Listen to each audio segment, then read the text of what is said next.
that you want to eat food that you're familiar with. Yeah, you don't want to shock the system. Right. You're about to adapt to microgravity, and that's a big enough shock. You don't want to change up your diet a couple days before. So you know, my technique was just let me just continue to eat the breakfasts I normally eat. Let me eat the dinners that I would normally eat. I wasn't trying new foods or trying to cram in all the things I was going to miss into the last week of dinners. Just try to keep things normal. There's going to be enough stress on the body. Well, Oleg threw us a heart as he was sitting there, which we appreciate. Mike Fink, meanwhile, looks like been there, done that. He has. It's true. He you know, more than a year in space already, and he's getting to go up there for another 6 months. He's a lucky dog.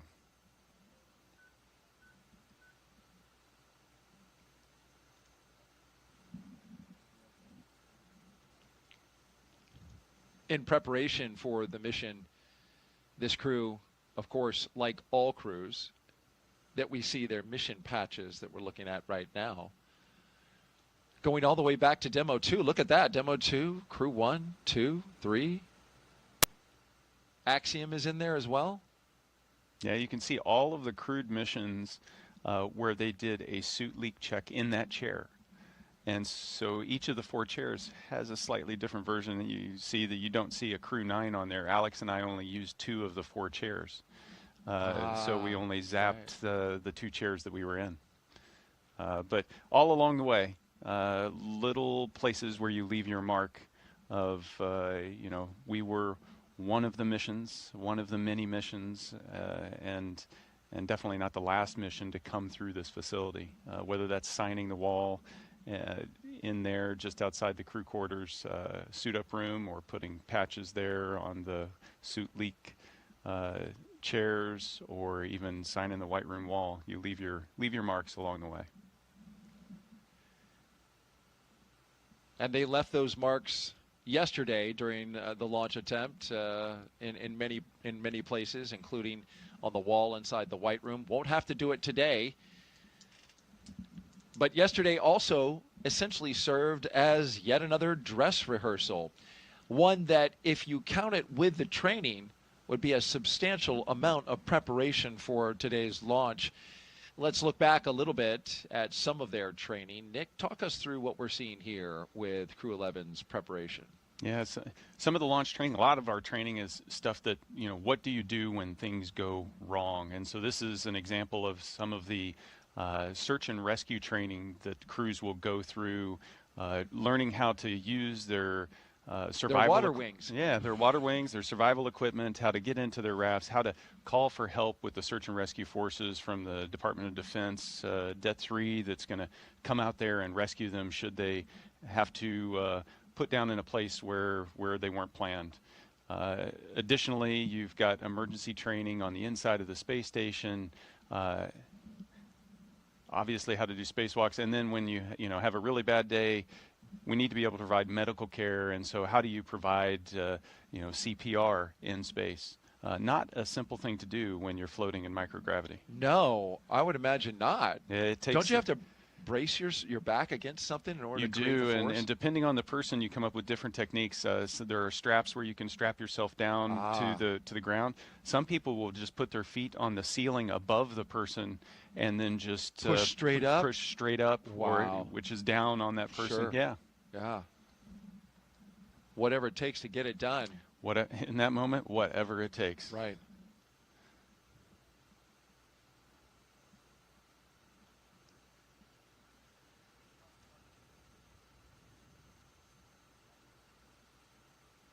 You had an interesting training, Nick. You trained to be the pilot all the way up until a few months before. Indeed. Then you had to switch to commander. What was that like? To make that shift is a little bit challenging, because we had to figure out how to, obviously Xena and I had created our own balance of activities, how we divide the responsibilities.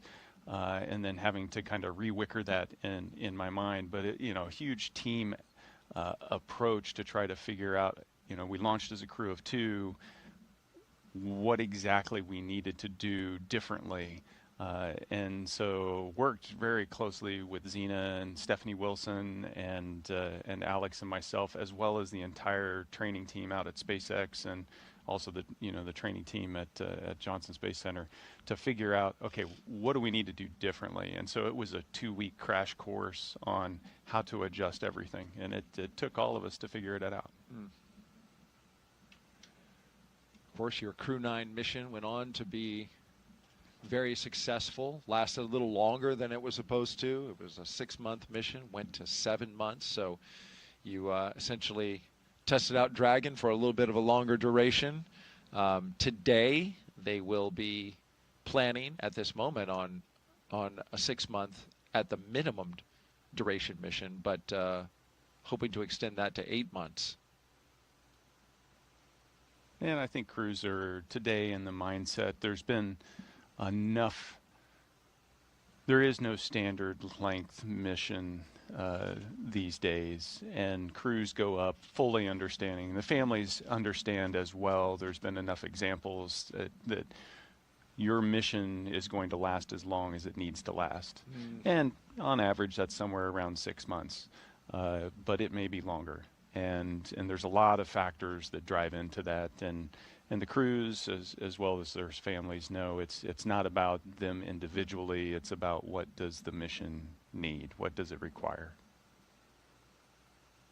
And I'm thinking of the advancements that we have made in spaceflight when long duration space flights were thought to be a few weeks or more, right? And, yeah. and now here we are on the precipice of getting approval for 8-month missions as the standard. Yeah. In space. It's it's progress. Yeah. To go from average shuttle durations like 10 days to average missions 6 months to now it's we've really figured out how to support the human in low Earth orbit to be able to keep them up there for a long period of time and keep them healthy.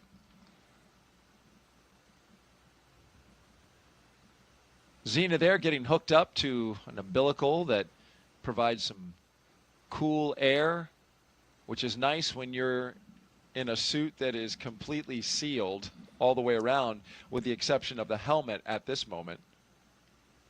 Yeah, it only takes a couple minutes to really start to heat up in those. If you can imagine, you're essentially inside a balloon that's shaped like you, and it can generate some heat. Oh, time for the card game.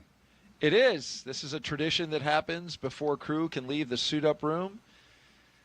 And so you've got the chief of the astronaut office, Joe Acaba, there. We did this yesterday. We're going to do it again today. And then, of course, you have the crew on the other side. Every crew does this before they leave. And the goal here is for the crew commander, which is Xena Cardman. She's third from the left for the crew members, to lose the card game, lose to the commander. You want her to lose because you want to get rid of bad luck. But yesterday we saw Xena win hand after hand after hand, so we had to go, I think, 7 hands before she lost. But that's what we're waiting for, is for her to lose, right? Yeah, and we'll see how lucky she is. Well, that looks like a low card.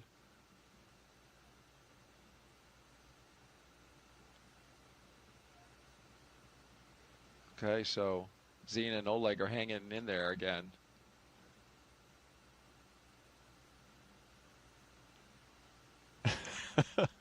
Okay, so Xena lost. Her bad luck is gone. And now we're just waiting for the mission specialist, Oleg Platonov. And he loses. he loses and they applaud. Yes, well, time-honored tradition. Absolutely. And that's the way it works. All right, fun and games are over. Now it's time to go launch to space. Let's do it. All right, as we head out of the astronaut crew quarters room, we bring you live to their destination, the temporary destination at least, the launch pad at 39A, where their Falcon 9 rocket stands ready again.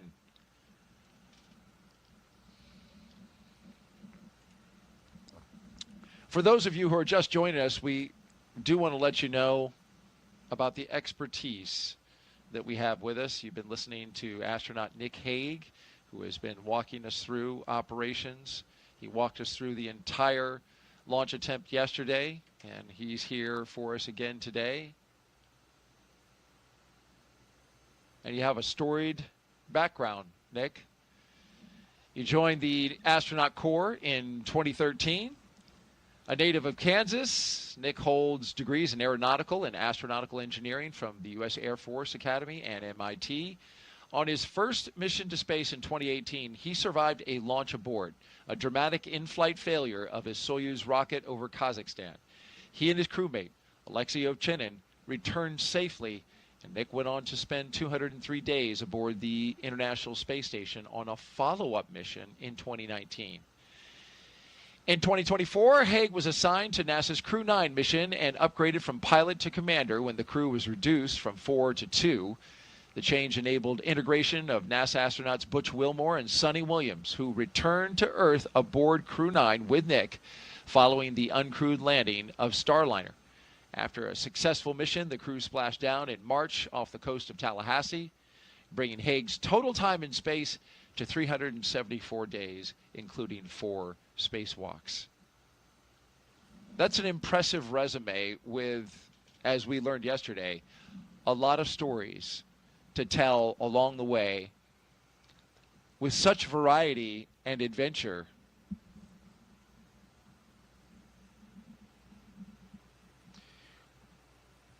We are listening to a weather brief offline, so we're going to take a moment to listen to that.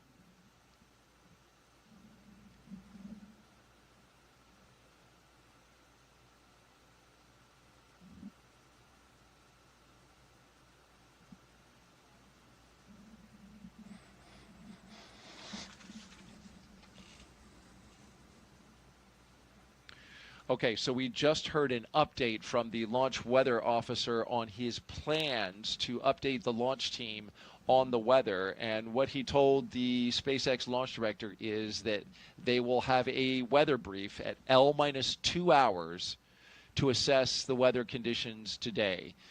There is concern about the possibility of pop-up cumulus clouds and storm clouds in the area, but the launch team felt good enough at L-8 hours today, which was around 3:43 in the morning when they held their first weather briefing of the day, to proceed forward. But they are monitoring this closely, Nick. Yeah, you know, and this is good news, right?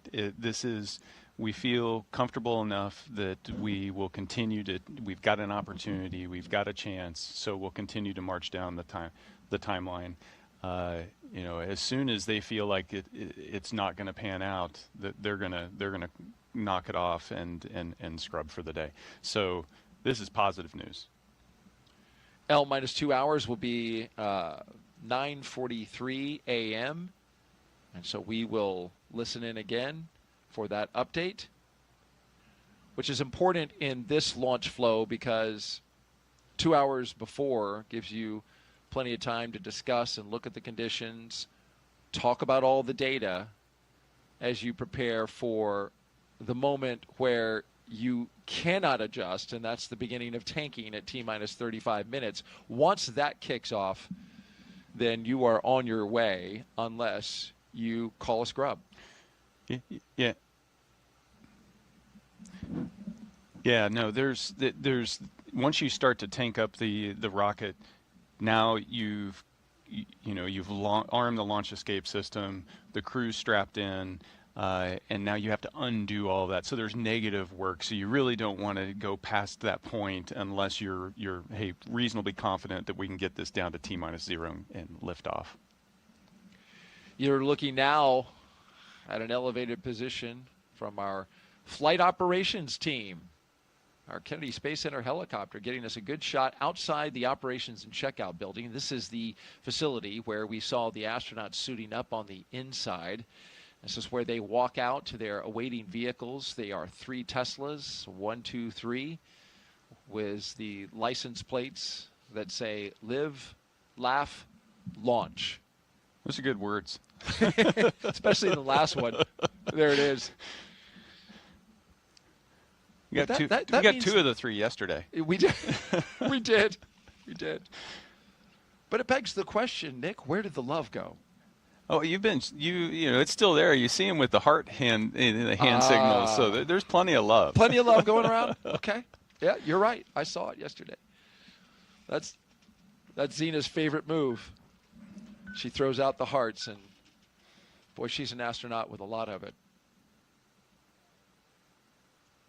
Yeah, so they're anxiously awaiting the team, you know, getting ready to walk down the hallway and mentally start to make that shift of, okay, we have, you know, the train is starting to leave the station, and we're headed to the pad. As we look at this license plate, let's review the past 10. Well, look at there. One of my favorites is Later Earth with the 8 in there from Crew-1. I like Blast Off with Crew-5, using the 5 as an S. You have Bye, Crew-7. I don't think you held that long enough. I didn't. Bye. There you go. 7 letters. You know, it's funny. Jessica Meir said the same thing. Daryl, you didn't hold that long enough. From her, I kind of get it. From you, that surprised me. And hey, there's yours. You were ready for it. Ready for it. Oh. And you had to be ready for it, man. You were dodging a hurricane, and all kinds of stuff was going on with your mission. Every mission's unique. Every crew is ready for it. It's true. There's a huge team on the ground making sure that we are. Yes. I'm going to stand up, Nick, to kind of stretch out. Okay, don't hit your head on the ceiling. I know. We're not on camera, so it's not a problem. If I do, just cover me if I hit the deck. I got you. Appreciate that. Now there's a look outside. The family and friends are gathering now, as they did yesterday. And you've been on a second launch attempt, albeit with very different circumstances surrounding it. But when you do it again, hey, this is a chance to say goodbye again. Yeah, you know, it's this weird mix of feelings because it's you've said goodbye yesterday and now you're going to say goodbye again. But you also want to take that opportunity because this is the goodbye. And the next time you're going to see your family is months from now. So it's still a special time.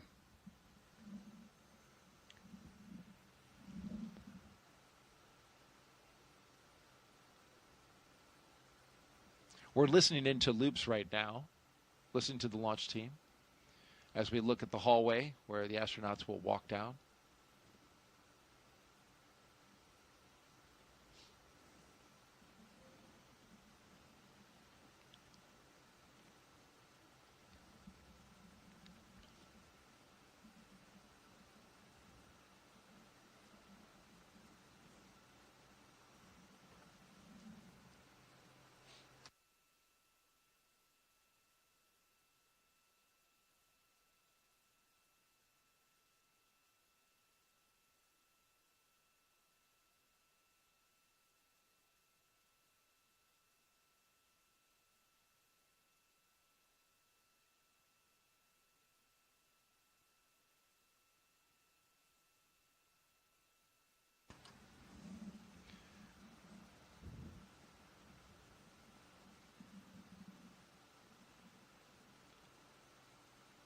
All right, nothing to note on the loops. Just taking care of launch business. T-minus 3 hours and 27 minutes and counting. If you're just joining us, you are watching live coverage of the launch of Crew-11 by NASA and SpaceX to the International Space Station. Our T0 today is 11:43 a.m. Eastern Time. We have an instantaneous window, which means we've got to hit it right at that second. The seconds today are 42 seconds after the 43 mark. That's important because the weather at that time must be good for launch when we go. And of course, we're monitoring that as we get ready to watch the astronauts exit astronaut crew quarters, where they've been for the past week, and get into their Teslas for the second time in as many days to drive out to the launch pad.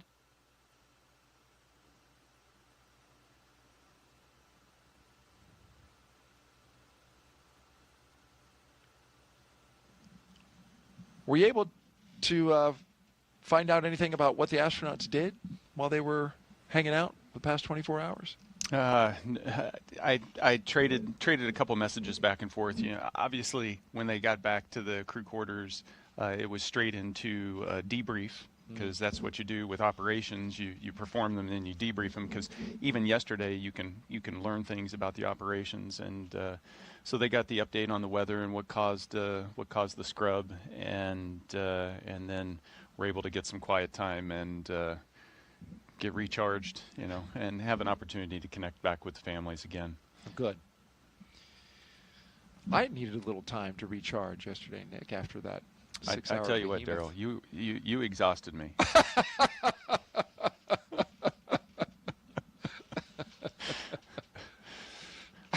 I was asleep by 5 o'clock. Well, it was a long 6 hours, and we counted down from starting at T-minus 4 hours and 10 minutes, and we went all the way to just before T0, just a minute before. And then, of course, we documented the astronauts' journey as they detanked the rocket, egressed the capsule, and made their way back to astronaut crew quarters. All right, here they come. Here we go again. Crew-11 walking the hallway. Zena Cardman, Mike Fink, Oleg Platonov, Kimia Yui, ready to do it again. Into the elevator they go, getting ready to begin their journey to the launch pad.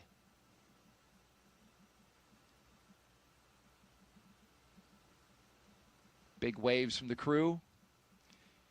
And Kimia, his wave interrupted the elevator. And a salute from Mike Fink. Next time we see them, they will be walking out those doors. You know, so one thing that hasn't changed from yesterday to today, as you can see, the energy and the excitement, it's still there. You're so right.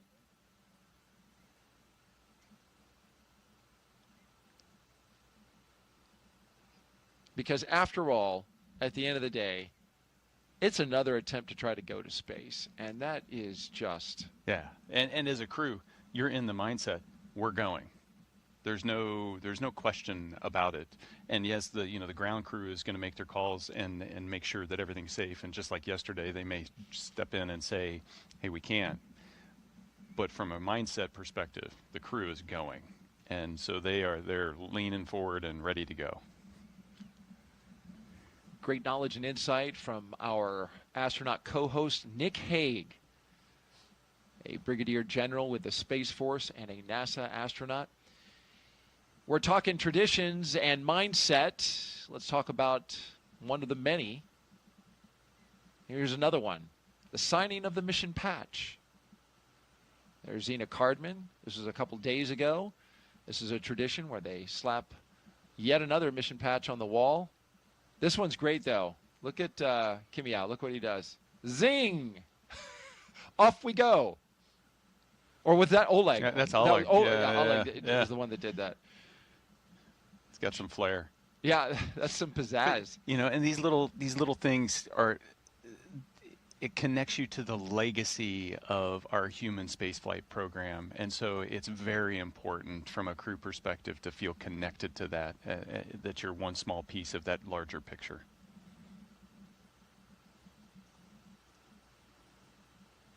That's right, and a legacy that goes back to the 1950s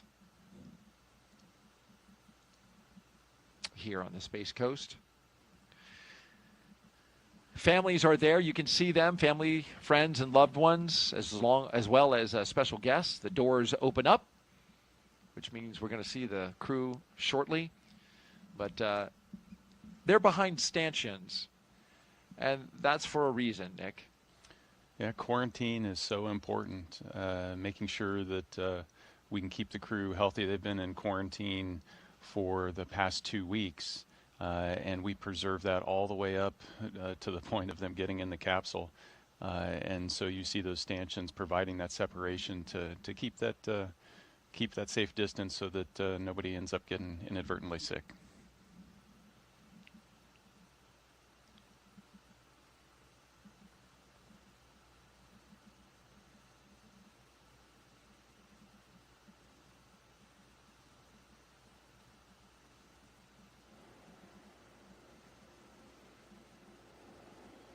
We focus on the doors now here at crew quarters. And here they come. Crew 11 walking outside for the final time before launch in hopes of starting a mission years in the making.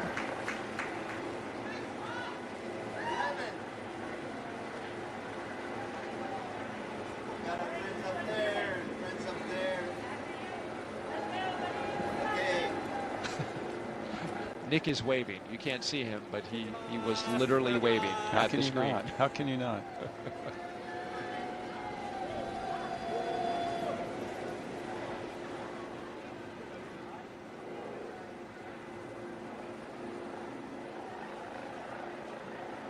Our crew today, Commander Zena Cardman, pilot Michael Fink, JAXA astronaut Kimia Yui, and Roscosmos cosmonaut Oleg Platonov.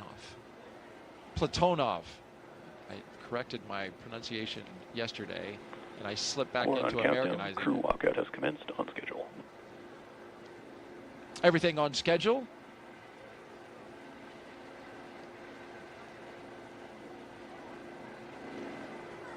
So this is the last chance to say goodbye to family, and you know, once the crew gets in the cars, they'll be able to roll down the window and say the last few words.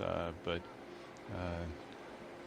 friends and family, spouses, children, I'm gonna see you in 6 months, maybe 8.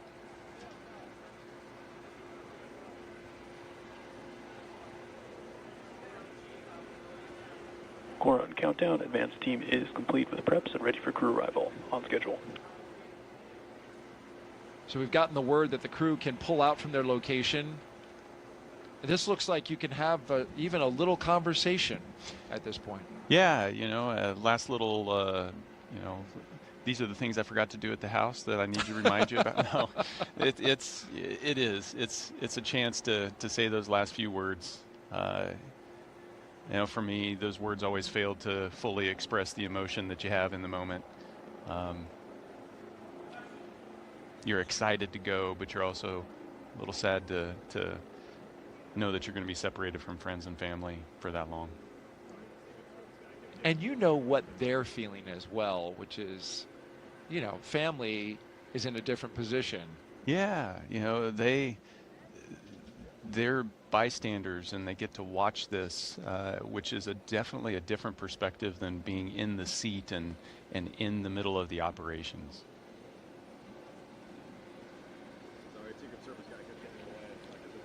It can be stressful, but you know, NASA does an amazing job of providing extended support to the families to help them, you know, especially through stressful times like a launch.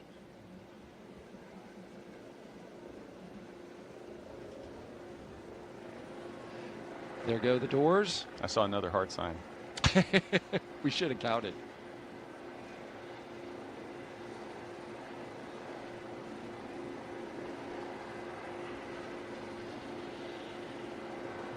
So you see 3 Teslas there. The first Tesla has the closeout lead and 2 suit technicians.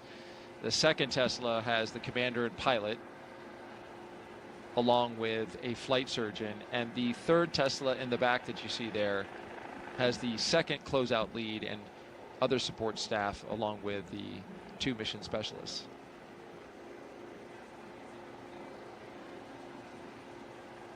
And here's that moment you were talking about, Nick.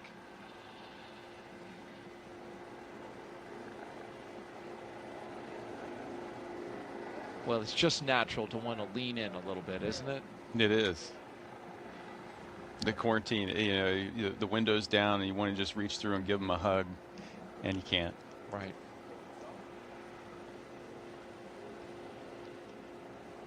Well, they're queuing up the playlist.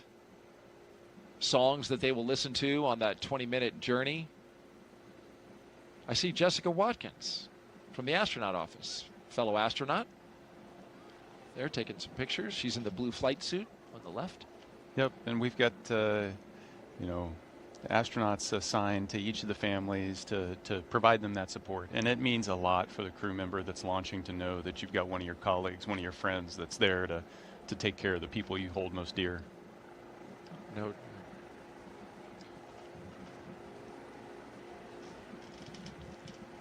Well, there's Xena giving a last wave with the window down.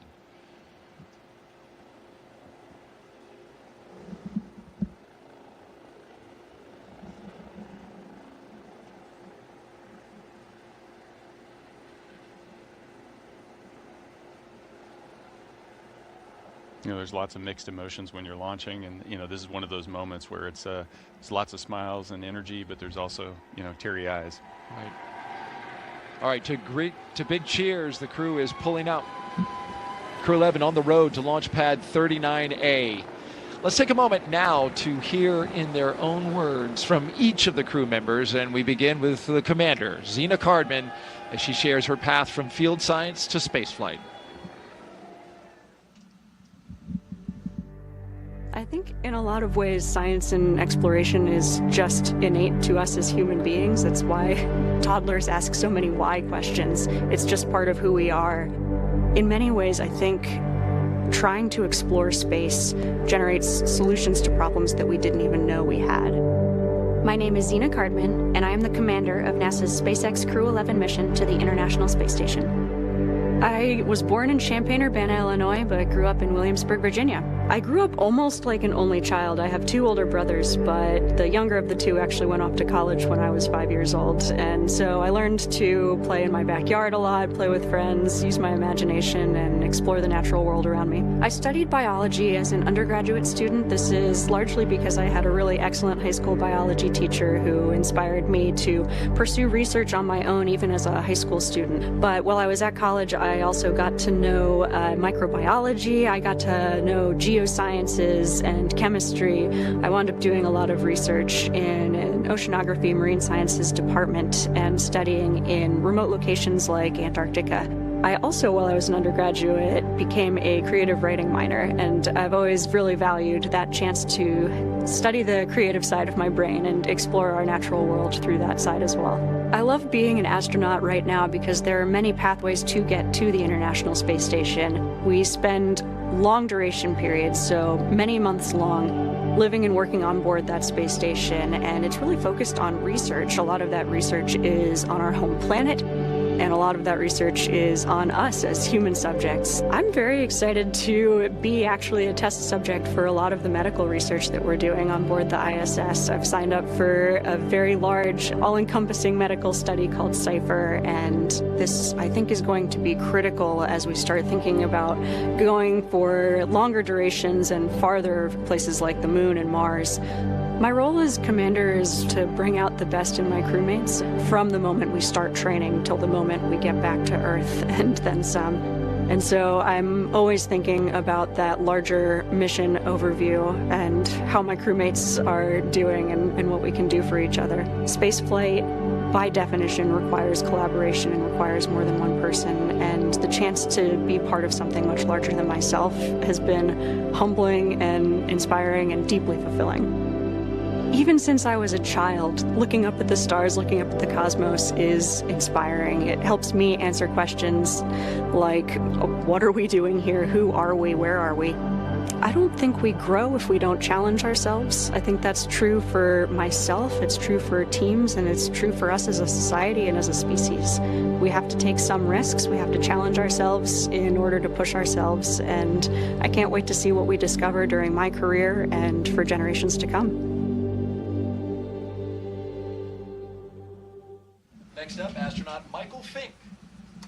Next up, astronaut Michael Fink, a veteran of 3 missions and 4 spacewalks, as he reflects on what keeps him coming back to space. Human beings, part of our nature, part of who we are, our identity is explorers. Because every time we explore, we improve our lives and our situations. It's just natural. My name is Mike Fink, and I'm the pilot for NASA's SpaceX Crew-11 mission to the International Space Station. I grew up in Pittsburgh, Pennsylvania, home of the mighty Steelers, and it was a great time to grow up, lots of great educational opportunities, a time that was tough economically, but a place where we knew that dreams could come true. When I was like 2 and 3 years old, my parents would wake me up from whatever nap I was taking to watch moon landings. We did many moon landings back in the late 60s and early 70s, and that made a big impression on me. So I knew that back then, even when I was like 3, that I wanted to be an astronaut. I wanted to go walk on the moon. I wanted to go explore space. So I learned to read so I could read more about space, and the more I read, the more excited I became. When I was in high school, I didn't know what engineering was. I knew what math and science were, physics. I was kind of good at that. Math, I took a leap of faith and went to an engineering program at the Massachusetts Institute of Technology, MIT. Thankfully paid for by an Air Force ROTC scholarship, and then hustling with side gigs on the weekends. And I got to study airplanes and rockets, 2 of my favorite things. So I was able to graduate from MIT with 2 degrees, and then the summer after graduation, I had a really wonderful opportunity to study in Soviet Union. Fortunately, I'd studied Russian language, so I knew enough Russian to go with some colleagues, and we spent the summer at Moscow Aviation Institute studying cosmonautics, and then I spent the next year at Stanford University getting a master's in aeronautics and astronautics.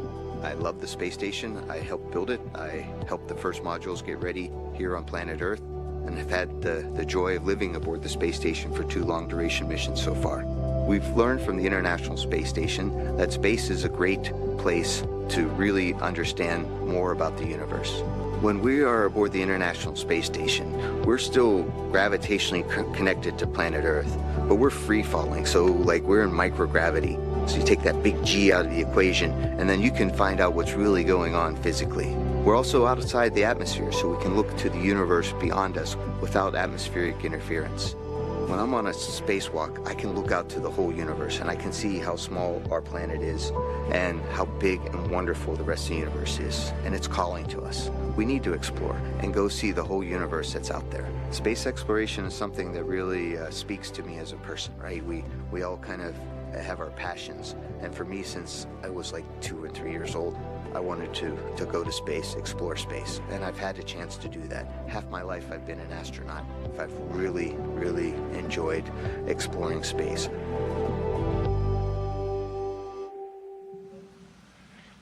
Great words from Spanky, his call sign for Mike Fink. And as we follow the 3 vehicles with security escort, we reveal a beautiful view of the vehicle assembly building.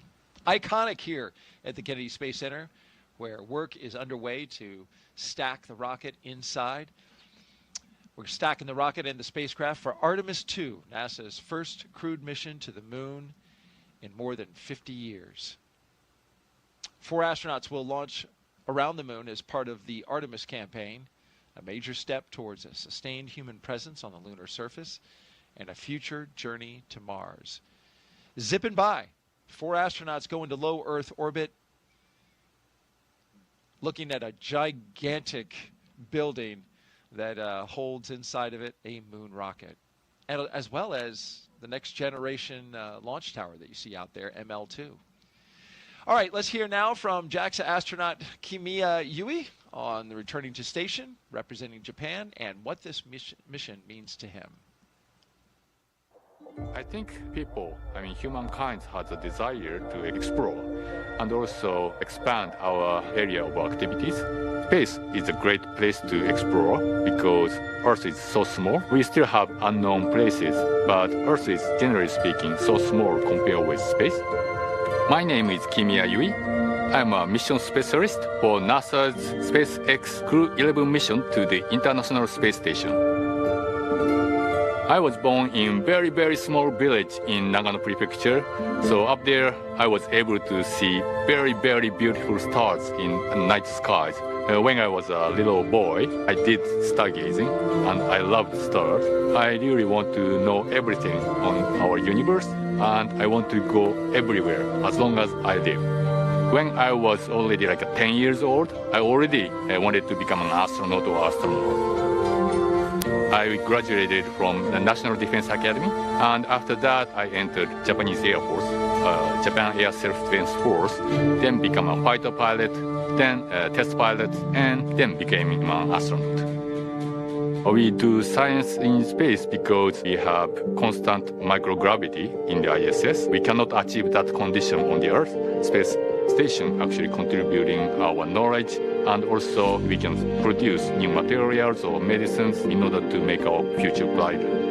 Going to Moon or Mars is very difficult, so we need to test our materials, and ISS is a great test bed.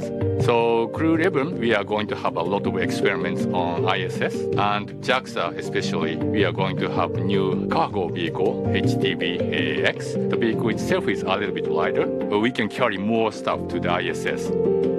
10 years ago, I went to space for the first time. It's changed a lot.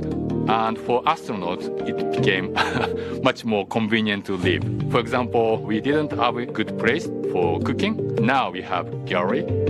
I was able to see a lot of stars and also beautiful Earth or moon. This mission inspired me, and I really want to pass that inspiration to other people on the ground. ISS is one of the best examples to have a dream and work together and make the dream come true. So if you see ISS in the night sky, please think about your dream, about how to make your dream come true.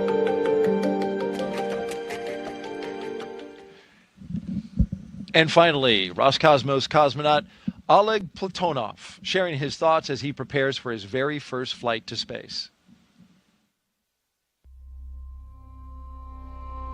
Бесконечный космос открывает бесконечные возможности для человечества, поэтому есть необходимость осваивать Солнечную систему, осваивать просторы за пределами Солнечной системы. А для того, чтобы это сделать в будущем, мы должны закладывать эту базу.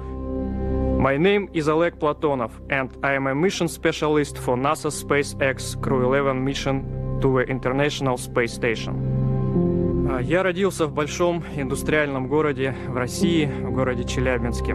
Это моя родина. Я занимался в патриотических кружках, связанных с авиацией и космонавтикой, поэтому уже в мое детство я задумывался о космосе. У меня много целей в этом полете.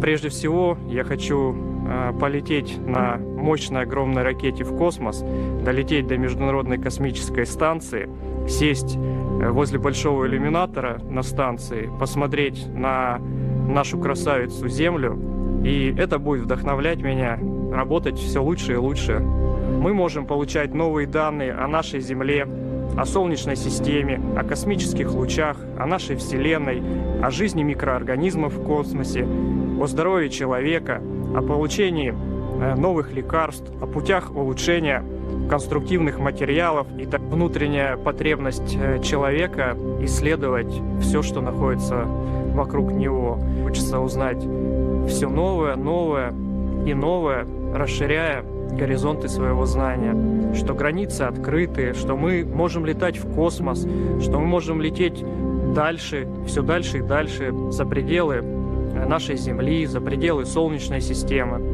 И это будет вдохновлять уже не только нас, но и следующие поколения.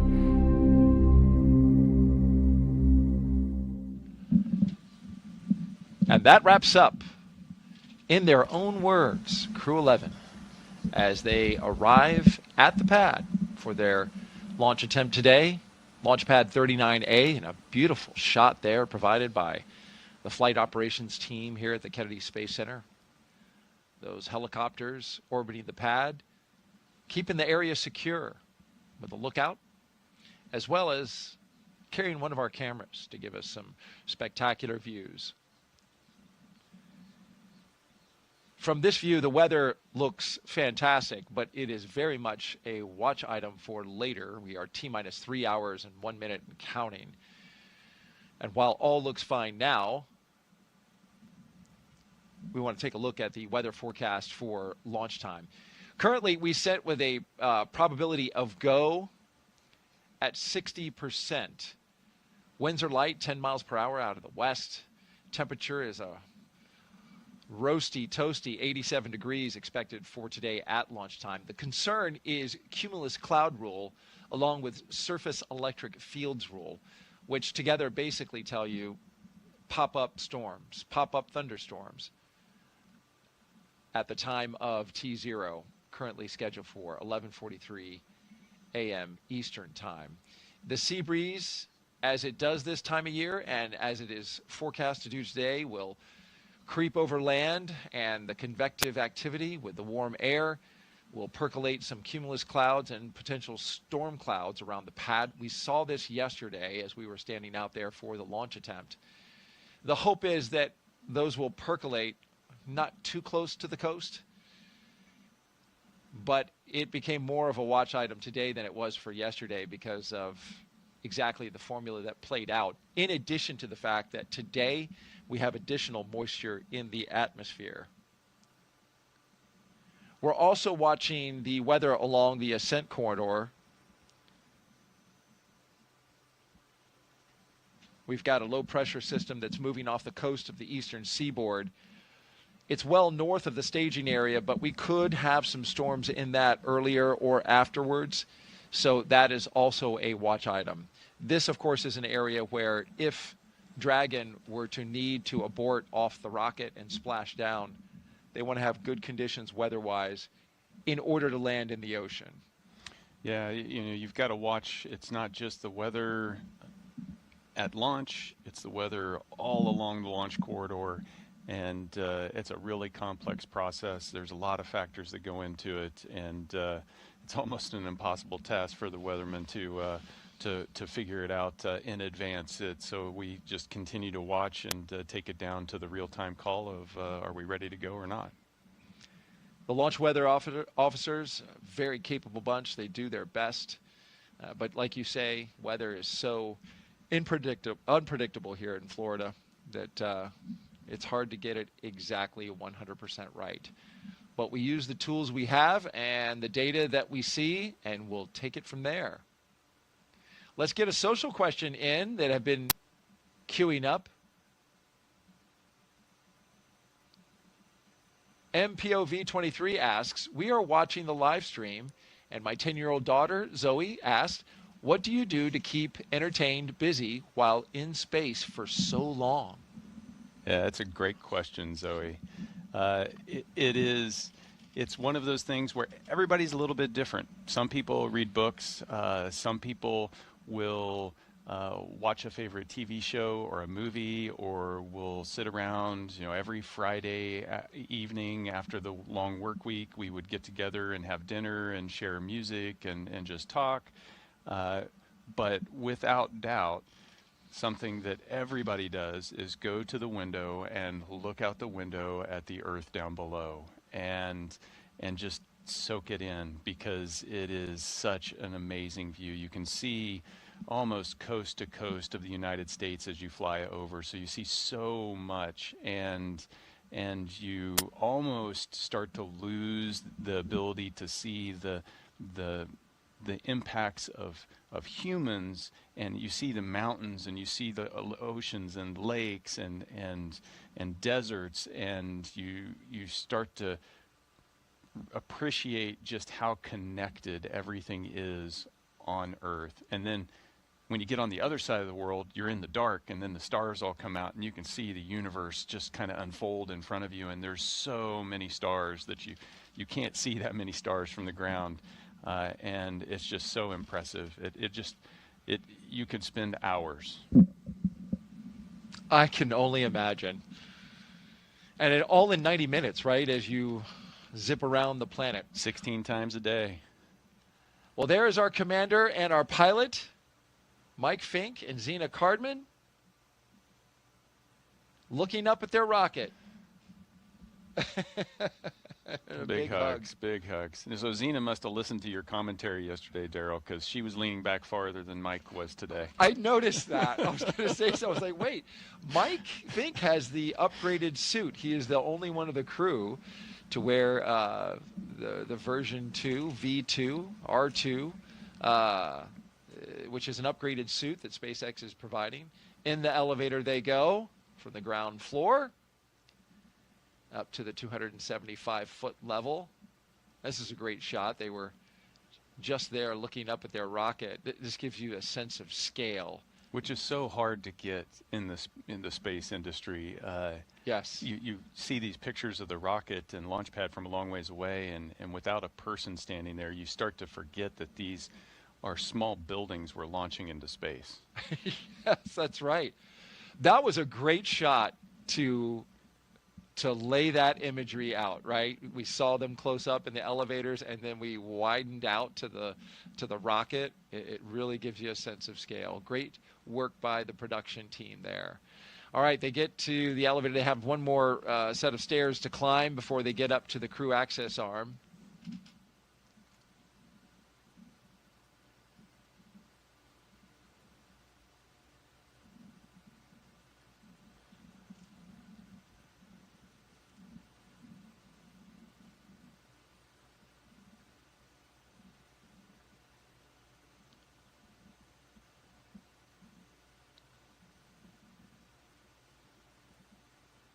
Well, Zena has some hugs for the closeout crew.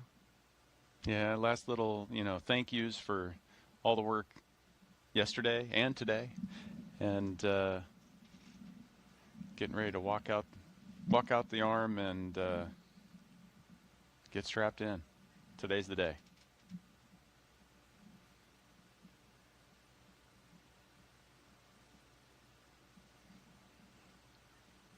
A nice gaze out across the spaceport.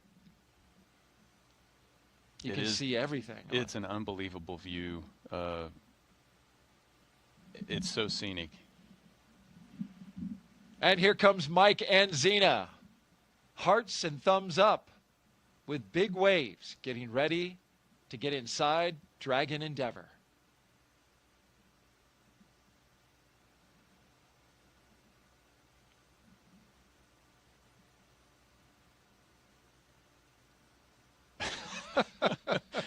Was that a dab? You said he was a jokester.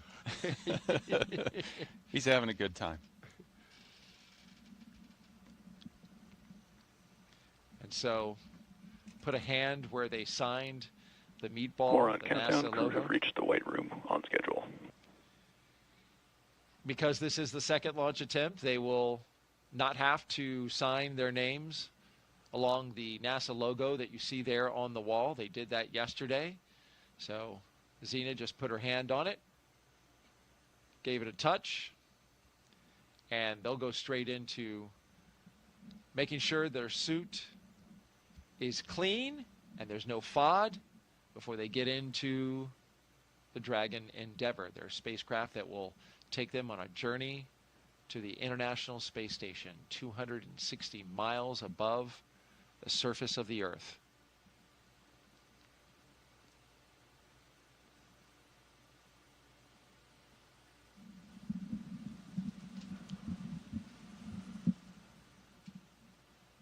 Talk about Mike's spacesuit. This is V2, version 2, but they call it R2. His is different than the one Zena is wearing. As we split screen to catch the mission specialist doing their poses, looking up. Striking a pose. They're choreographed. They get higher marks. and then Spanky and Xena. You're listening to our posing judge, General Nick Hague, an astronaut here at NASA, and also a Brigadier General with the U.S. Space Force. In goes the commander, and now we await the pilot. But his suit is different as he pulls up the front of it. It is more configurable. You can adjust the sizing on it much better than you can the first version. This one has zippers that zip around the circumference of the individual rather than a long zipper that goes along the inseam. With that one that you suited up in, Nick, you get into it kind of like you would a onesie, but this one, you get into it the way we got into our clothes today. You're wearing a flight suit, I'm not, but get into your pants, put on your shirt, and then zip around. And just like your luggage, which has that zipper to expand it when you've bought too many, tourist stuff on your trip, you can unzip it to expand or zip it to shrink it, which gives them greater flexibility. Make fewer custom suits for the astronauts. Yeah, suit fit can be a really finicky thing, and there's a lot of effort that's been spent with the first version of the suit, trying to make sure that every crew member gets a suit that fits.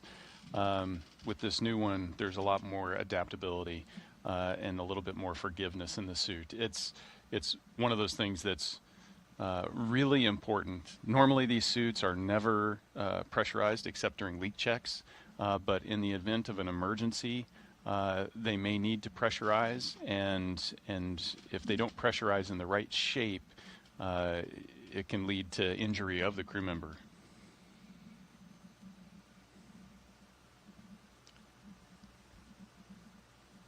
And here come our mission specialists right behind him, Oleg and Kimia.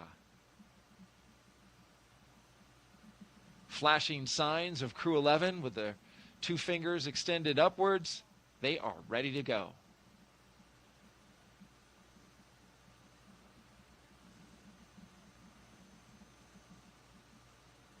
You know what I love about the view you were talking about it earlier that we can see out the windows there is that with the exception of, the occasional launch pad and building and stuff, this is a pristine wildlife refuge that just goes on and on and on. So it's natural Florida the way it was before, it became populated. Yeah, and it's that that stark contrast of nature and then this technology, like the most sophisticated thing that humanity can do, plopped right down in the middle of it, and that juxtaposition is just it's eye-catching.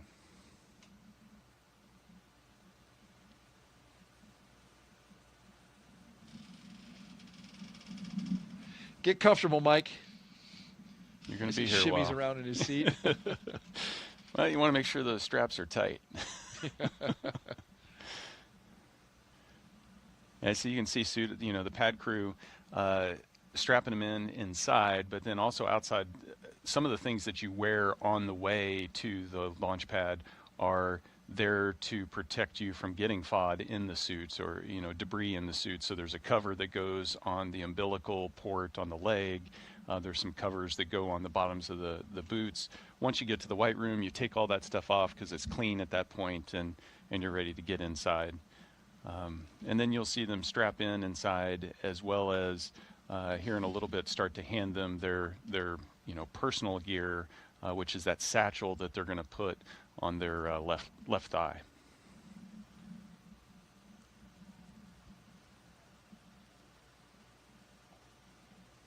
If you joined us recently, you're watching NASA and SpaceX's coverage of the launch of Crew-11 to the International Space Station.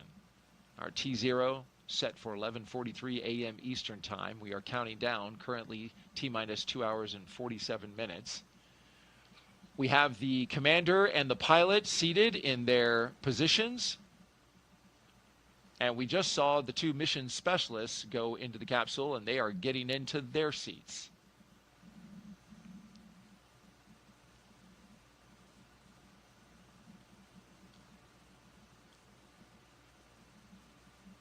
NASA astronaut Nick Hague is here, helping us document Crew-11's journey into orbit. In our split screen, we are inside and outside of the spacecraft.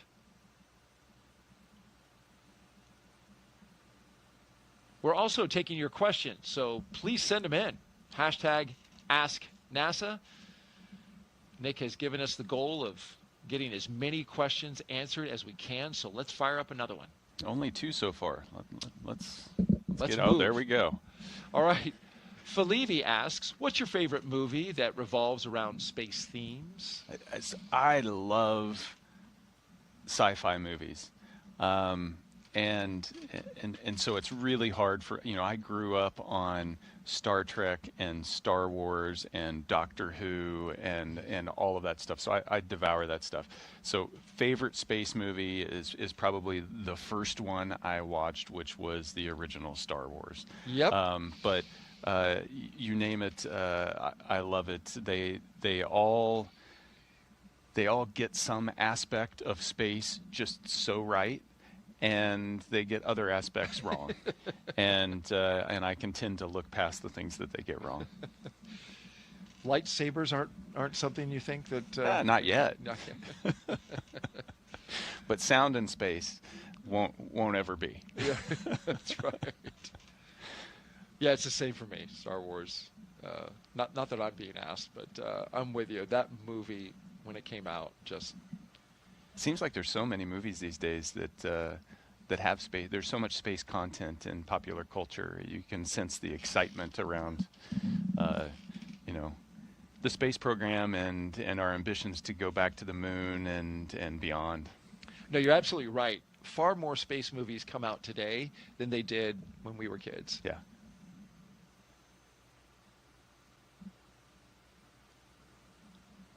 All right, Crew-11 now completely seated. This is their lineup from left to right. We have Oleg Platonov, Mike Fink, Commander Zena Cardman, and Kimia Yui.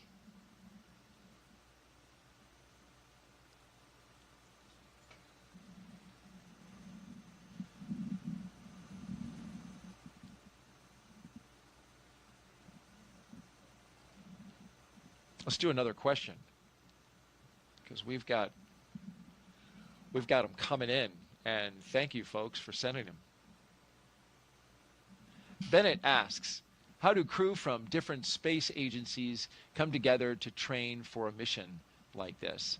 And in this particular mission, you have the United States, of course, you have Japan, and you have Russia. So those are faraway places. They are, but the world is small, and the way we train is we train together. And so part of the job of an astronaut is traveling to different training locations. On the International Space Station, you have different modules. You've got a U.S. laboratory, a European Space Agency laboratory, a Japanese laboratory. You've got the Russian segment in their laboratory. Each of those laboratory training facilities is in their respective countries, and so we travel to those locations in order to train. So you get to train with your crewmates, and you get to know them very well, but you also get to be trained by those training teams in those countries. And so a really special aspect of the space program is getting to know and appreciate the cultures and the people in Japan or in Europe or Russia or Canada or wherever you're training. You get to really meet and spend time with those training teams and understand that those people have dedicated their lives to the space program in such a profound way, and they're getting you ready to go do the impossible. All said, it's about 2 years of traveling around training specifically for the mission that you're assigned to. And so in that process, this crew has spent a lot of time together. They know each other to the point where you know what that person's thinking, you know what you're able to finish their sentences for them. You've really bonded together, and that's what makes a successful crew. Especially in a moment where you need it, being able to move quickly and communicate effectively and efficiently, I'm sure is critically important. Absolutely. You don't know what the future holds, and so you prepare, and those relationships, that bond, that ability to work together is what you're going to draw on when you need it most. Great question. Let's do another one. We're rolling. Keep them coming, folks. Hashtag Ask NASA if you're wondering how to get it into us. We are on the platforms Facebook, Twitter, X, and YouTube. Robert asks, has your concept of quote-unquote home changed since being in orbit? What goes through your mind while looking down at Earth? There are so many thoughts that go through your mind as you're gazing down on Earth from space. You know, I touched on it a little bit earlier, just this sense that, you know, when I wanted to see the continent of North America, I'd pull out a map, and the map always has lines and borders on it. I've had the opportunity to see the continent with my own eyes, and it didn't have any of those borders, and so you feel this sense of connectedness. And I think that does impact your sense of home. You know, my first flights launched out of Kazakhstan, and they landed in Kazakhstan, and when I landed and got out of the capsule, it, you know, call home, you know, call the family, and it's like, I'm home. And I was on the other side of the globe from my home, but I was home. That's interesting. And so you definitely start to feel this sense of connectedness to the whole world, and not just the location where you're from. Planet Earth is your home. After you've been in space and had your life supported by a machine, a very well-operated machine, you know, for 7 months, you come back and touch ground. It's fascinating to hear you say that you landed in Russia and you were home. Yep. Because you were back on the planet. Just back on the planet. Yeah.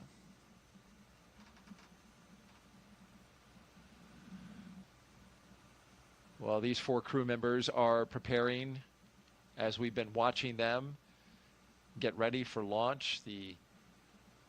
In the immediate future, they're getting ready for hatch closure. So the closeout crew that you see there is getting those final touches in place, preparing the crew with everything they need before they leave the capsule, because after all, they are strapped in, won't be able to move around. So any final placement of items or support equipment that they need, they're taking care of that right now. Yeah, there's lots of gear that you end up with on you once you're strapped in that you didn't have on you as you were heading out to the launch pad. Probably the easiest thing to see in the view is the satchel that's on their left thigh. You know, it's a knee board so that they have a place to write and take critical notes. Dragon, ready for comm checks. Copy, ready for comm checks. We are configured for umbilical comm checks, so seat 1, seat 2, seat 3, seat 4, comm check. Seat 1, loud and clear. 2, loud and clear. Seat 3, loud and clear. Seat 4, loud and clear. Core, all loud and clear. Umbilical comm check is complete. Report when ready for seat rotation.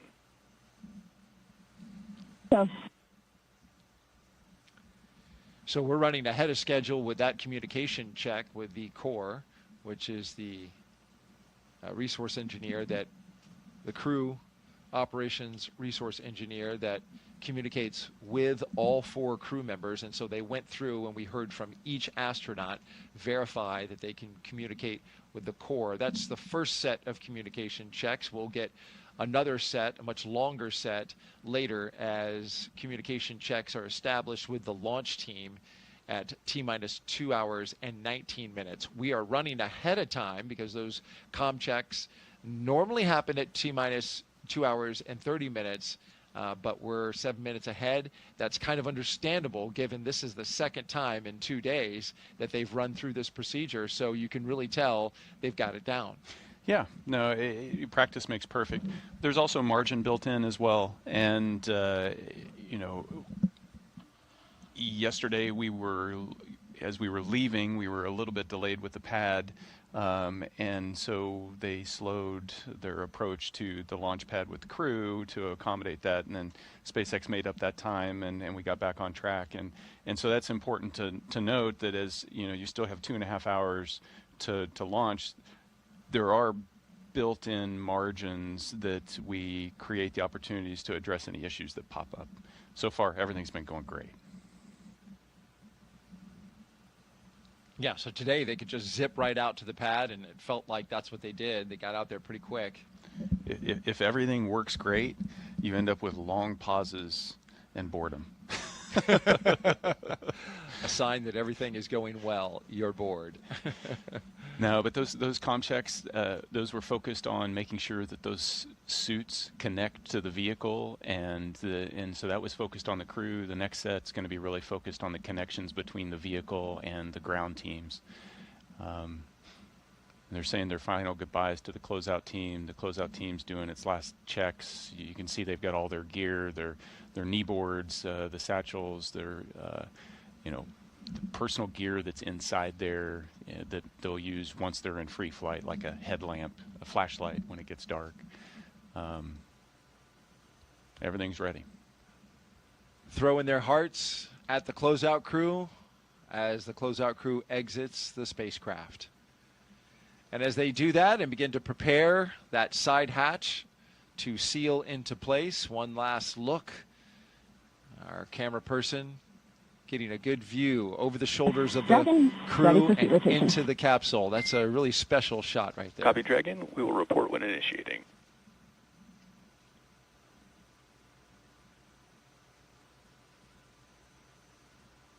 And so here they're going to rotate seats here shortly, put them into the launch configuration. The next time those seats will rotate down, per the plan, is just after re-entry, once you've come off peak G, getting ready for shoot deploy. Dragon, SpaceX, initiating seat rotation.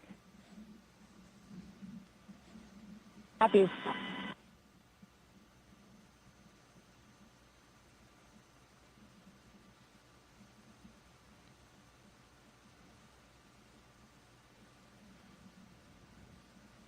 And there go the seats, articulating upwards, putting the crew in launch position.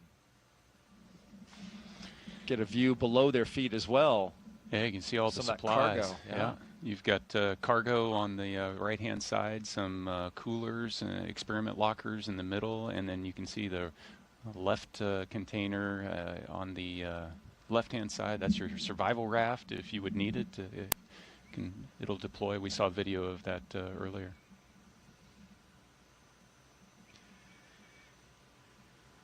Dragon, SpaceX. All right, out position. Of the spacecraft we go. Great work by our camera person there, up on the launch tower.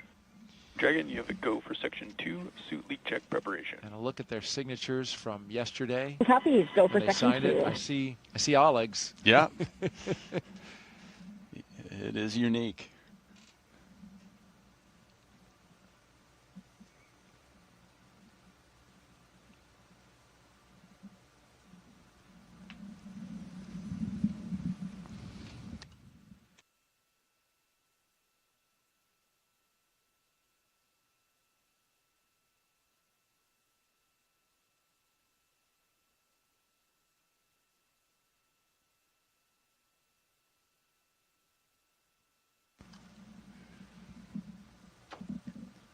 As the astronauts are seated into their positions here inside Crew-11 and the spacecraft Endeavour, we want to revisit your missions, all three of them, Nick, that you participated in. And we have some photos to kind of take us through that. This is something that the astronauts think about all the time. All of you think about when you get ready to launch. You never know what's going to happen. And that was the case on this day in 2018 when you launched from Kazakhstan. Yeah, so we were at the Baikonur Cosmodrome, launching on MS-10. Dragon pair complete. Ready for leak check. Copy, Dragon. You have a go for Section 3, suit leak check. Go, Section 3, suit leak check. Yet another check of the suits to make sure that they're working. They're important equipment. This picture is taken as we're getting ready to go up the launch tower to get on the elevator to ride to the top of the Soyuz rocket. And yeah, you know, our preparation is focused. 95% of our training is training for what to do when things go wrong, hoping that you're not going to ever need to use that training. Training for everything to go right is actually pretty boring training. And so this is an instance of, you know, you don't know what life is going to throw at you, and definitely on the first launch, we had a curveball.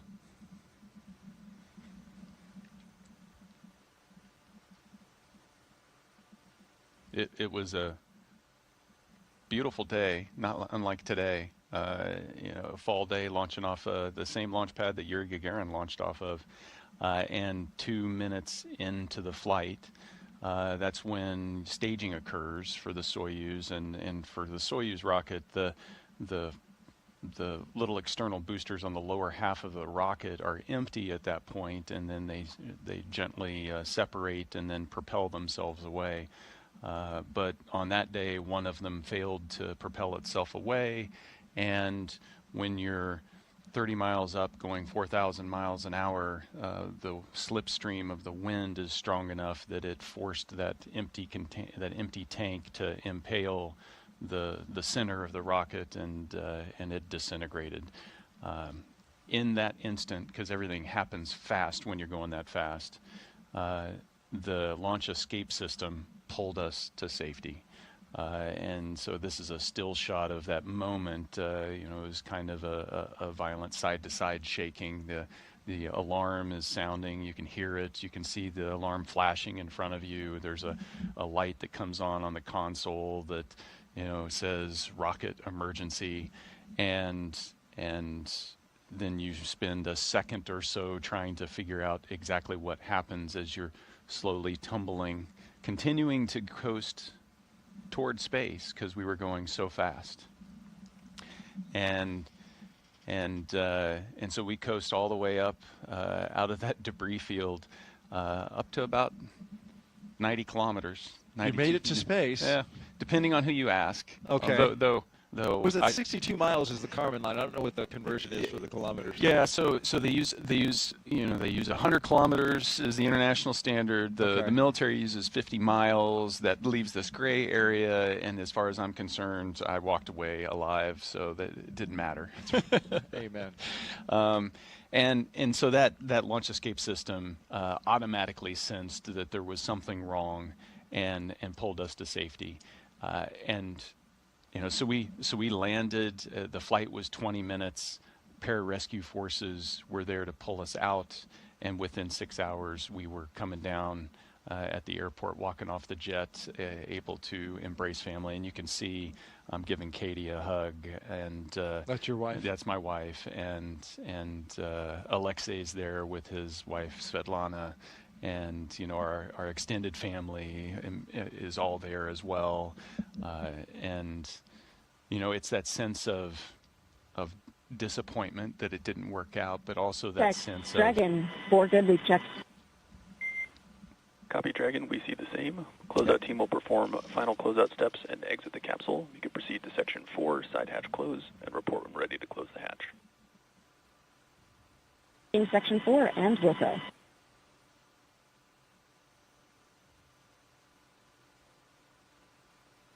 That's excellent news. Yes. Good suits. And, you know, but at the end of the day, that's what it's about.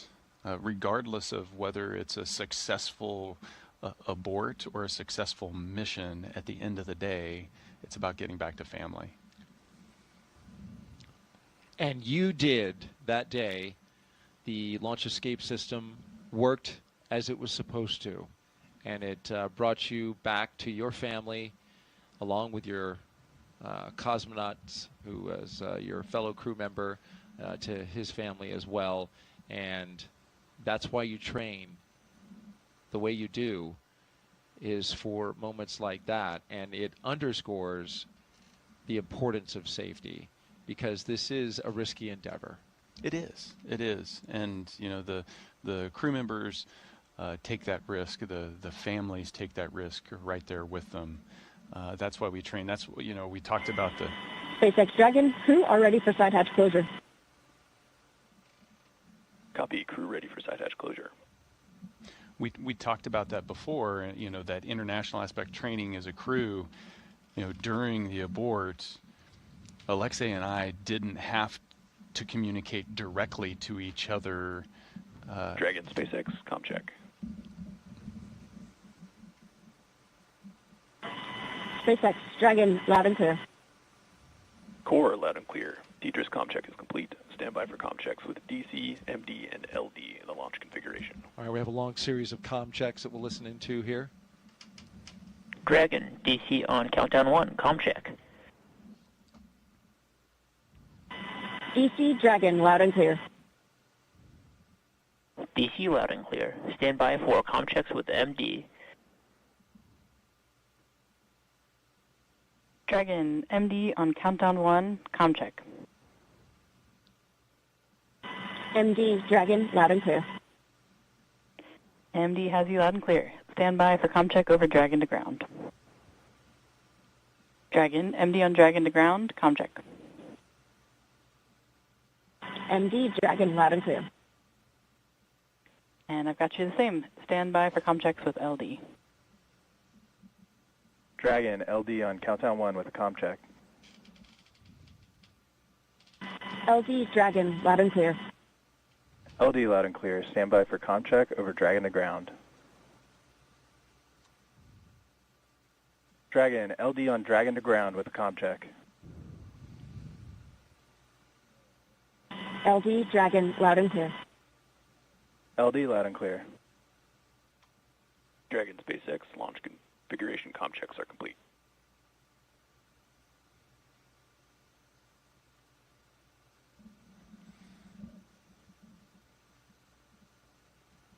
All right, we're through those comm checks, which we got to be able to check the path through the ground, through the air, and they all sound good. Back to what we were talking about as we continue now to your next mission, which is MS-12, and that is, this was just 5 months later, you went to fly again, and we should mention that part of that decision to fly again and jump right back in on a Soyuz rocket is just how successful the Soyuz program has been. You had no problem getting right back on that spacecraft and that rocket and launching into space, because that is a highly reliable spacecraft, has been for a long time. Yeah, absolutely. And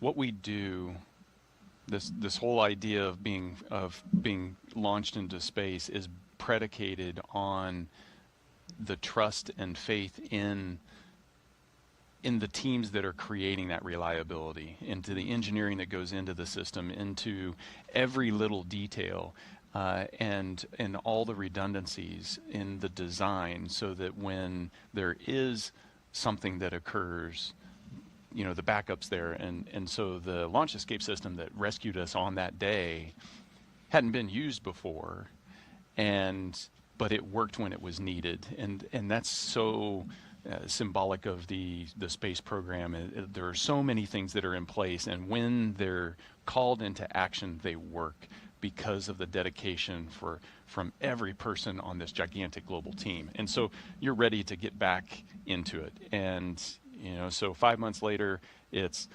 Alexei and I, plus Christina, who is getting ready to go up for a year-long mission, and we had a beautiful, pristine launch to the International Space Station.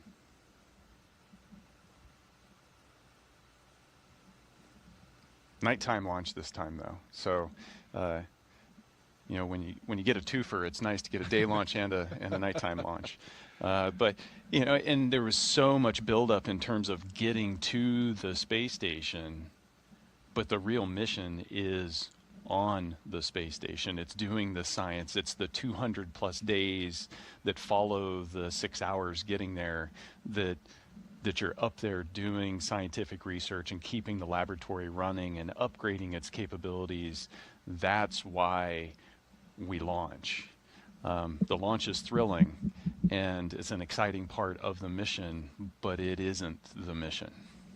Well said, Dick. And you returned home from a successful mission aboard the International Space Station, and you can certainly tell that you were in space for a while. Yeah, I mean, you guys picked a great photo of me with a grimace on my face. I mean, you couldn't find anything better. I actually had an amazing time up there. Yeah. But when you come back, gravity is painful.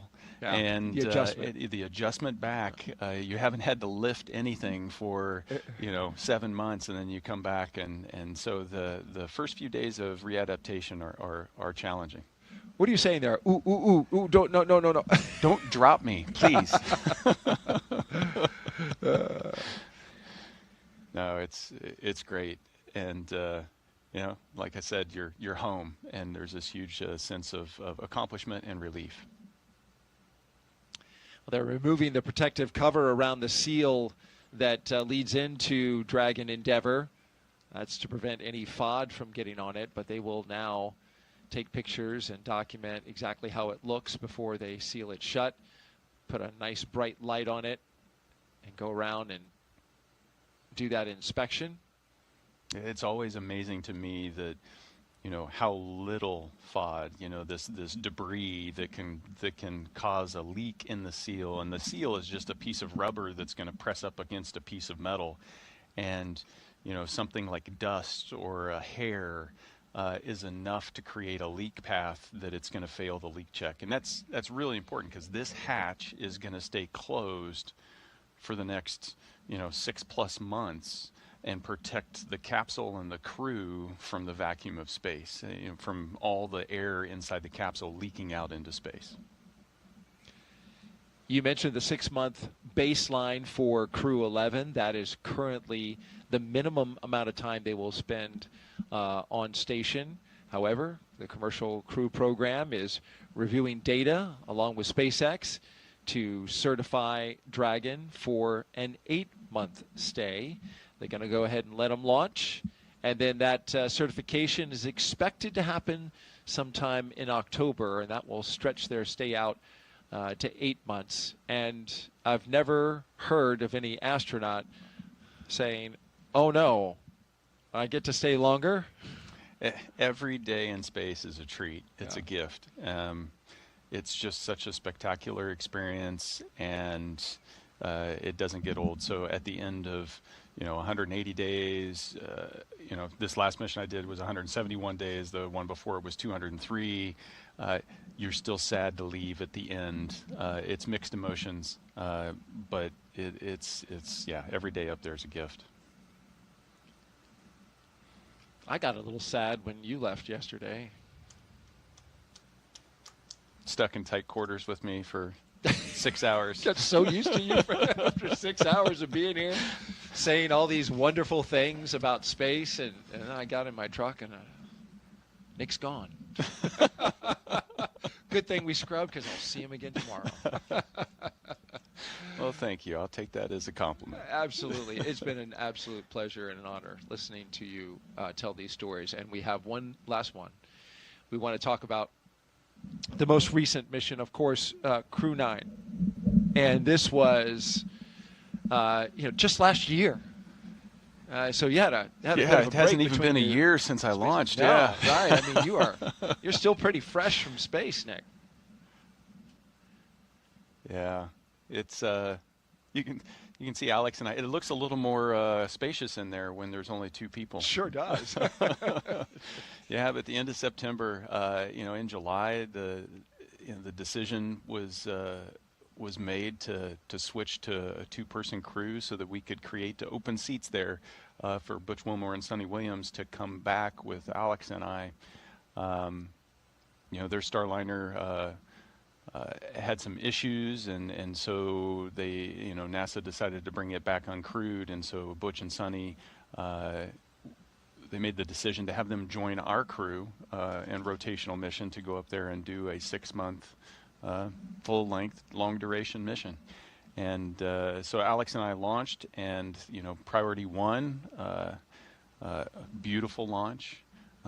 Ours was kind of the exact opposite of what we had yesterday. I know. Where it was, the weather was trash all day long, except for the 30 minutes right before launch. And so we launched into this beautiful hole in the sky. And yesterday was just the exact opposite. The priority was, let's get to space and let's integrate Butch and Sonny into the Crew-9 crew. And so you can see us there in the capsule together. Butch is in the far field. Sonny's just off the camera in the near field. And from, day 2 on the station, we were Crew-9 there for our 6 months of scientific research, and that is the mission, is to go up there and do that research and maintain the station and continue to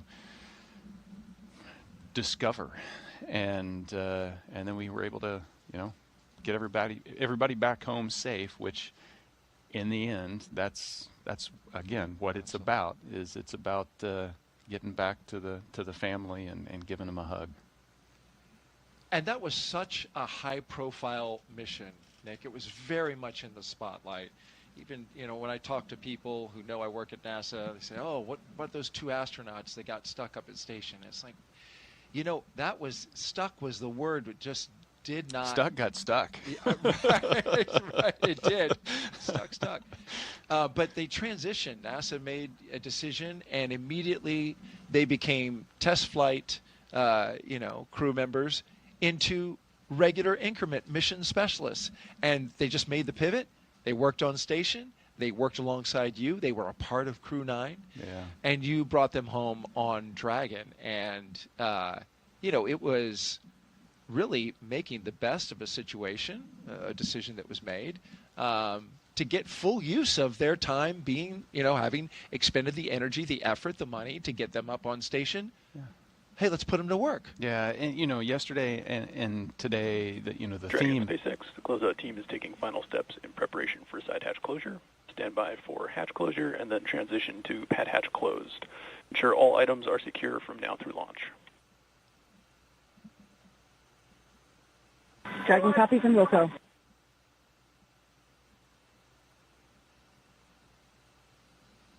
Last waves goodbye to the pad team, and there they are. Shut that hatch.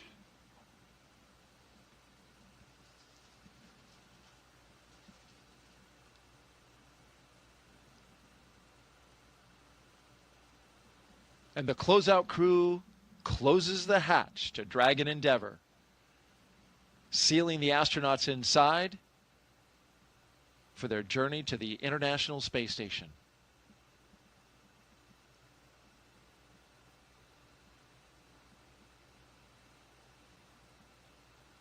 What you were saying?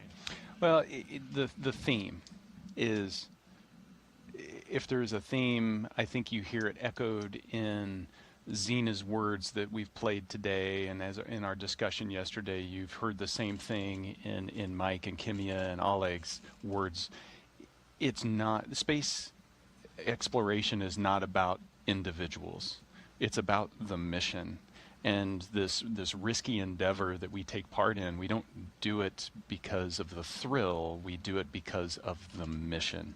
And so the Crew-9 mission is just another mission in this long legacy of the 25 years of the space station operations, and making that happen, doing the scientific discovery and research up there.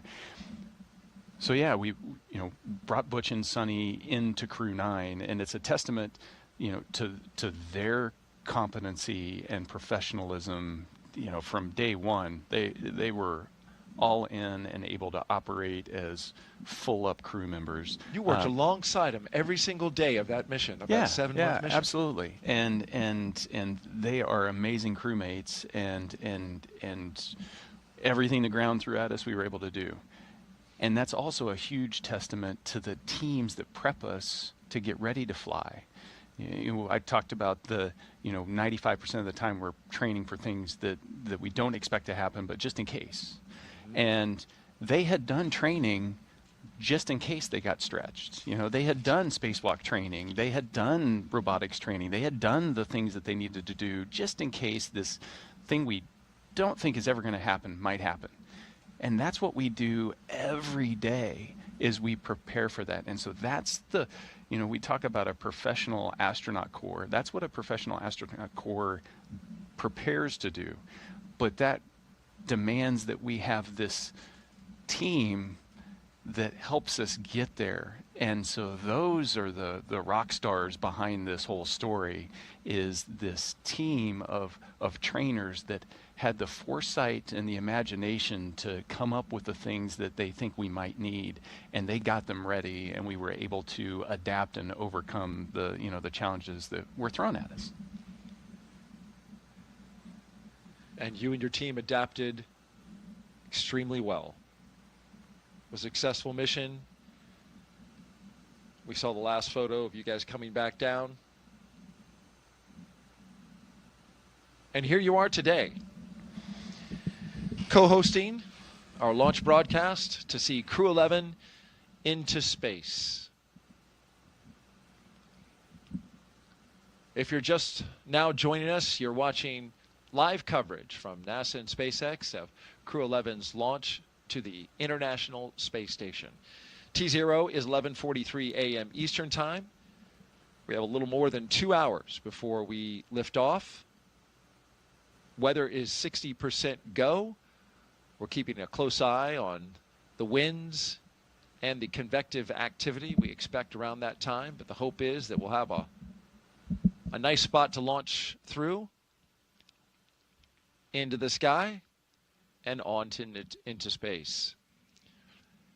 You mentioned all the work that you did when you were on Crew-9, and of course a lot of that focuses around research on the ISS. The International Space Station is one of the most extraordinary labs that has ever been built, and it's the final destination, of course, for Crew-11.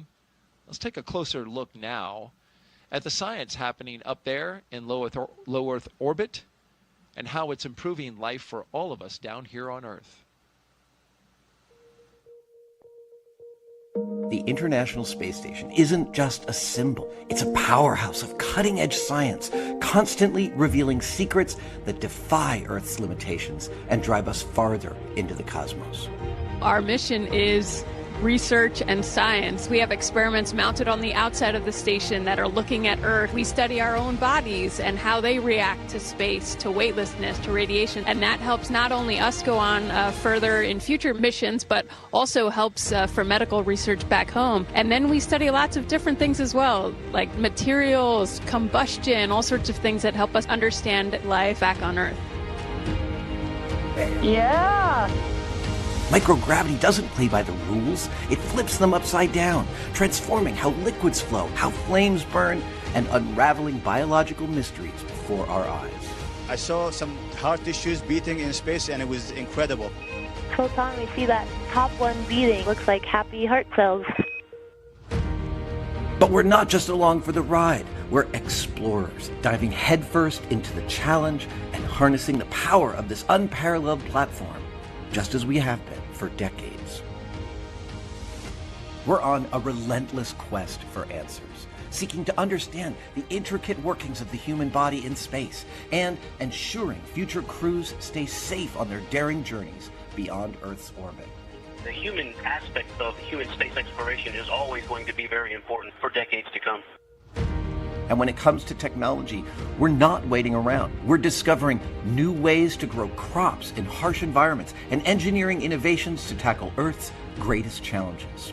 We have amazing technology that allows us to recycle water and create water for us to drink. It's delicious. Microgravity isn't just a curiosity, it's a game changer in the fight against diseases back on Earth, paving the way for breakthroughs that benefit us all and enabling new economic opportunities in space. Welcome Axiom 3 on board the International Space Station. From our vantage point more than 200 miles above Earth, we are not just spectators. We're gaining unprecedented insights into the world we call home, and we're sharing our findings openly. We're not just achieving results today. We're sparking inspiration in future generations of explorers and embracing the power of global collaboration as we reach for the stars. What was your favorite experiment on the International Space Station? Toby, great question. My favorite experiment was the one that I got to eat. It was us growing hatch chili peppers in our plant habitat. Station Huntsville on 2, we have video in Node 1. Look at those chili peppers. And as we soar through space at 17,500 miles per hour, each moment is a step closer to unlocking the mysteries of our Earth, our universe, and propelling our pioneering spirit even farther into space. So come along for the ride aboard the International Space Station.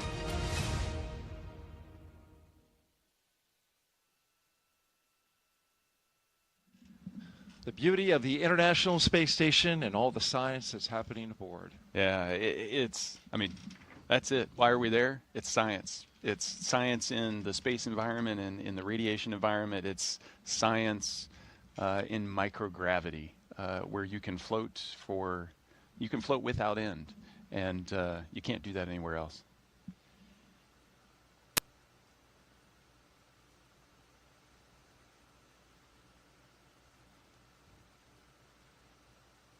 Well, as you can see from this shot, looking skyward, up past the Falcon 9 rocket and Endeavour spacecraft, our astronauts are aboard.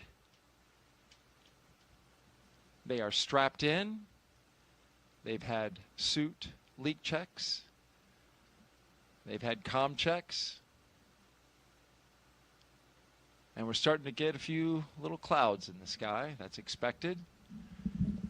It's warm here in Florida on this first day of August.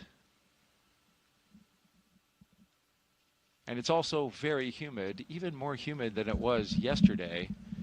As you can see, the puffy cumulus clouds are accumulating a little earlier today.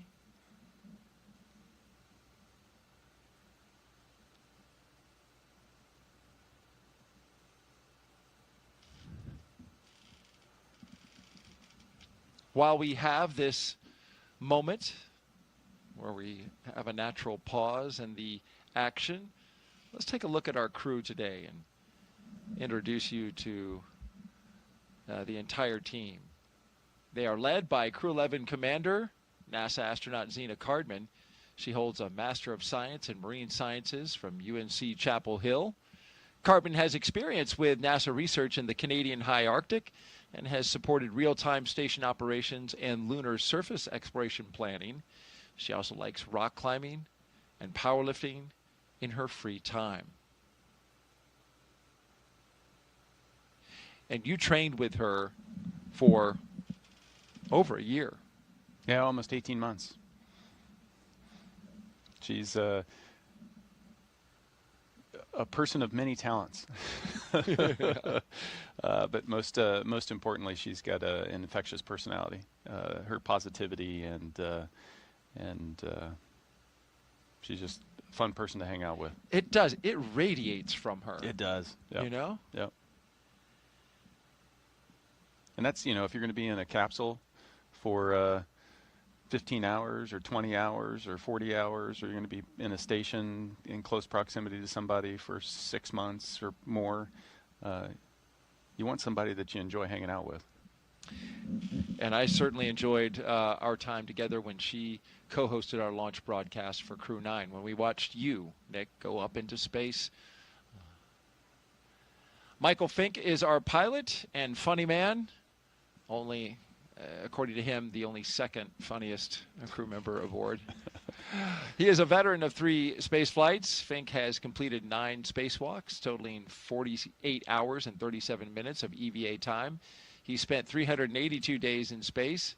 Fink is a certified pilot for Boeing Starliner and SpaceX Crew-11, as well as a co-pilot, flight engineer on Soyuz, and a mission specialist on the space shuttle. Fink enjoys spending time with his family, traveling, geology, and learning new languages. You know, equally, somebody that's enjoyable to hang out with. That's true. It's, you can say that about all of this crew. Just Dragon great SpaceX, people. we had a good side hatch leak check. Dragon copies. Good leak check. Great news. That is great news. That is. And so that means that the crew is sealed up inside, safe from the hostile environment of space once this Dragon spacecraft gets into Dragon SpaceX, gets into orbit. We are commencing health check for a launch escape system. Expect momentary flight computer state change, followed by a transition back to pad hatch closed. Dragon copies. We'll monitor the flight computer state changes.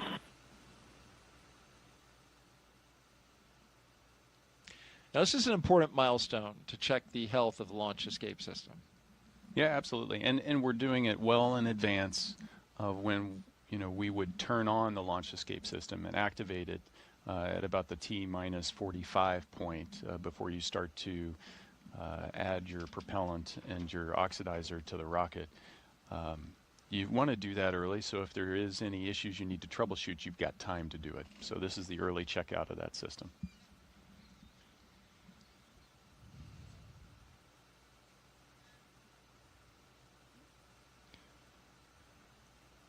Let's introduce you to our mission specialist now. Kimiya Yui is the JAXA astronaut on board. He's Crew-11's mission specialist, and with 142 days in space, this will be Yui's second trip to the space station.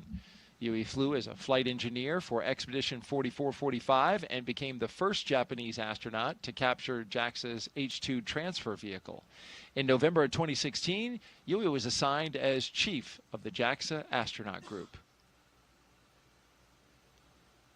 And when you think about his history, capturing the H-2, the HTV, it'd be pretty spectacular if he could capture HTVX as it comes up.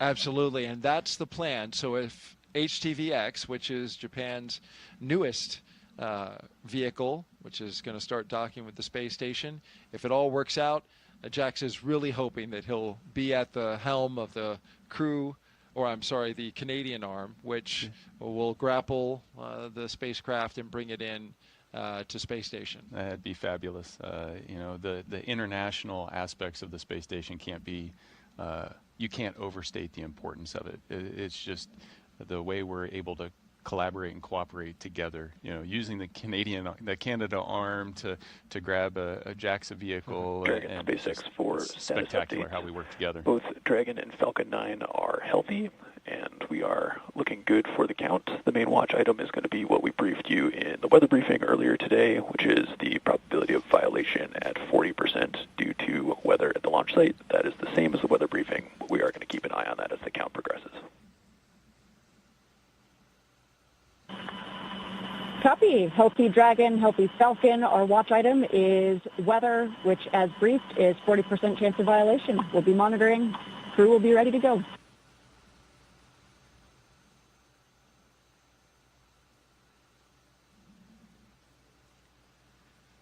And lastly, the Crew-11 mission specialist, Roscosmos cosmonaut Oleg Platonov. This will be his first trip to the International Space Station. He graduated from the Krasnodar Higher Military Aviation School of Pilots with a degree in engineering and military rank of lieutenant. He is married with one child, and he is taking a toy from that child. who the child is good that with sounded it. terrible. It doesn't. He has taken his children's toys, but he's taken it into space. If we Here, finish I'm going to the take thought your there. favorite toy away from you. Is this no. your favorite? Okay. No, and that's one of the cool things that we're allowed to do is take little mementos that we can take that remind us of our friends and family and loved ones, and then we, at the end of the day we get to bring that back to them, and then his child's going to be able to hold that dear the rest of their life. It really has to be special. I have a young son, and I look at his toys with nostalgia, right? I see him play with them. I see how much they mean to him. And then to add that additional sentimentality to it that's just cool.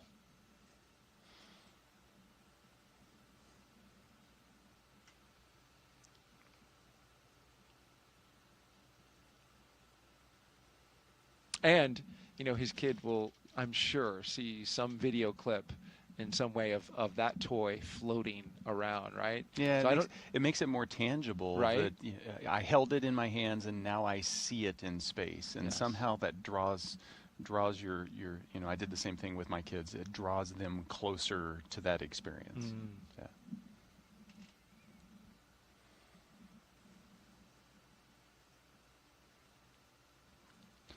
So the vehicle's clean, everything is tracking well, and we're waiting on a weather update. I propose we focus on the 60% go as opposed to the 40% probability of violation. It seems more glass half full. It does, doesn't it? And we that's what we put on our graphic. We put the go. Officially, it's given to us in a POV. And I understand that. Statistics are the way they are for a reason. That's right. But Nick is positive thoughts today. He is doing his best with the positivity here, and I appreciate it greatly.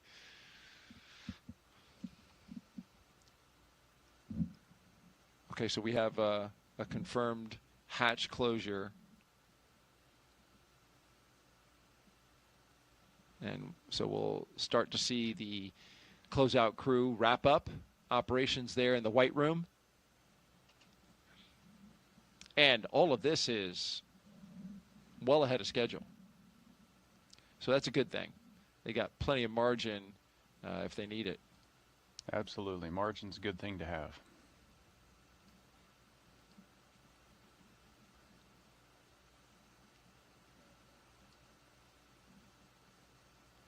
How about some more social questions? I love it. Let's do it.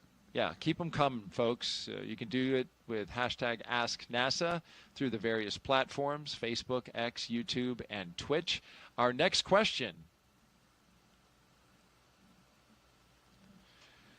Abigail C3 asks, are there any space, quote, pioneers that have inspired Nick during his career or leading up to it?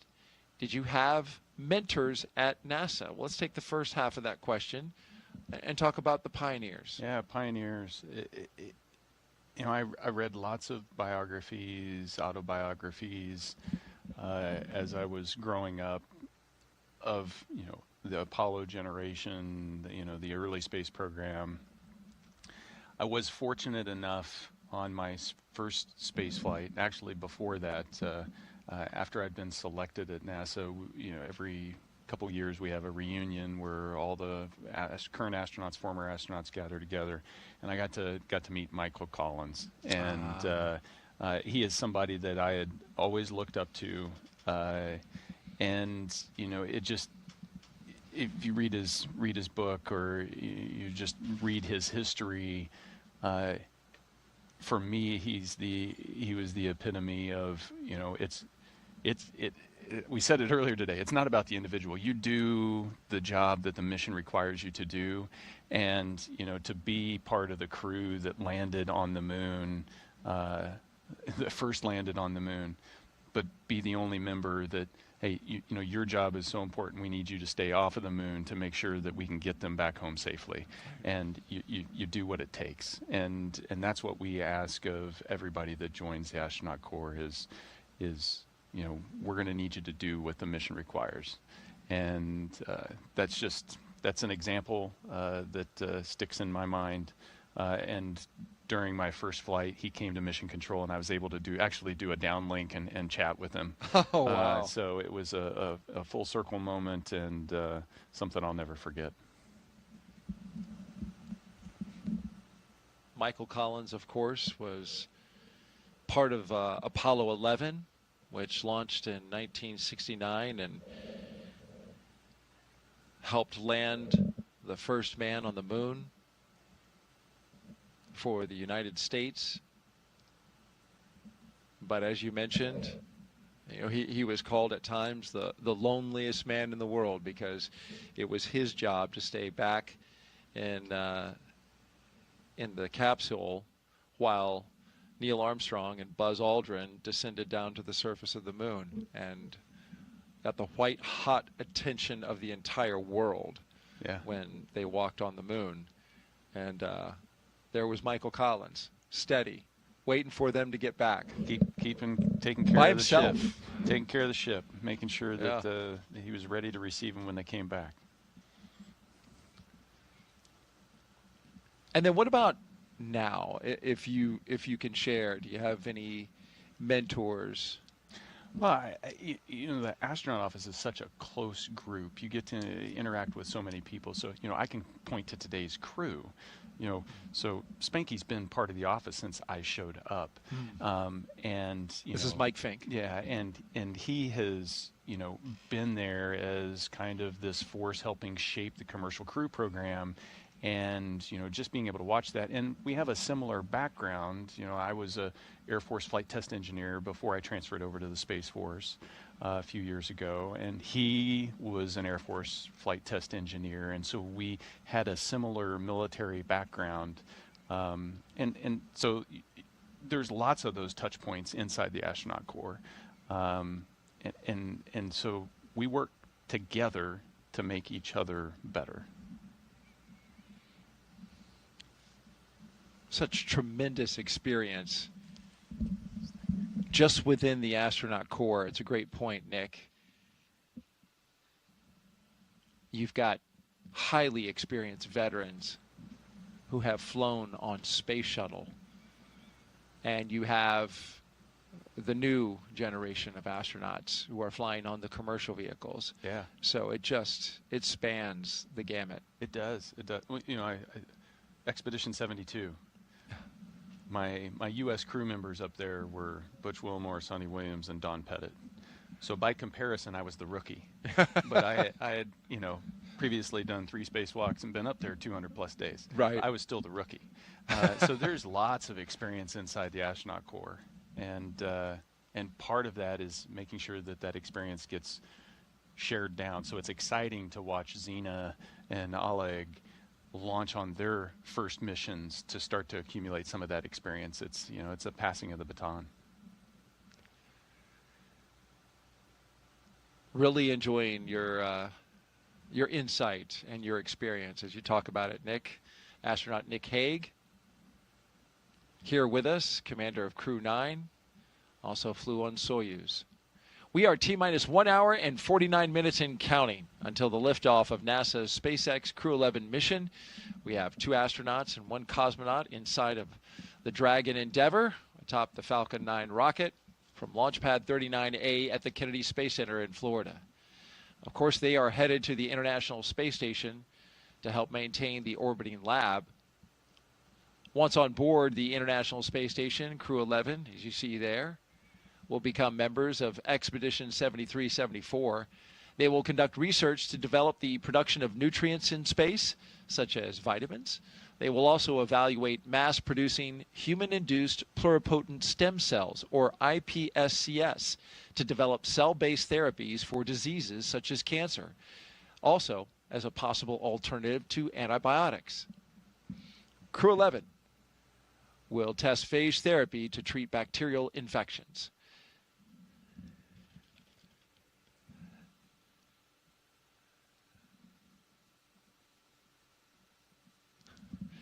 So Nick and I are standing by now as we are listening in to a weather brief. So please stand by.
again, we are standing by as we're listening to a weather brief from Launch Weather Officer James Tager to SpaceX's launch director. Please stand by.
Okay.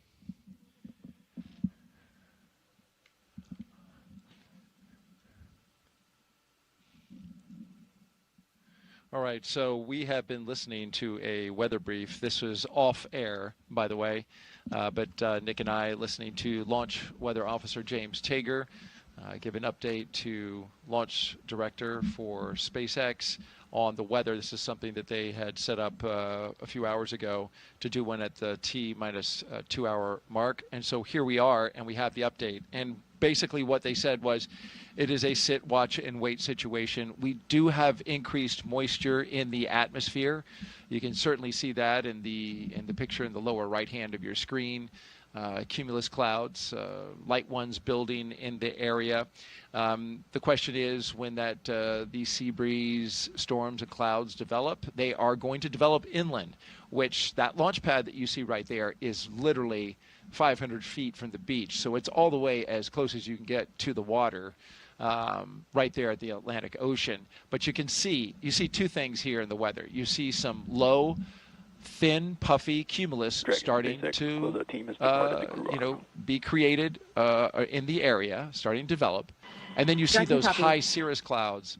Those high clouds are drier in nature. You want to see those. They are moving over the area. They look at those as a sign of good things, potentially to kind of mitigate against the increase in moisture. But overall, when the launch weather officer was asked where he would put the current POV updated to the second right now, he left it at 40% probability of violation, which puts us at a 60% go. That has been the go forecast since we began our launch broadcast this morning. You see there in that shot a line of cumulus clouds, nice little clouds there. The scale, the angle of this kind of throws you off because it makes it look like it's out in front of it, but those clouds are more over towards the land side. So we will see what happens with our sea breeze. We're watching it closely. We're also watching the weather along the ascent corridor. Showers are moving through that area at this moment. We also need to have good conditions there. This is where the Dragon could potentially splash down. But what's good about the showers there, Nick, is that they are expected to clear that area in an hour or so. So hoping for a good ascent corridor. And then, of course, you have the abort zones. If they were to get to orbit, that they would later splash down to. They are monitoring those as well. So essentially, more watching, more waiting. We've got a crew that's ready to go. And we've got weather that's just a watch item and continues to be at this moment. Yeah. No, it's actually, for me, it's fun to listen to that back channel conversation, back and forth between the weather office over at the 45th Space Launch Delta and SpaceX, because you get to hear the depth of analysis that's going into, making sure that every step of the way the weather is going to be good enough for the crew, and so things are continuing to go. We're still 60% go. I'm staying positive, and it's great. Well, we got really close yesterday at 12:09 p.m. Eastern Time. We were just a minute away. And so today we'll be at 11:43 a.m. Eastern Time. So if everything tracks as it did yesterday, then we should be good to go. How about that for some positivity from your co-host? I love it. Okay. All right. T-minus 1 hour and 40 minutes and counting. Let's take you now inside Mission Control in Houston, where flight controllers are constantly monitoring the International Space Station and the people living aboard. NASA's Sandra Jones is live there at Johnson Space Center. Sandra, good morning. Hey, good morning, and thank you, Daryl. As you said, this is Mission Control Houston in the International Space Station Flight Control Room here at the Johnson Space Center in Houston, Texas. The team is continuing to prepare for launch today and is being led by Flight Director Anthony Varia. Today, we will be hopefully launching the 11th rotational crew mission to the International Space Station under the agency's Commercial Crew Program. Following Crew-11's arrival, the space station will have a total of 11 crew members representing 3 different agencies aboard for just a few days. Once on board, Crew-11 will go over handover procedures with the off-going Crew-10, including a safety briefing and orientation, and then the new crew will jump right in to help advance scientific knowledge and demonstrate new technologies. After a few days of handover activities, the members of Crew-10 will prepare for their undocking and return to Earth. Direct handovers between crews allow for continuity of the activities and helps to ensure a continuous U.S. presence on the International Space Station, which is about to celebrate 25 years of continuous human presence in November. Ahead of Crew-10's return, JAXA astronaut Takuya Onishi will turn over command of the International Space Station to Roscosmos cosmonaut Sergei Ryzhikov. The space station is currently in Expedition 73. And here is a look at that mission patch on your screen. In the fall, NASA astronaut Chris Williams and Roscosmos cosmonaut Sergei Kutsverchkin and Sergei Mikheyev will join the on-orbit crew. Shortly after the departure of the Soyuz MS-27 with NASA astronaut Johnny Kim coming home will mark the commencement of Expedition 74, which will be led by the new commander, NASA astronaut Mike Fink. All this, of course, coming up after today's launch. We will continue with the countdown, and with under 2 hours before launch, we'll send it back over to Kennedy. All right, thank you, Sandra Jones. Back here at Kennedy Space Center, you're looking up at the Falcon 9 rocket and Dragon Endeavour with Crew-11 inside the spacecraft at the very top. This is Launch Complex 39A here at the Kennedy Space Center, a historic launch pad where launches to the moon have happened, as well as the long and very successful Space Shuttle program. We've documented the astronauts' path and crew members' path to the pad today, starting at T-minus 4 hours and 10 minutes. We saw them through suit up, all 4 crew members getting into their spacesuits. They checked them for leaks and then had them head out the door to their waiting vehicles. 3 Teslas parked outside astronaut crew quarters. They jumped inside and under security escort made a 20-minute drive across the Kennedy Space Center to this location that you see here, Launch Complex 39A. Once inside their spacecraft, they performed umbilical checks, they did communication checks, and they pressurized their suits a second time to make sure they are good to go for launch. The closeout crew sealed the door, the side hatch, which is used to enter the spacecraft as well as leave it. They sealed it up for the final time before going into space. And now we are marching to our next few milestones. We have some margin in the schedule now, so a little time for the astronauts to, as Nick was telling us yesterday, do some reflection,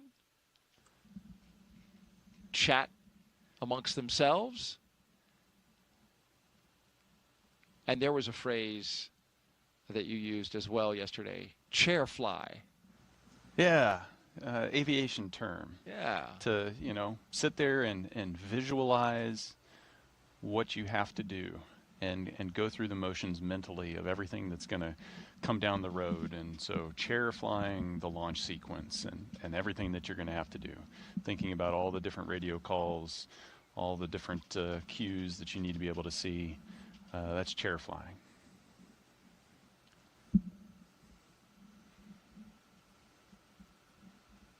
Well, let's chair fly ourselves right to the International Space Station now with some video. We are commemorating a very significant anniversary coming up on November 2nd, 25 years of continuous human presence aboard the orbiting laboratory. And liftoff. International Space Station is underway. We are in the golden age of the space station right now in terms of the return on investment and what we're able to do there. One of the great legacies of the space station is not just going to be science, but very importantly, the international cooperation. This is perhaps most prominent, international cooperation for exploration.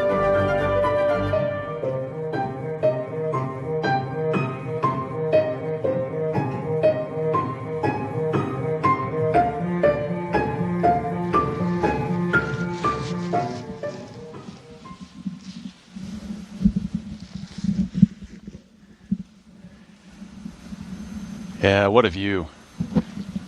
25 years.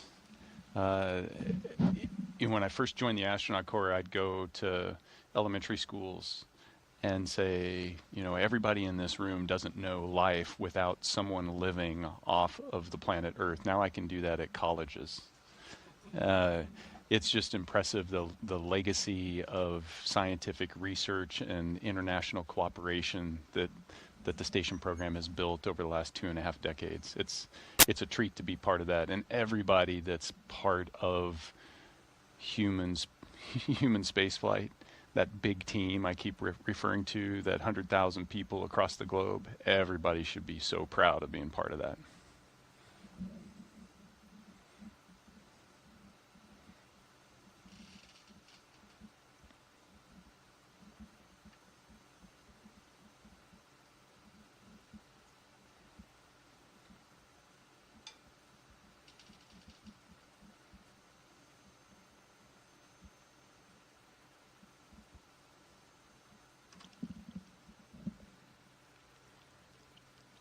One of the first things Crew-11 did as a team was design their mission patch. You, of course, participated in the design of yours. This is Crew-11's patch.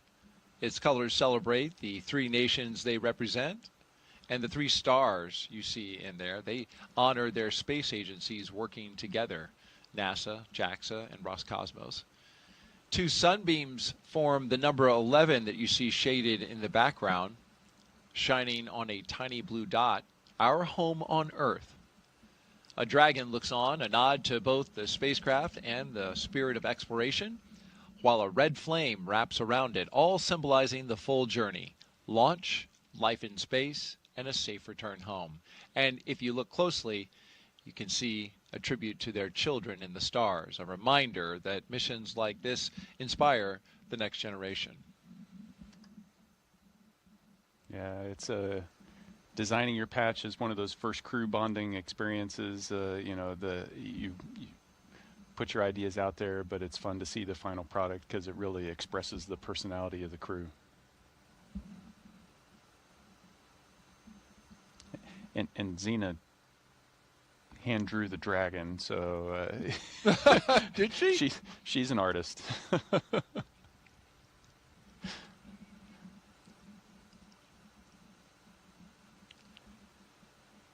We're going to talk more about her artistic talent later in the show when we get closer to liftoff.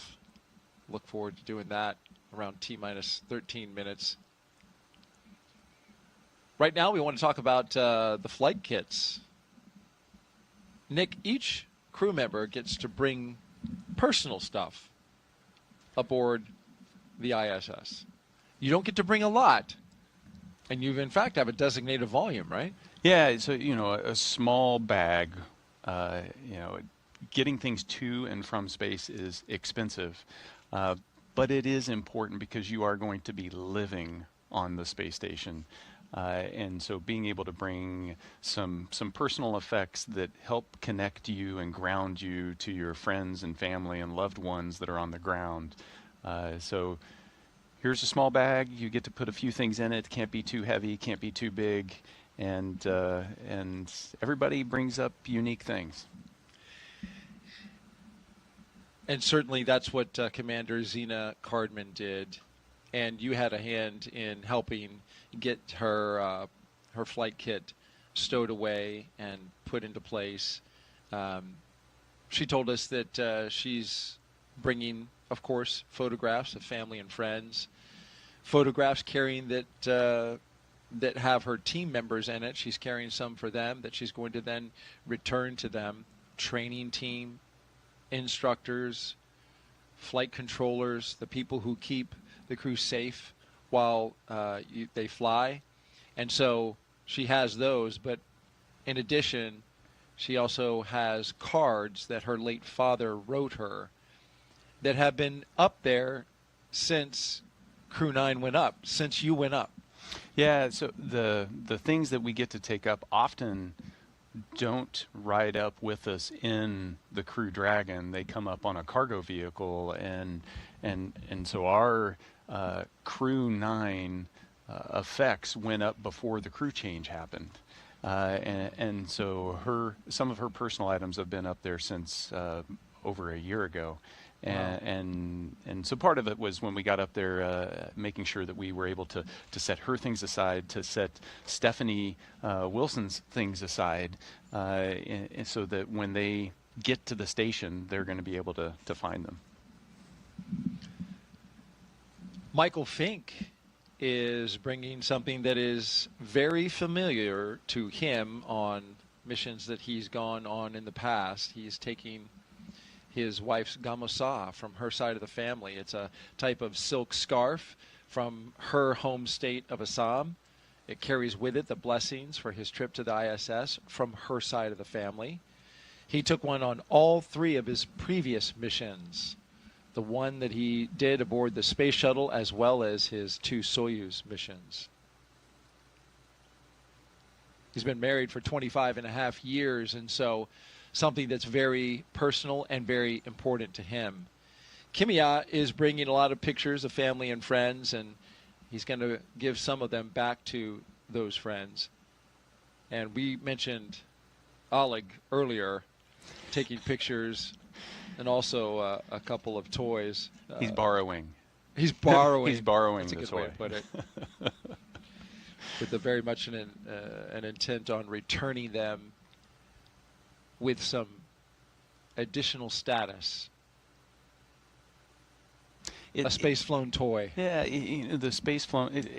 There's something about, I think, this desire to bring photographs, to bring things to space, and then bring them back to your friends and family. It's really the desire is to bring them to space with you. And the best I can do is bring a little bit of space back to you.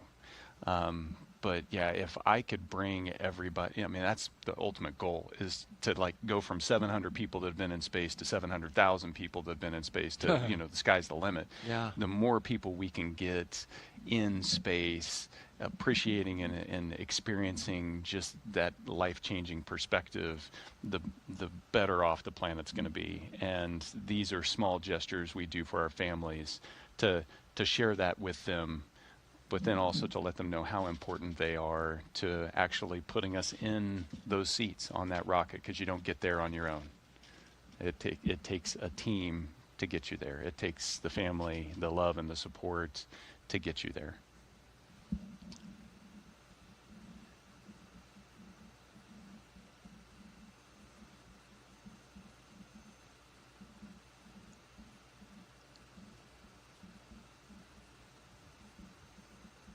In addition to the flight kits, of course, Crew-11 taking science up as well. And some of the experiments they'll be working on include how do you grow vitamins in space, or even use viruses to fight bacteria on a spacecraft. For the past year and a half, Crew-11 has been training to support cutting-edge research like this aboard the International Space Station. First up is Bionutrients 3. This study is looking at how to make essential vitamins and nutrients in space so astronauts can stay healthy on long missions. They'll be testing samples like yogurt, kefir, and a yeast-based drink to see how well they work in microgravity. Next is Stem Cell X IP1, which uses space to grow stem cells. These cells can turn into any type of cell in the body and could one day help treat diseases like cancer. Growing them in microgravity may produce more cells and better ones, higher quality stem cells that we can then use on Earth. And then there's Genes in Space 12. It's testing phage therapy, which uses viruses that target and kill bacteria. It could be a powerful alternative to antibiotics, especially in space, where infections can become harder to treat. Some pretty interesting research happening on station, Dick, and stem cells, of course, that research has been around for a little bit, and even you got to work on stem cells in space in your time on the ISS. Yeah, and the comparison between my first mission and my second mission, just the complexity of the experiments that we've been able to start to do up there it's just exploded. And so we're really starting to see return on the investment on maximizing the output of our facilities up there. But those three experiments that you highlighted they're pretty cool because they highlight different aspects. The stem cells, Genes in Space 12, it's the 12th iteration, so we've been doing this a long time. Yeah. Stem cells, it's getting really complex. Then you're talking about nutrients in space, and that's how we're leveraging the space station research to be able to inform us on how we're going to do deep space exploration.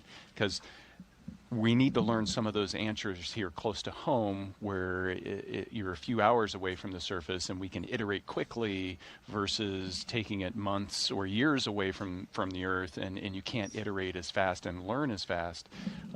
So the space station, I was impressed with a lot of the things that I was doing this last time around were all focused on how are we reducing risk and learning more that's going to help us get back to the surface of the moon and onto Mars. That's the focus now, and where so much research, the human research as well aspect of it.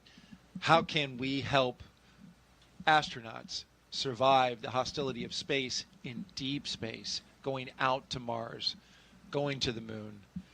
So much has been focused on that recently, and it's important because there's a lot of technology that we have yet to develop to help make sure astronauts are going to be safe on that journey. Yeah, and you see this budding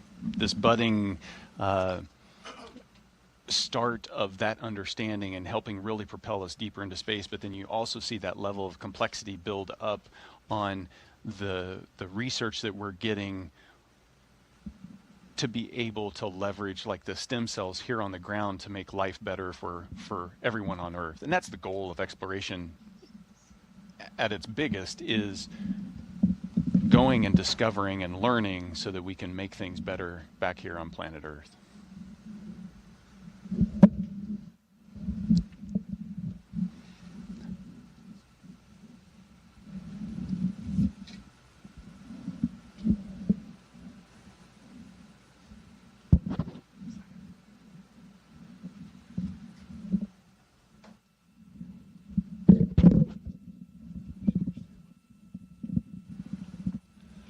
Minus 1 hour and 21 minutes and counting until liftoff of NASA and SpaceX's Crew-11 to the International Space Station. You're looking at a live view of Launch Complex 39A. That's Dragon Endeavour, the flight leader in the SpaceX fleet of vehicles. Today would be its 6th flight.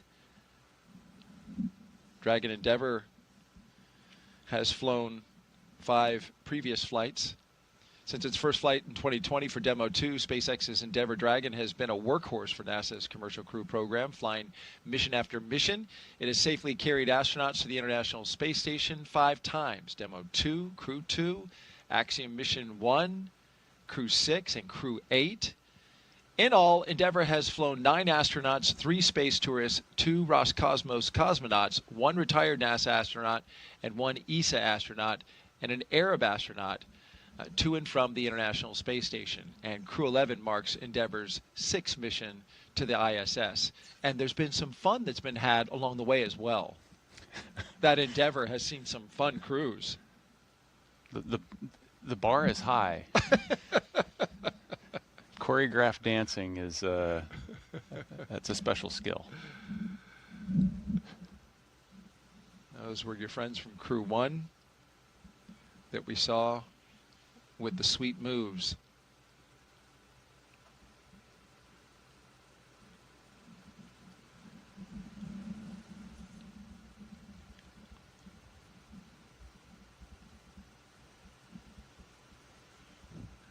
Some things we're looking forward to, of course, further down the countdown is launch escape system arm, the retraction of the crew access arm, getting closer to less than an hour from now. So we're gearing up for that. Also, the big one, T-minus 35 minutes, we'll begin tanking this rocket with propellants in order to make this flight to space. Yeah, everything builds up to that. Well, everything builds up to liftoff, right? That's right. But if you're going to go anywhere, you need gas. And before we load it with gas, we got to arm the launch escape system. So all of that starts to really pick up around T-minus 45. And, you know, right now you're still in that, you're in the seat, you're waiting, you're reflecting. As you start to arm the launch escape system, that's the mental shift to now it's time to be ready to go.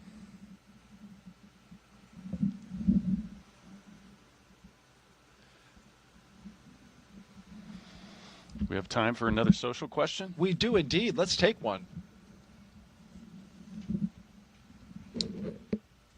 Christy asks, how do they drink enough water on the space station? This is a great question. Oh, this is great. You can go so many directions with this. Why don't you go into all of them? So water is really heavy, surprisingly. And heavy things are expensive to launch into space. And we'd need to launch way too many rockets if we didn't learn how to recycle our water.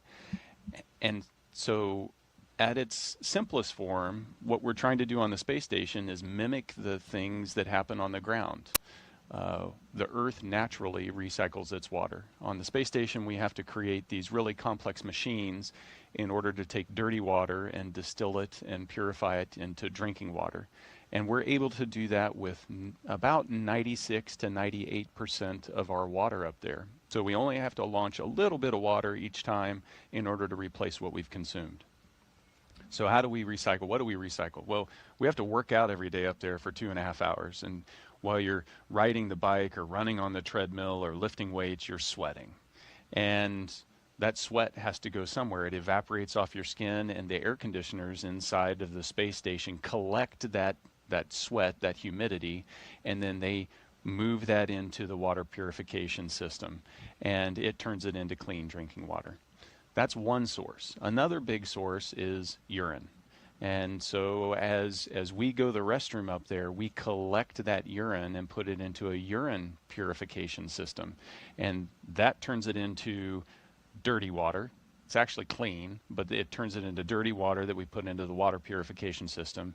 And we use that. And so what was today's coffee is tomorrow's coffee, is the day after that's coffee. Well, you're looking live. Thank you so much for that. That was a great explanation, albeit a little bit gross.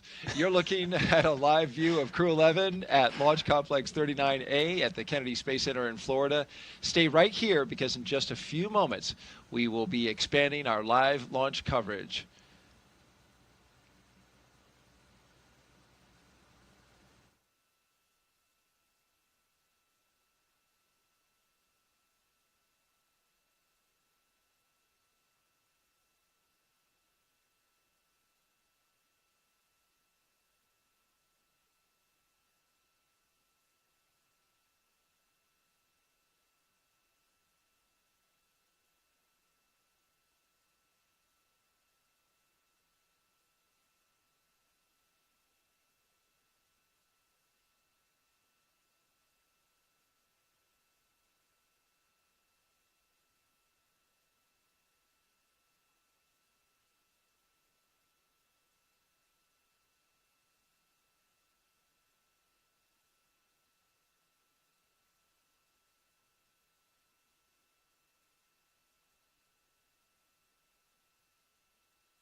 Good morning and welcome back. You're watching live launch coverage of NASA and SpaceX's 11th rotational flight to the International Space Station. I'm NASA's Daryl Nail, joined once again by NASA astronaut Nick Hague. After yesterday's weather scrub, we're back on track for a second attempt. Liftoff now set for 11:43 a.m. Eastern Time from Launch Pad 39A here at the Kennedy Space Center. And before we continue, a quick reminder about Nick's incredible experience in space. General Nick Hague was selected as a NASA astronaut in 2013. His first flight to space station ended in 2018 with a launch abort following a rocket booster failure on Soyuz MS-10, a dramatic escape that he and his Roscosmos crewmate survived safely. He then returned to space successfully on Soyuz MS-12, spending 203 days on the ISS. Then last fall, he commanded NASA's SpaceX Crew-11 mission, launching with cosmonaut Alexander Gorbanov. In total, Nick has logged 373 days in space and completed 4 spacewalks. So glad you're here with us, and you've documented everything starting at T-minus 4 hours and 10 minutes early this morning, and we've been rocking and rolling ever since. No, it's been great to be here. I wouldn't want to be anywhere else. Supporting your friend and colleague, Zena Cardman, as well as the rest of the crew members on their mission today. Crew-11 is launching from Pad 39A. We're just over an hour away. About the same as previously, 40% chance of violation. Once they launch, copy all, we are all tracking for they'll arrive at station and join Expedition 7374. And in just 3 days, Crew 10 will return home. A quick 2+2 crew handover.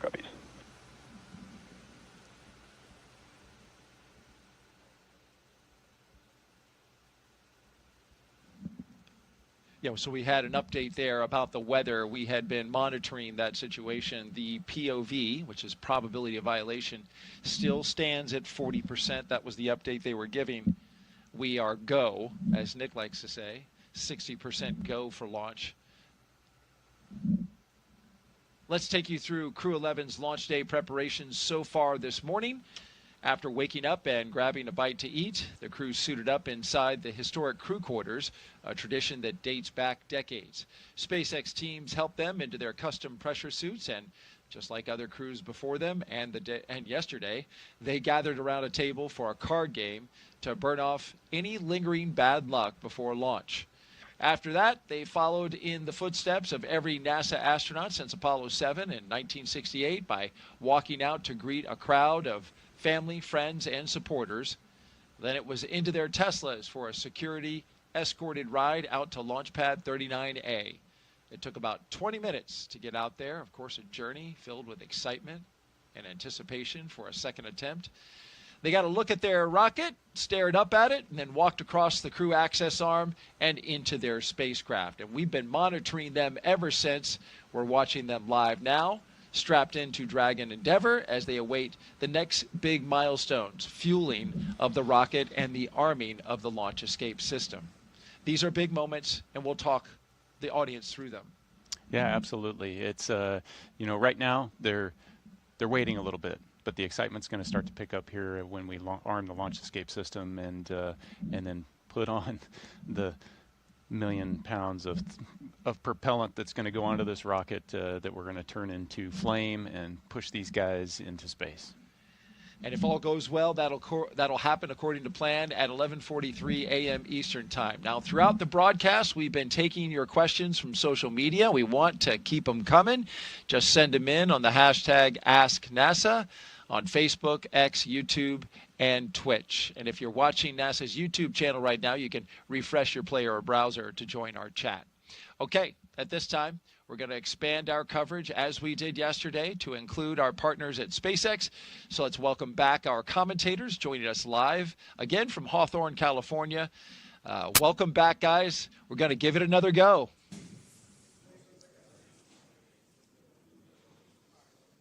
Thanks, Daryl. It's great to hear and see you guys once again. And like you mentioned before, keeping an eye on the weather is going to be the name of the game today. I'm Joseph Zakshesky with NASA Communications. And I'm Somi Srivastava, a certification engineer here at SpaceX.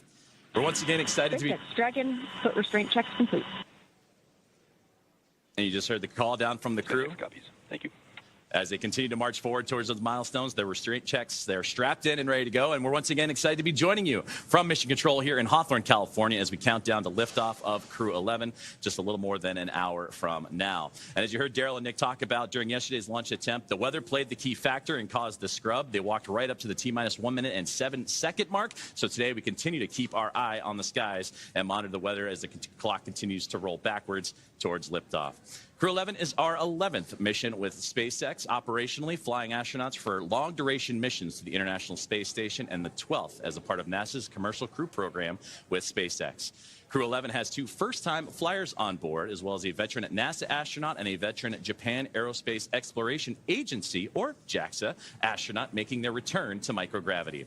The multinational crew also represents 3 different space agencies, Soumya: NASA, JAXA, and Roscosmos. And today's crew will fly aboard Dragon Endeavour, which was the first operational Dragon to carry crew on board during SpaceX and NASA's Demo 2 mission in 2020 with astronauts Bob and Doug.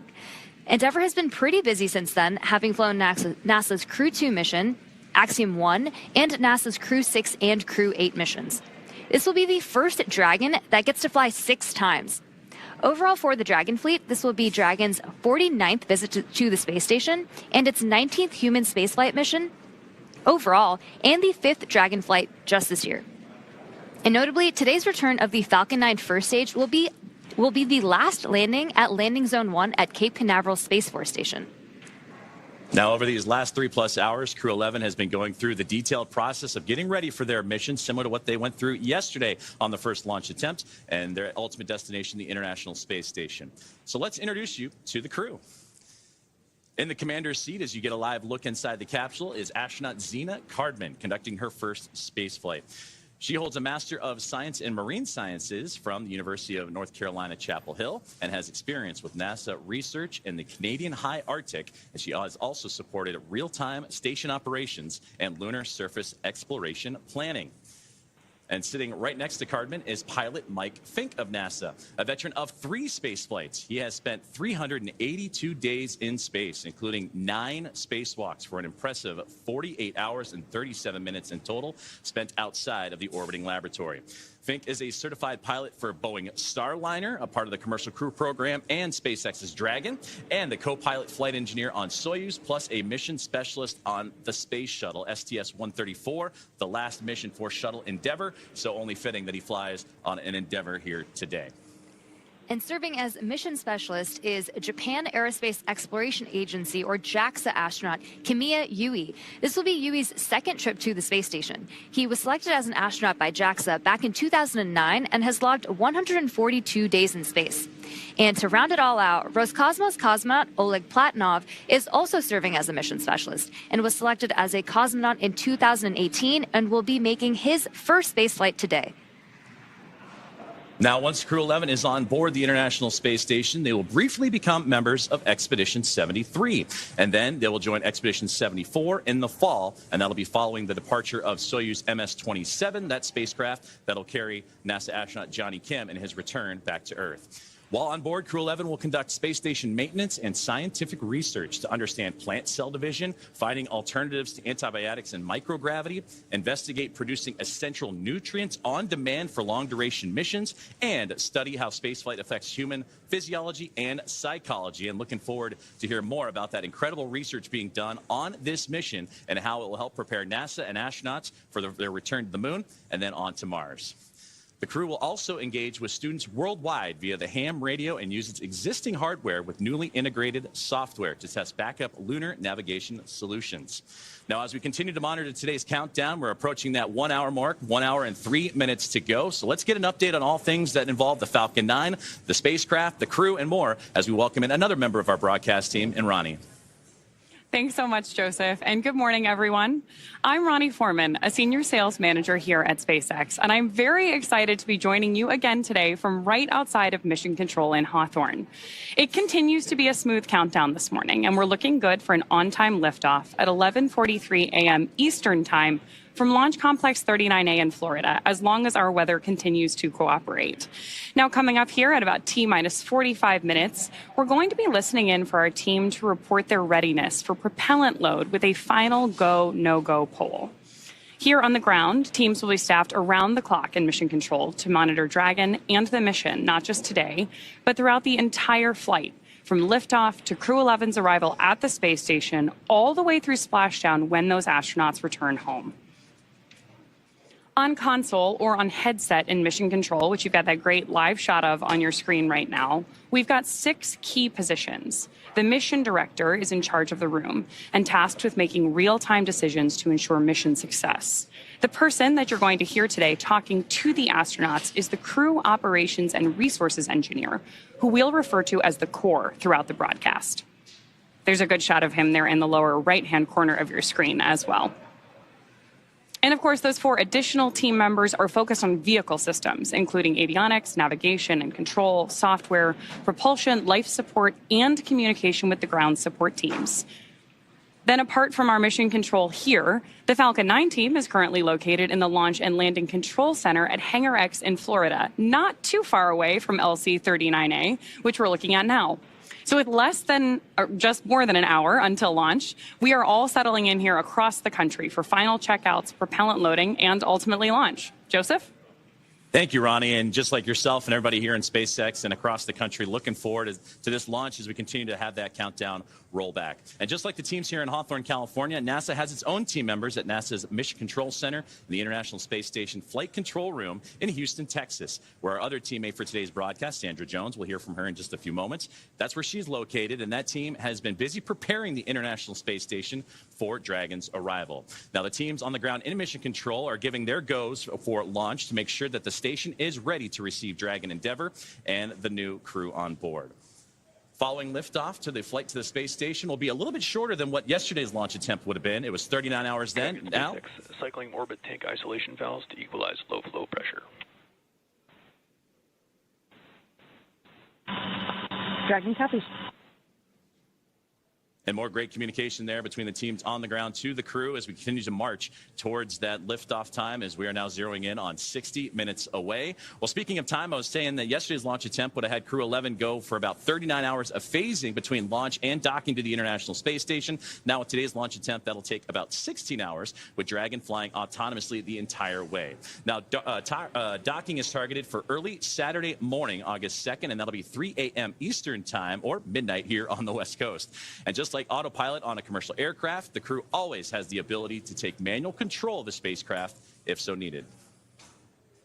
We're now just under T-minus 1 hour and counting. SpaceX, your go for Section 5. When ready, report go for launch. We're continuing to hear great comms. Dragon copies, go for Section 5 and Wilco. Great comms between mission control and the crew. So we are now at T-minus 59 minutes and counting down to today's launch. While we wait, let's check in with NASA's Sandra Jones at the Johnson Space Center to see how things are shaping up at Mission Control in Houston. Sandra. Welcome back to Mission Control Houston here at the Johnson Space Center in Houston, Texas. We are here in the hub of human spaceflight at NASA. The team here has pulled go for launch, and the International Space Station is ready for the crew to lift off as they begin their journey to the orbiting laboratory. At the time of launch, the International Space Station will be traveling 260 miles over the North Atlantic, just south of Nova Scotia. In the home stretch of the rendezvous, NASA and SpaceX flight controllers will enter into what we call integrated operations, where both flight control teams will conduct a series of go, no-go polls for Dragon Endeavour's docking to the International Space Station. Rotational missions like Crew-11 help NASA continue to maximize the important research and technology demonstrations made possible only in the International Space Station. SpaceX, Dragon, go for launch. SpaceX copies. Dragon crew is go for launch. And you heard it there from the commander of the Dragon Endeavour. They are go for launch. We are continuing to march towards a launch in 58 minutes from today. Their destination, of course, you see there on your screen, the International Space Station, with a unique microgravity environment, critical for NASA to prepare for future commercial low Earth orbit destinations and to understand and overcome the challenges of long-duration spaceflight necessary for a long-term presence on the Moon and crewed missions deeper into the solar system, including onto Mars. Now here's a closer look at the mission and what Crew-11 will have to look forward to during their stay aboard the International Space Station. International Space Station, one of humanity's greatest accomplishments so far. 15 countries working together and adding more all the time that have helped plan, build, and fly the International Space Station. And it just shows what human beings can do when we work together. As Crew-11, we are about to launch on board a Dragon spacecraft to the International Space Station. We are actually continuing ISS mission almost a quarter centuries. Right now, crew members are working very hard on the ISS. So we got that result, and actually we do more researches, then pass that information to Crew-12. Конечно, исследования на Международной космической станции, как я считаю, они очень важны, и они являются ключевым звеном в развитии технологии, науки и всей цивилизации. И все самое лучшее из космоса всегда приходит рано или поздно на Землю в виде новых открытий, новых приборов, возможностей и технологий.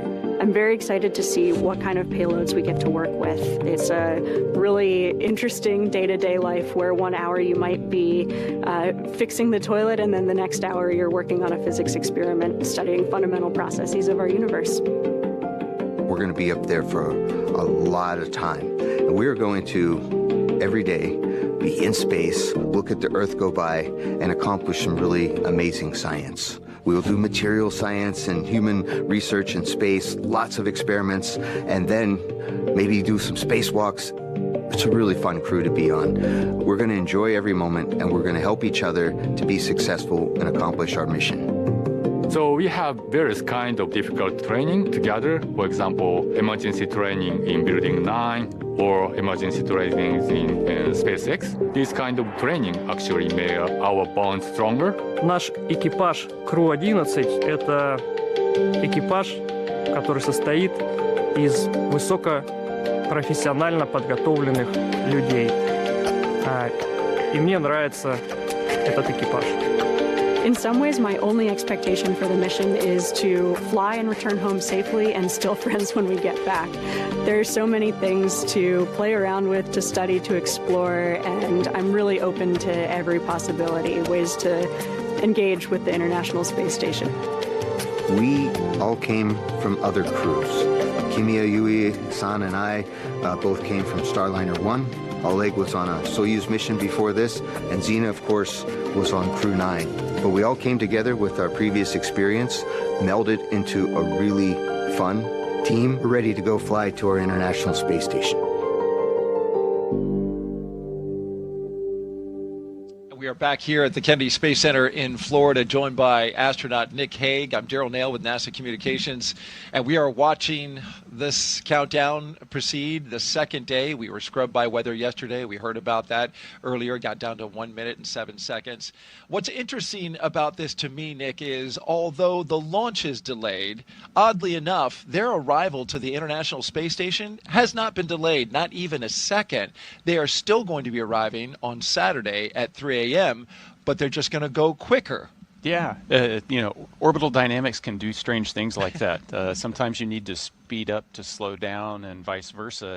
And in this case, we can launch at a different time, use some orbital dynamics to our advantage, and arrive to the station at the exact same time. What it means for the crew is I'm going to be in that capsule for 16 hours instead of 40 hours, which, you know, it's a tight space. It's not the tightest of spaces, but it'll be nice to get to the station a little bit faster and be able to spread your wings out coming through the hatch. A small benefit to a launch delay, having a little shorter. If there is a silver lining somewhere in there, this is it. This is it. All right. Well, let's take a social question. We've been asking throughout the broadcast for our audience to send us questions, and Nick, you've been doing a great job answering them. Had a lot of kids asking questions as well. Our next question comes from Jeff, who asks, what was the most interesting thing you saw outside the window when on board the ISS? I've heard you describe it now for 2 launch attempts. I thought it was fascinating that you were able to see the entire, like, coast to coast of America, from West Coast to East Coast, and I just wondered what that was like. But what was the singular most interesting thing you saw? So this last time, it was the difference between looking out the cupola 6 years ago and looking out the cupola now. it was nighttime where, the sun's getting ready to rise. You can see stars all over the place. And I start to see these streaks of, light, and it's like fireflies on the horizon. And what it was other satellites. So in the 6 years, there's been so many satellites added to space that now it's easy to see the sun reflect off those satellites as you're coming up over sunrise, and you start to get this sense of just how congested space really is, and how important it is to keep track of all that stuff. Absolutely. Yeah, and so that is it's critical, and there's a connection there, with the Space Force. We're right here co-located to launch into space, and we rely on each other, but then also to keep the station safe. The Space Force is doing its job as well. Absolutely, the 45th Space Wing tracking all of the assets in space. Well, we love hearing from you, so keep those questions coming. Just hit us up on Facebook, X, YouTube, or Twitch with the hashtag AskNASA, and we'll get to yours live. T-minus 51 minutes and counting now till liftoff, so let's head out to NASA's Tony Jaramillo, who is standing by live at one of the best viewing spots here at Kennedy. She's joined by NASA's Acting Associate Administrator, Vanessa Weich. Tony. Hey, thanks, Daryl. That's right. We are out here once again in an amazing viewing location where we can see the rocket at the launch pad. Off to my left here, joining me is Vanessa Weich. Vanessa, we saw you at crew walkout yesterday and also out there today. Did you have a chance to speak with the crew before they headed out to the launch pad? Anything that you told them? Well, yesterday I had the opportunity to kind of say, hey, we're very excited.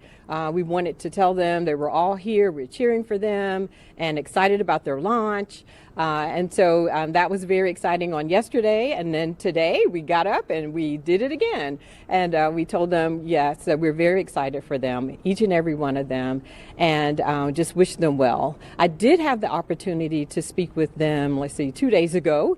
And to speak with them more in a setting where we could talk and talk about the mission that was coming up. Each and every one of them are excited about their mission in different ways, the experiments that they'll have to do, and they're excited about getting to the International Space Station, what they'll do at the International Space Station, the science experiments, the technology, and looking forward to them. They'll be the crew that will be on orbit as we celebrate 25 years of having continuous presence off of the Earth. And so that'll be great. And then they'll also probably be there when we start our celebrations here in the United States of our 250th birthday of the United States. So a very exciting time for this particular crew. Absolutely. We are all very excited for them to go to station, hoping that happens today. Crew-11 will mark the 12th human spaceflight for SpaceX under NASA's Commercial Crew program. Can you tell us a little bit more about the significance of maintaining that human presence in space? Yeah, so we're really great partners that we have with SpaceX, and them being able to get our crew members to the International Space Station.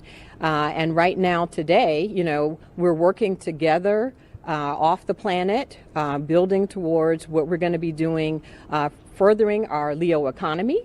So as we continue on doing our experiments on the International Space Station, we're also looking at follow-on space stations. And so working together as internationals, as our industry partners on those further new commercial space stations, and then all of the things that we're learning is helping us as we prepare for Artemis. And so with the Artemis missions, we need everyone, all hands on deck. We'll be working together as we go.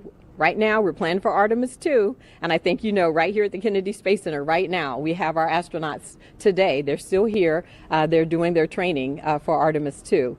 But their first flight, they'll go and they would do a flyby of the moon, and then next up is landing on the moon. So we're excited that all of us get to work on this together. Our international partners, our industry partners, academia, NASA, we're working on this as one team. Vanessa, thank you so much for joining us. Now we'll send it back to our team in Hawthorne. Thanks, Tony. Falcon 9 is the first orbital-class rocket that is capable of reflight. Together, Falcon 9 and Falcon Heavy have completed more than 520 launches and over 449 reflights. And today, the booster will be attempting to make the last landing at Landing Zone 1, which is just down the coast from NASA's Kennedy Space Center in Florida.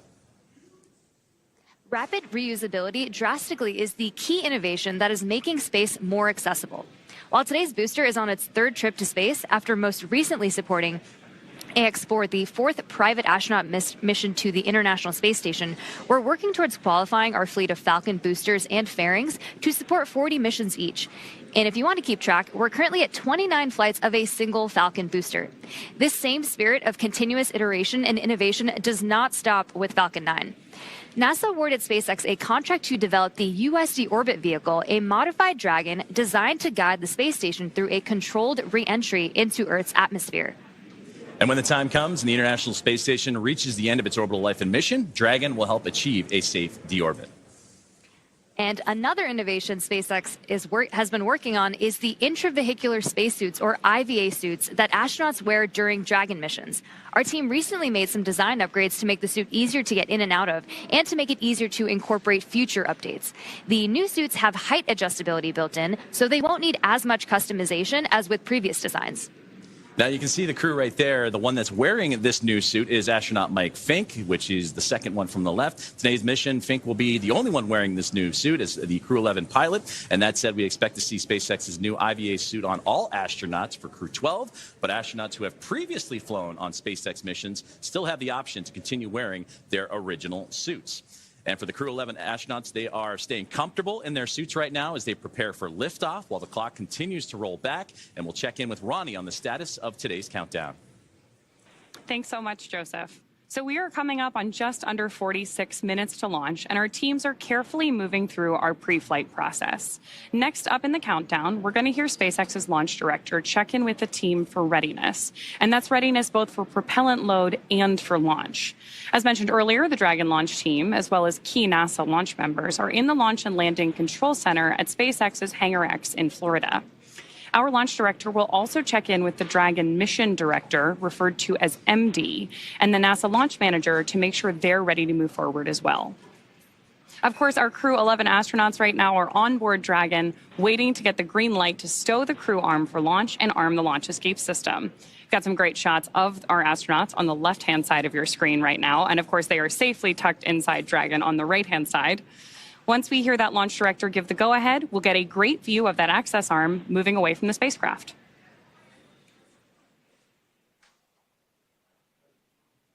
We are going to stand by here and listen in for that final poll and some instructions to our team in that final lead up to liftoff.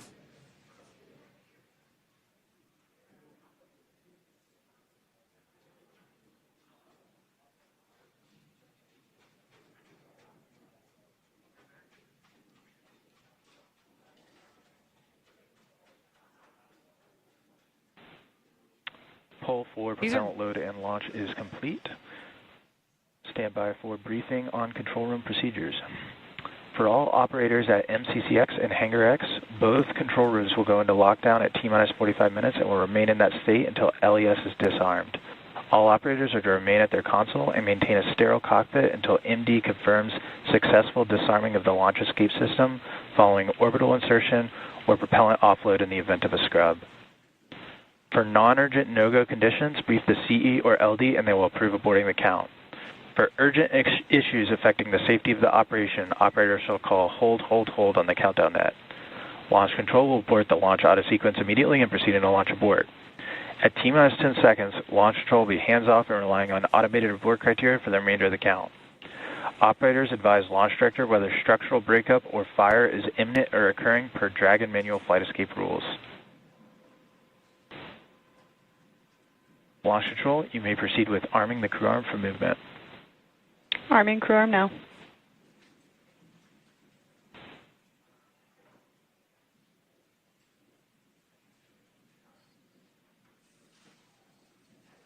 So we just heard those instructions to our team. Again, we're about to see that crew access arm move away from the spacecraft. Crew access arm retraction started. Starting right now. And with that, propellant loading is going to get underway here in a little bit less than 10 minutes. So with that, let's check back in with Daryl and Nick. And you can see now the crew access arm articulating away from the Dragon Endeavour, where our crew of 4 is inside. That's a beautiful shot there. A big milestone after getting the go from the launch director at SpaceX A look from inside the crew access arm now and out over the Space Coast. In this moment in between having the crew access arm rotate away and the arming of the launch escape system, there's a little buffer there where the astronauts will be on their own until that can be armed. And then we start tanking the rocket.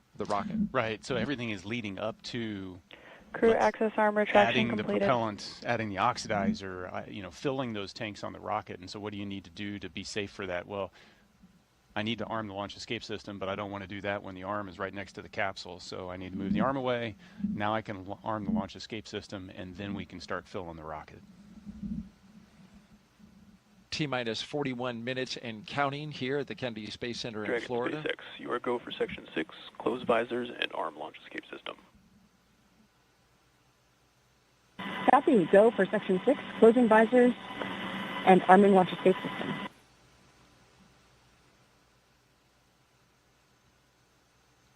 Here's a beautiful shot from our helicopter looking west. You can see the formation of cumulus clouds in the area. Weather is a watch item for today. The launch weather officer. Dragon, visors closed, arming launch escape system. SpaceX copies.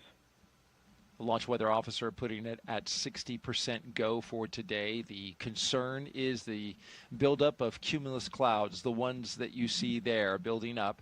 There's a lot of moisture in the atmosphere. But although you see those clouds around the pad, notice as we start to circle around to the west and look east, clear skies out over the Atlantic Ocean. So when you look at this picture, Nick, you can certainly understand that even though we have clouds that are building in the area, there's an area that we can find over top of this launch complex that we could potentially system is verified armed. Get clear enough path to launch this rocket. Yeah, you just need a hole big enough to launch through. So you don't have to have cloudless skies. Dragon. You just need clear enough skies. Clear enough 10-mile hole would be nice. I think if we think enough positive thoughts here at the launch site, we can create that bubble. I'm working on mine. Me too. And so we've been listening as they walk through the milestones here, the arming of the launch escape system. This is a critical system. Nick, you know this very well. Yeah, it's an absolutely critical system. We're just moments away from them getting ready to tank the rocket, fill it up with, you know, the kerosene and the liquid oxygen, and before you start to do that procedure and load all of that stored energy onto the rocket, you arm the launch escape system so that if anything goes wrong in a heartbeat, that system can pull that capsule away from the rocket and off to safety. Commander Nick Hague, when you were commanding Crew 9, you sat through these very same moments in the Dragon, on the launch pad, ready to go. Yeah, once you press the button to launch to arm the launch escape system, there's a switch in your mind. Now you're sitting on a live rocket. Now everything is primed and ready to go. You are definitely focused on everything leading to T-0 and liftoff. And that arming of the launch escape system happening just a few seconds from now. We expect it at T-minus 38 minutes. And again, that allows the Draco engines on the Dragon to pull that spacecraft away in the event of an emergency.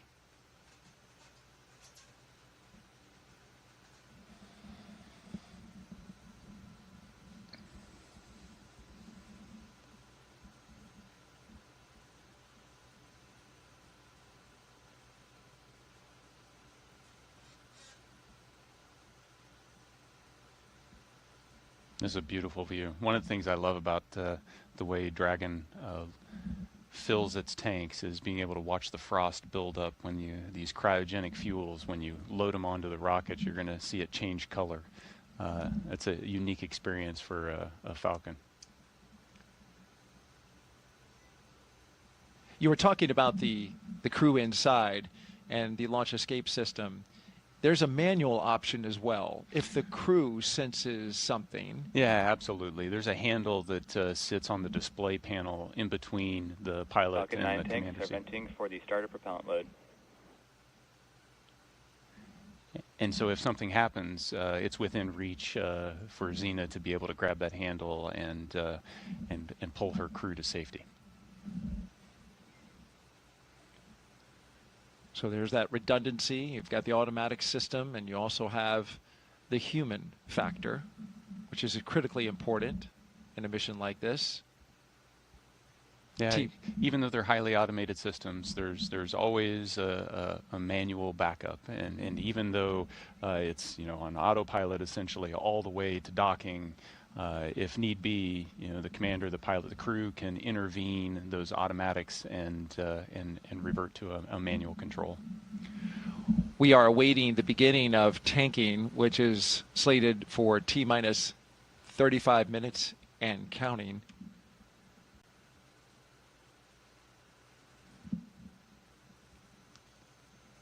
You talk about the manual factor. You can also fly this manually, this Dragon Endeavour.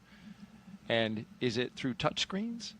Yeah, the Dragon has a unique interface. It's a touchscreen panel. So once you activate the manual controls, you have a series of virtual buttons on a touchscreen that you can issue commands that would change the attitude or even change the motion of the capsule. Beautiful shot there by our Kennedy Space Center flight operations team.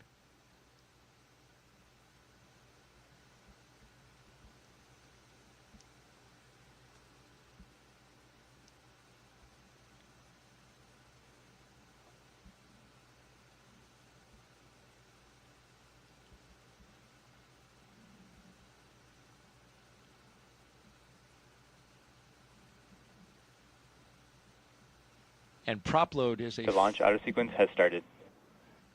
And there we have the signal that the automatic prop loading sequence is underway. All of this prop load that loads the 4 tanks, the 2 LOX tanks, and the 2 prop tanks sequentially is now being done. It's fully automated. Yeah, and highly timed, choreographed so that these super cold liquids don't have an opportunity to boil off too much. And you want to top off the tanks and then launch almost immediately.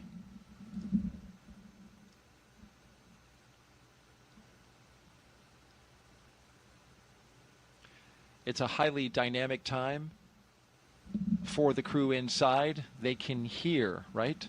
The sound of prop load. Now they're starting to feel Falcon 9 come to life. You hear the pumps and the fuels and the liquids move around. You can hear venting. You'll hear some call outs to warn them about venting. So there's sounds now, the sounds of Dragon. It has its personality, and it starts to come out. All right, with that, thank you very much, Nick Hague, NASA astronaut, commander of Crew 9, here with us as our co-host today.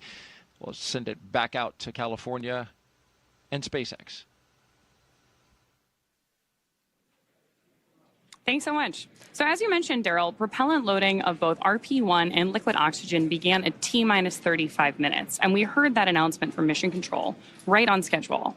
Weather continues to be our main watch item today, but I'm hearing from our vehicle teams that everything looks good both for Falcon 9 and for Dragon. Next up, at about T-minus 30 minutes, our SpaceX launch director will inform the crew that the loading of cryogenic helium has begun, first on stage 1 and then on stage 2 about 4 minutes later. Stage 2 RP-1 loading should wrap up at T-minus 20 minutes and 30 seconds, and then as we approach T-minus 16 minutes and 30 seconds, so just 4 minutes later again, we should hear the call out that stage 2 liquid oxygen loading has begun. All together, we're going to have about 1 million pounds of fuel on board Falcon 9 by the time we're ready for liftoff. So with all those consumables being loaded on the rocket, at this point, if we have to call a hold for any reason, we will have to stand down and target our backup launch opportunity, which is tomorrow, Saturday, August 2nd at 11:21 a.m. Eastern. The reason we have a specific backup launch day and time is that we can't just pause for weather and jump back into the countdown, mainly because we have an instantaneous launch window today. Let's dig into that some more and do a little Orbital Mechanics 101. An instantaneous launch window means we need to launch at exactly the right time, and that's driven by our planned rendezvous point, which is the place that Dragon and the space station meet in orbit. Right now, the International Space Station is orbiting the Earth at more than 17,000 miles per hour, and Dragon actually needs to catch up to it. That means we have to deliver Dragon to the correct orbit by timing its trajectory relative to the International Space Station so that they're in the same place in space at the same time. A precise liftoff time is crucial for hitting that rendezvous point. So at this point, if we heard a hold called, we would have to stand down and do many of these processes again, which if you joined us yesterday, we know is what happened with our launch attempt yesterday. And then, of course, we'll be targeting our backup launch opportunity, which is now tomorrow at 11:21 a.m. Eastern. So for now, with everything still looking good, I'm going to hand it back to Soumya and Joseph to talk about West Coast recovery. Soumya? We are now at just a little over T plus 31 minutes and counting, getting closer and closer to getting our Crew-11 astronauts into space. Once their mission is complete and it's time for our crew to splash down back on planet Earth, they'll be heading to one of several targeted sites supported by SpaceX. Until recently, Dragon recoveries primarily occurred off the coast of Florida. But this year, SpaceX moved Dragon recovery operations off the coast of California to allow Dragon to complete its deorbit before safely jettisoning the trunk over the Pacific Ocean.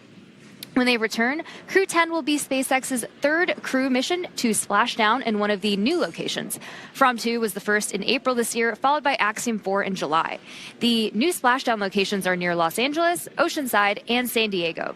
The recovery vessel Shannon will be stationed in Long Beach to support the new West Coast splashdown operations. Spreading these supported sites across multiple locations helps to maximize the return opportunities, lowering the chance that we will have to wave off due to bad weather. And when the spacecraft re-enters, those in the immediate area may hear a brief double clap of a thunder-like sound known as a sonic boom. It's been impressive to see these teams move those operations from the East Coast to the West Coast, not only just for SpaceX, but for the Commercial Crew Program, the International Space Station, and teams preparing for yesterday's launch attempt, today's launch attempt, and if necessary, as we continue to monitor the weather, we'll keep an eye out for any future opportunities that come in. So right now, we're inside half an hour to go until the T-minus liftoff point. So let's go back to today's mission, NASA SpaceX's Crew-11, and hear a bit more from the astronauts flying today. I think it's really innate in our human nature to want to keep exploring and to keep pushing boundaries. Everything that we do in space is ultimately for Earth and for the human species. We are having a lot of good experiments on orbit, making new medicines. That is actually good for everybody. By understanding how to live and work in space like we have with the International Space Station, we can now become a multiplanetary species by having bases on the Moon and bases on Mars. И выполнение полета в космос, на мой взгляд, важно, потому что в конечном счете необходимо человечеству будет двигаться в дальний космос для того, чтобы открывать новые миры, исследовать новые и новые горизонты. For me, it's a really compelling goal to go farther and farther afield in space and pushing our boundaries as a human species that way, learning more about our own home planet as we try to go farther. We've been going and living aboard the International Space Station for 25 years. We're ready to make the next steps. We're ready to go to the Moon. We're ready to go to Mars. We're ready to explore the solar system. We understand the effects of what life in space does to the human body, and we need to continue those studies. We need to continue getting ready and get ready and go to the Moon and Mars, and that's why it's important to go to space.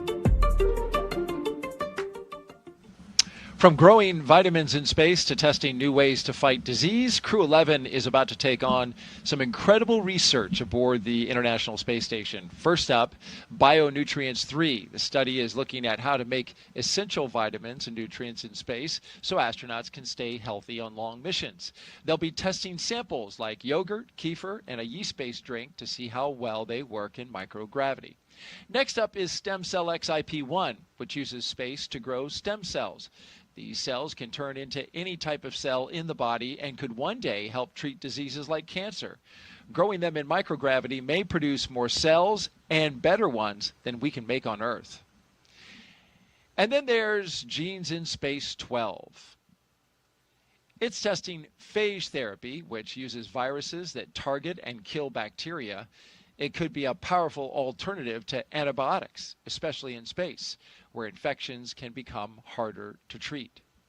A lot of research as well happens on the human body, and you had some research that you did when you were there. Yeah, every astronaut that goes to the space station can volunteer to be a subject for a plethora of human experiments, and we're learning so much about what affects us, from our immune system all the way down to our bones and our muscles and even the makeup of our DNA. It's fascinating the amount we can learn. And if you want to know why Nick is able to have such a young look, it's because in space you get older slower. I heard like 0.005 seconds slower. Yes, that and radiation's good for complexion. Thank you, Nick, for all your insight. Now let's toss it out to Tony at OSB2. Hey, thanks, Daryl. Joining us here, we have Dr. Stephen Platts, Dr. Lori Glaze again. Thank you guys both so much for joining us once again on this beautiful day. You know, Steve, Lori, let's discuss the human research that's going to be flying aboard this mission. Can you tell us what the crew will be conducting? Sure. The Human Research Program is sponsoring 10 research experiments for this particular launch. We're really excited about it. We have cardiovascular studies. We have studies looking at the brain and the eyeball, muscle, skeleton, pretty much everything you can think of. And what we're most excited about is we're really able to focus on some of the biggest risks we have to the human for spaceflight, and we're focusing on how we can better understand everything we need to get to the moon and Mars.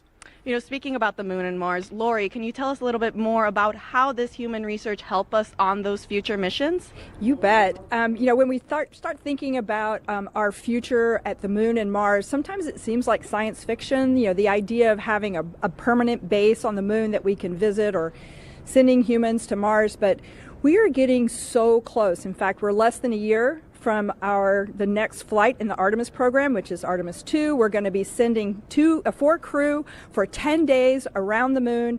And so we're getting there. The next mission after that will land humans, our crew, on the surface of the moon, first time since 1972, and at the South Pole, where we've never been before. And when we think about those missions that we're going to want to spend time on the surface of the moon or transiting to Mars, we're going to need our crew to be healthy for weeks or months in that transition period, and then be able to perform and execute the science and the exploration when they land in those partial gravity environments. And so it's critically important. We're using the space station, of course, it's a unique laboratory for doing the experiments that Steve's describing, doing things like being able to grow plants that we're going to need for food, so we don't need to bring all of the fresh food with us. Being able to recycle the water for drinking water and other purposes on the on that journey.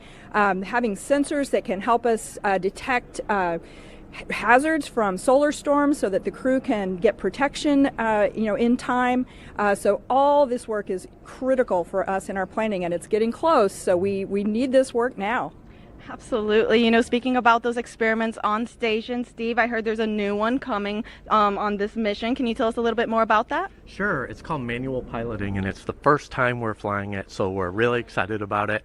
It will really help us with our planning for landing on the moon. And so what we're doing is we're looking at the transitions of gravity. We go from Earth to orbit, and then we're thinking landing on the lunar surface. Those transitions affect the human body, and so they can make you disoriented, they can disturb your balance and things like that. We have special equipment that we can use to simulate landing a vehicle, and so we're going to test the crew before in flight and then after they land in order to see how the body's affected so that we can figure out the best way to keep them safe. Well, Steve, Lori, thank you both so much for joining us. Now we'll go ahead and get you guys back to the shade, away from the heat, and we'll send it back to our host desk, Nick and Daryl.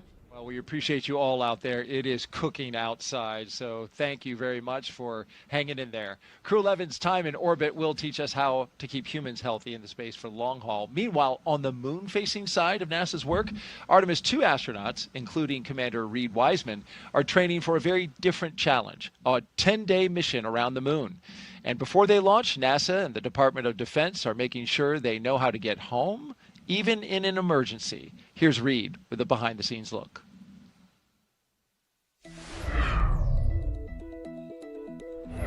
Hi, I'm NASA astronaut Reed Wiseman, commander of Artemis II. I'm here at the Kennedy Space Center in Florida, and as you can see, work is well underway for our next mission to the moon, both on land and off the coast. Back in June, teams with NASA and the Department of Defense used an area of open water off KSC to rehearse procedures for a possible rescue after an ascent abort from the SLS rocket. Instead of using astronauts, they used a set of test mannequins staged inside the Crew Module Test article, a full-scale mock-up of the Orion spacecraft. You can see pararescuers jumped from a plane into the water with their specialized equipment, then approached the spacecraft, opened the capsule, and transported the mannequins to the helicopter safely for medical care. This was one of 2 emergency procedures they rehearsed should they need to rescue me, Victor, Christina, and Jeremy during an abort scenario. And back here on land, now that the upper stage integration is complete inside the vehicle assembly building, teams with NASA's Exploration Ground Systems have been running SLS integrated testing, where they powered up both the core stage and boosters for the first time in preparation for our 10-day journey around the moon. That's a look at your Artemis Moon Minute. Artemis updates, scan the QR code on your screen that you see in the lower right-hand corner, or just go to the website at nasa.gov/Artemis-Roman numeral 2. And the moon stuff is really cool. The crew today drove by the VAB. There's a moon rocket inside there, and there's a crew that's training right now to go around the moon early next year. Yeah, and I love that view as they were driving by because it shows just kind of how connected this whole thing is. You've got a Crew-11 getting ready to go to the space station, and a lot of what they're going to do is trying to prove out the things we need to know in order to go to the moon. And at the same time in that frame, you've got Artemis II getting ready in the background, and I'm excited to see 4 more colleagues go around the moon. 100%. All right, let's head back now to Hawthorne, California. Thank you very much, Daryl and Nick. And right now we're preparing. Fuel load complete.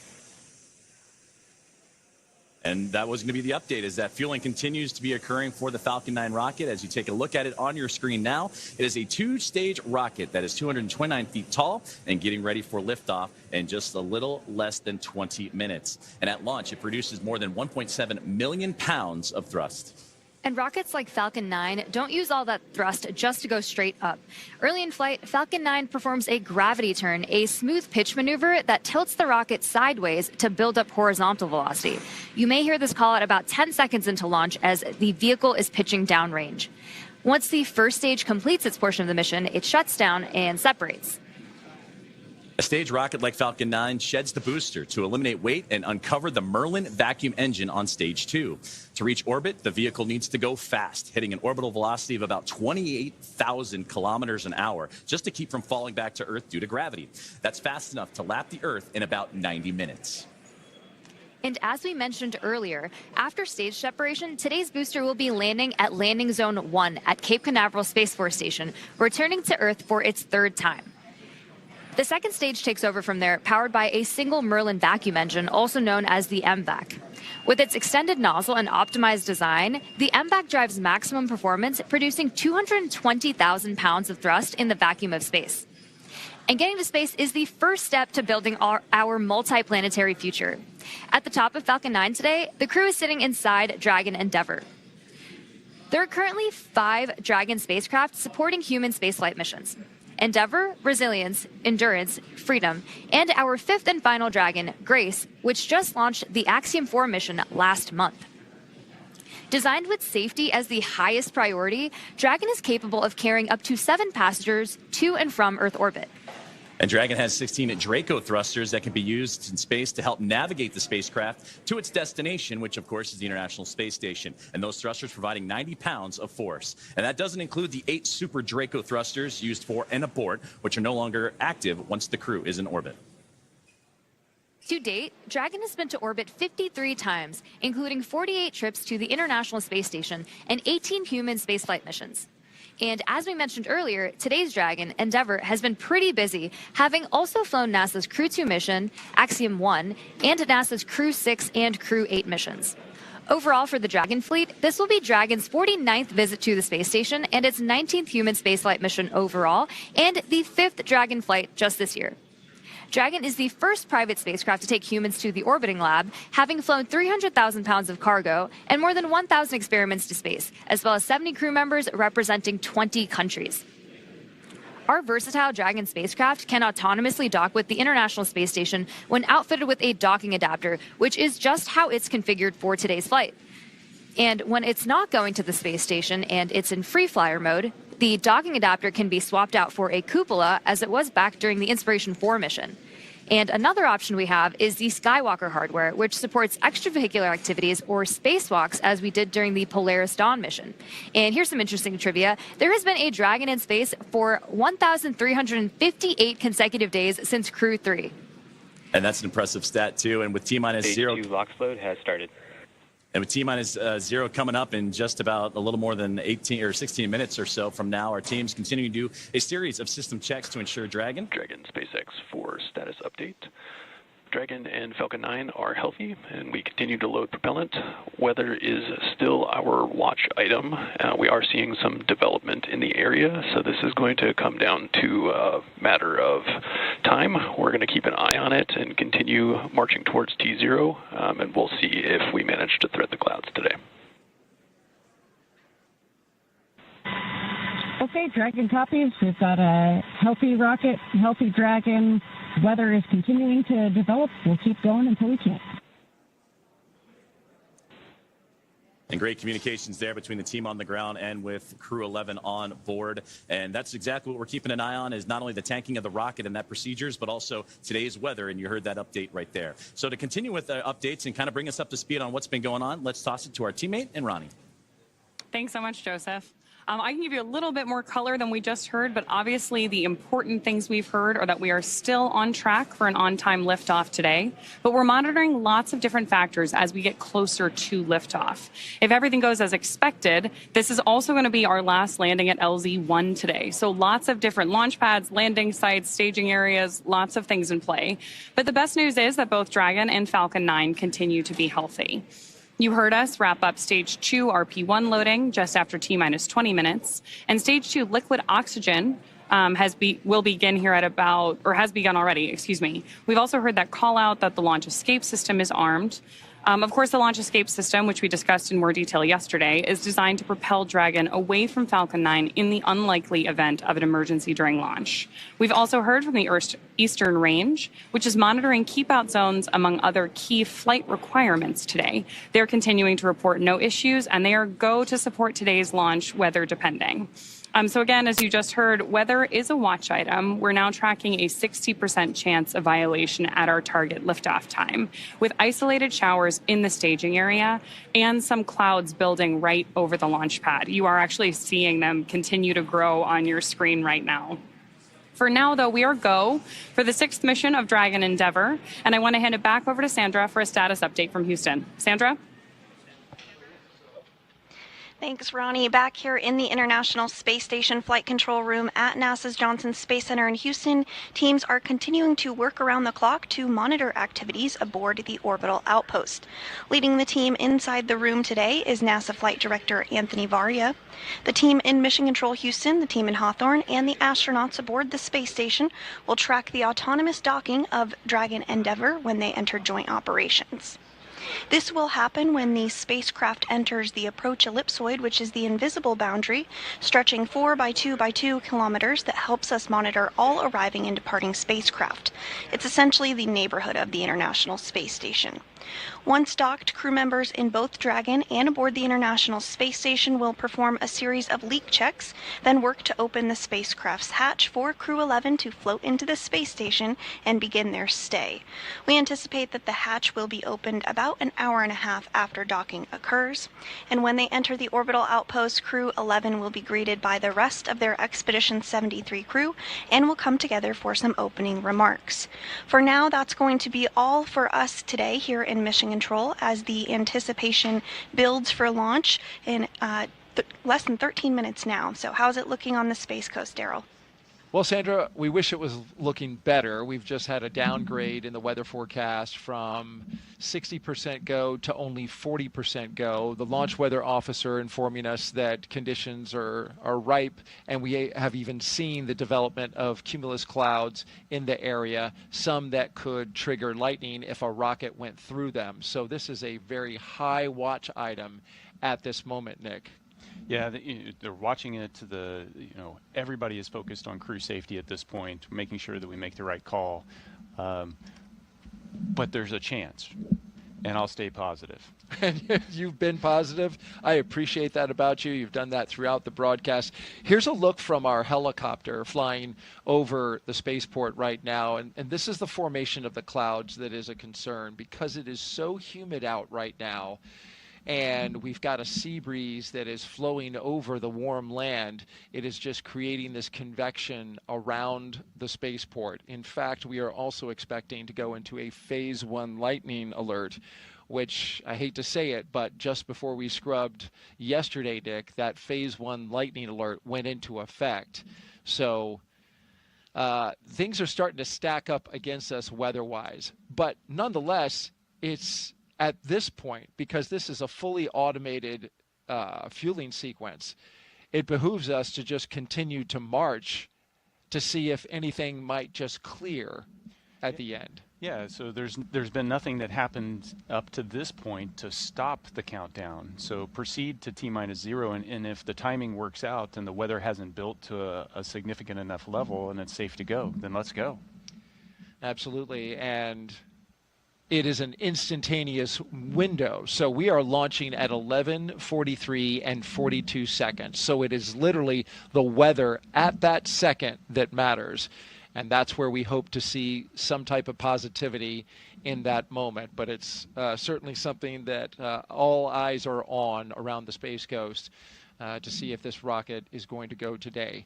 In just about 20 seconds, we are going to hear from Zena Cardman, and she's going to say some words, Nick. She has some moving things to say.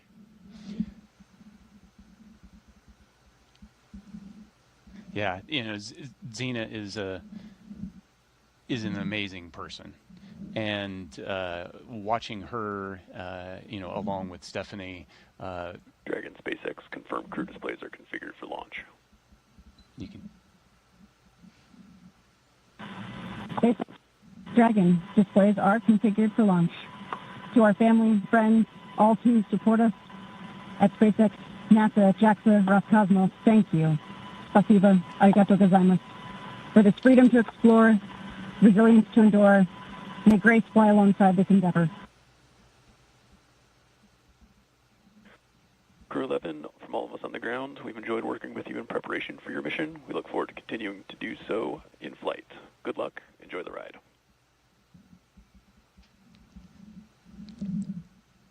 Yeah, and Zena, hitting the tone I would expect her to do. She is the consummate professional. Big message of thank you. Yeah. The gratitude, the team focus, freedom, resilience. These are big themes. These are things that are important to her, and some great words from her. Let's send it now back out to our commentary team for the final minutes of Countdown. Joseph and Samia, take it away. Thank you, Daryl. Thank you, Nick. And that was beautiful what Zena had to say and reflecting on family and friends, but also that great shot you saw in that 2-box. That was from the International Space Station, that view as the space station actually going right over Florida and the Cape. So it's not just those on the ground that are excited. It's their teammates aboard the orbiting laboratory as well. Well, we're closing in on launch, 8.5 minutes away. It'll be about a 9-minute ride to orbit, which is around the time of the second stage cutoff. Dragon and the second stage will continue to coast for a few minutes after that, and then prior to separation. You'll be hearing some performance calls as we get into the final countdown and then after liftoff. These are SpaceX flight controllers reporting on trajectory, speed, booster, and performance, and the key milestones, but there are some other calls that you'll hear the crew make as well after liftoff. The crew will report out a few number and letter combinations, which mark different abort zones throughout the flight uphill and up the eastern seaboard. The first two, 1A and 1B, those are abort modes available while the first stage is firing. Now, the second are 2A through 2E. Those will come into play once the second stage kicks in, and then though we'll only hear the 2A call out from the team. Diverting a little bit from that naming system, you'll also hear the call Shannon, which refers to Shannon, Ireland. This call means the crew could target off the coast of Ireland if they needed to abort late in that second stage burn. You'll hear these different calls throughout the flight uphill, along with key performance callouts from the guidance, navigation, and control officers, and also the propulsion lead. So we're closing in on T-minus now 7 minutes, and we continue to keep an eye on the weather. One of the next callouts we're listening for is that stage 1 engine chill has started. That's coming up in just a few seconds. And that is a key process that prepares the engines for flight. Engine chill has started. Right on time. Right now, propellant in the tanks is isolated from the engines, but we'll open the engine pre-valves and start trickling some liquid oxygen through the Merlin engine pumps, chilling the engines for the start sequence. We do this because the super chilled and densified liquid oxygen is really, really cold, and we use this process to bring the engine hardware down to a cooler temperature before flowing all of the LOX and propellant into it during flight. At liftoff, Falcon 9 is consuming 700 gallons of fuel per second, so engine chill helps us to prevent thermal shock and ensures nominal engine performance. Shortly after, we should also hear the call out for stage 1 RP1. Fuel load complete. Right on time. So now that engine chill is underway, we're looking ahead to the call out that RP1 load is complete, which just occurred a moment ago, and again prevents that thermal shock. You got to stretch before you can start running. And RP1 is densified kerosene or rocket fuel that will propel the crew into orbit. And all of that RP1 is now about to be fully loaded into the rocket, since we're previously heard that the second stage is completed, or about to be completed here in just a couple moments. And then while we're still loading liquid oxygen on that first stage and second stages. This is the oxidizer that is needed to combine with the densified kerosene that just finished up loading. The RP1 liquid propellant needs an oxidizer to combine with everything in order to ignite. Coming up at the 5-minute mark, we'll hear the call for Dragon to configure for terminal count and then transition over to into internal power. And that should be happening in about a little less than 30 seconds from now as we continue to close in on that T-0 mark.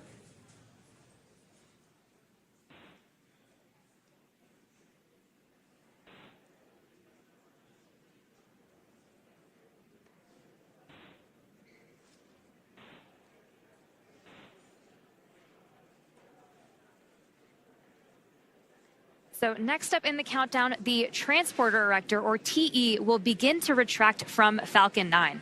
That is the large truss structure you see there standing next to the rocket.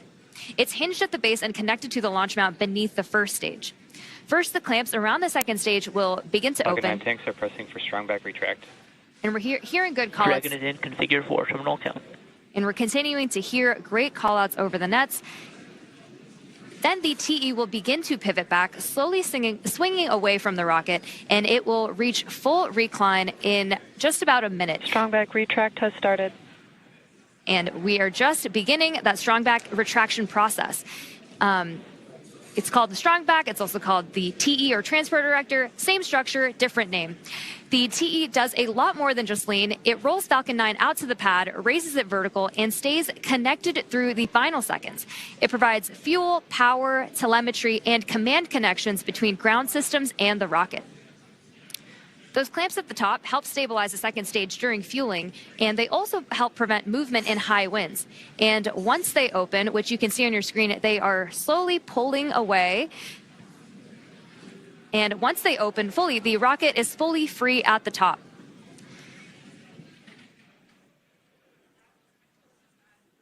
Propellant continues to be loaded late here in the countdown as we're approaching at 3 minutes and 30 seconds. We're continuing to keep an eye on the weather, and that's going to be the biggest thing as everything continues to march towards that liftoff timeline. But you can see there the strong back starting to move ever so slowly away from the rocket. The clamp arms are open, and you also see those white clouds starting to billow off the rocket itself. Those are perfectly normal as it's the coolness of the propellant on board is mixing with that warm Florida air, and that's what causes that boil off, and that you heard Nick talk about it earlier when you have that steam come off the rocket, so it looks like a lot of clouds billowing off it as well. But approaching the T-minus 3 minute mark, and that's when Stage 1 LOX load complete. And that's what I was about to say, is that you're going to hear that liquid oxygen load be complete. So everything is primed and pretty much ready to go. And you'll see, again, those white clouds of vapor and a great view of the entire rocket as we continue to build closer to launch. And, of course, liquid oxygen, super chilled. Dragon so a is little in bit terminal count and on internal power. boils off in that warm Florida air. And now, load complete. We're on internal power. And we're also going to hear gas closeouts are going to start to begin as well. And then everything will get vented overboard through the umbilicals and strong back, and you may hear some of that venting noise come in soon. So LOX is still loading for approximately another 20 seconds on stage 2, and once that is complete, we'll vent down the TE, which will produce a white cloud off the side of the rocket, which is normal and expected, just as Joseph had mentioned. And once LOX load is fully complete, that will mean that there are 1 million pounds of propellant loaded onto Falcon 9, which will be RP1 and liquid oxygen. So that call out coming up. Stage 2 LOX load complete. Right there. So we just heard that confirmation of stage 2 liquid oxygen now complete, as we are now 1 minute and 50 seconds away from launch. We'll also hear that the gas closeouts have started, so we can expect loud Dragon is venting. in auto idle. You heard the call for auto idle. That puts the rocket in a state that the flight computers understand before it takes over, making sure that transition to the final countdown is smooth and that all flight computers on board are in sync Ground gas and configured. closeouts, expect loud venting.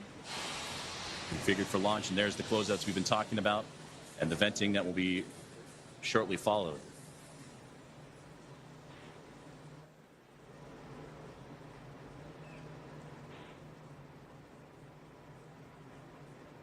One minute and 10 seconds to liftoff of NASA SpaceX Crew-11.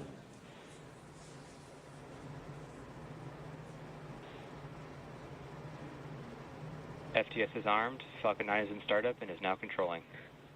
Dragon is in countdown. Flight computers switching to countdown mode now. Dragon, SpaceX, go for launch. SpaceX, Dragon, go for launch.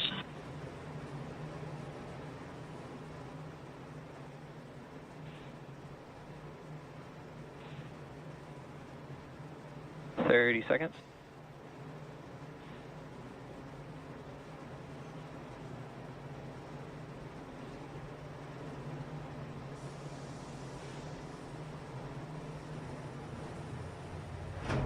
.15 seconds.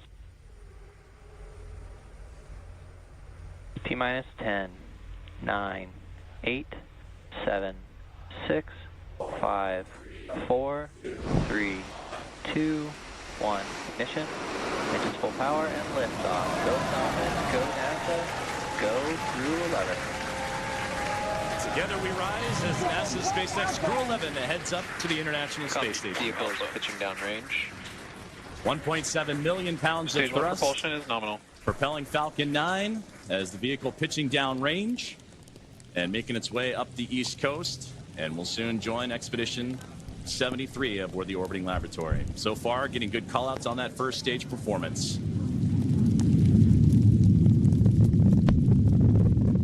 We are now T plus 35 seconds into the Crew-11 mission on board Dragon and Falcon 9. The Falcon 9 engines Stage 1 throttle down. Are throttling down to help Power and telemetry are nominal. to help pass through the period of max Q, or maximum aerodynamic pressure on the vehicle during ascent. Max Q. We just had max Q right there. Falcon 9 is supersonic.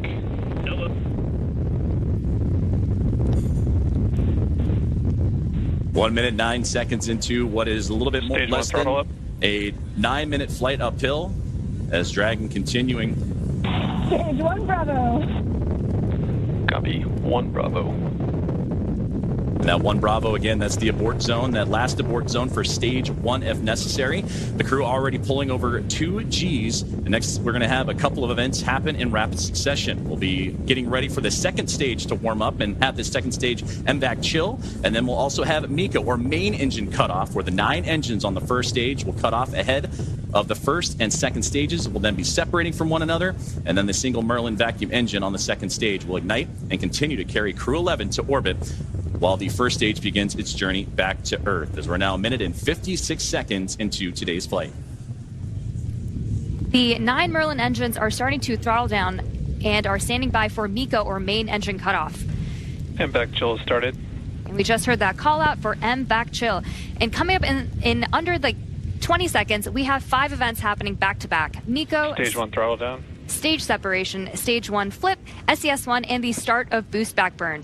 It's going to be pretty quick, so keep a close eye on the action and the mission event Main engine cutoff.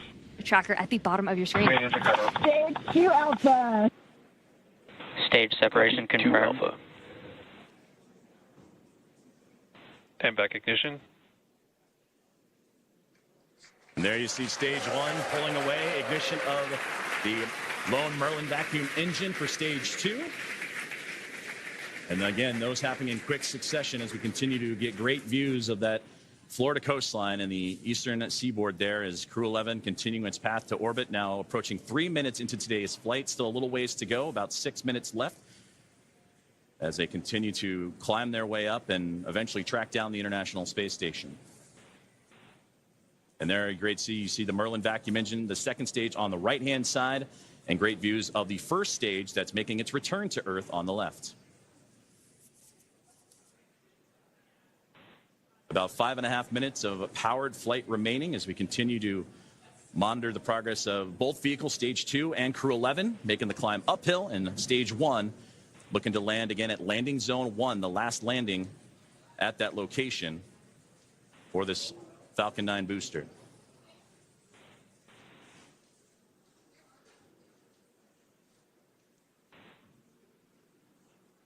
Dragon, SpaceX, nominal trajectory.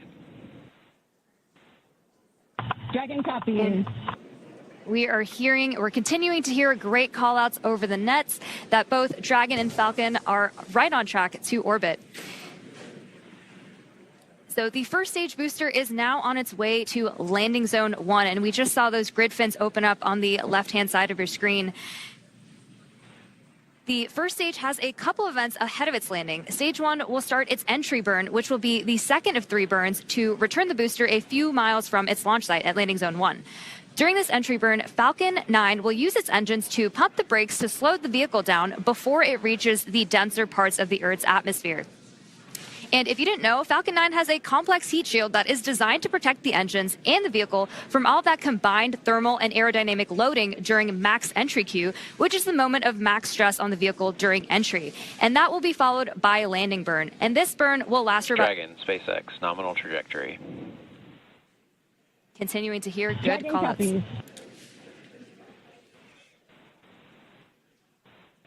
Great performance calls continue as we're now 5 minutes into today's flight. Still about 8.5 to go. A little bit more than that as the second stage continuing to perform nominally on the right-hand side. 2,400 meters per second. Crew-11 cruising into the upper echelons of the Earth's atmosphere while we continue to monitor the second stage on that left-hand side. And we'll also get continued guidance and navigation call-outs from the control officers here in SpaceX. Dragon is pointed in the right direction and continuing its flight. And again, that second stage going to continue firing until close to that 9-minute mark into flight, and accelerating Dragon to more than 17,000 miles per hour and placing the crew in orbit. And you'll hear good orbital insertion would be that call out. There's the single Merlin vacuum engine that can produce over 220,000 SpaceX, nominal trajectory. pounds of thrust on that nominal trajectory you're hearing right now. And into the vacuum of space. Now approaching 6 minutes into today's flight, about 2 minutes and 40 plus seconds remaining. We are coming up on the entry burn, which is just under 30 seconds from now. And so you'll see the first stage's center Merlin engine reignite as it comes back down to Earth. And after that, we will be approaching. Entry burn startup. And there's the beginning of entry burn right there. Again, this is the second of 3 burns to return the booster to landing zone 1. Burn shutdown. We just made it through entry burn. And you're getting some great views, too, on that stage 1's return to the Florida coastline. Again, landing at landing zone 1. While on the right-hand side, the second stage. And that Merlin vacuum engine continuing to propel Crew-11. Dragon, SpaceX, nominal trajectory. Into orbit. And Dragon copies. And again, great. And now with about 2 minutes left of powered flight remaining, still receiving those great calls from the crew on the ground, and we're getting those relays from Crew-11 Commander Zena Cardin. Stage 1 transonic. We are now very quickly approaching the start of our landing burn, where 3 engines, engines 1, 5, and 9, will relight to help slow the vehicle down just before it touches down on landing zone 1. We should hopefully have some great tracking shots of that. Stage 1 landing burn. Stage 2 FTS has saved. Stage 1 landing leg deploy.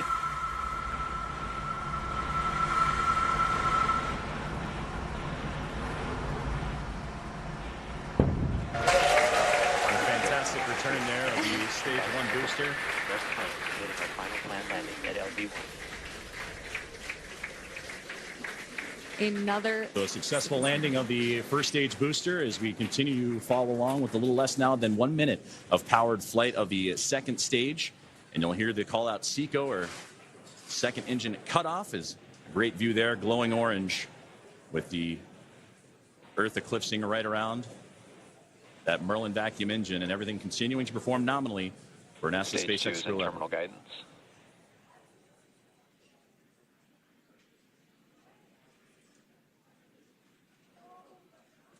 About 20 more seconds remaining of powered flight, and we'll get those call outs here shortly as everything continuing. Shannon. Copy, Shannon. And there's the great call out for Shannon we talked about earlier, that last abort zone if necessary, where they can land off the coast of Shannon, Ireland. SECO. There we just heard that good call out for SECO, or second engine cutoff. Coming up next will be stage separation. Dragon, SpaceX, nominal orbit insertion. And that's the great call you want to hear.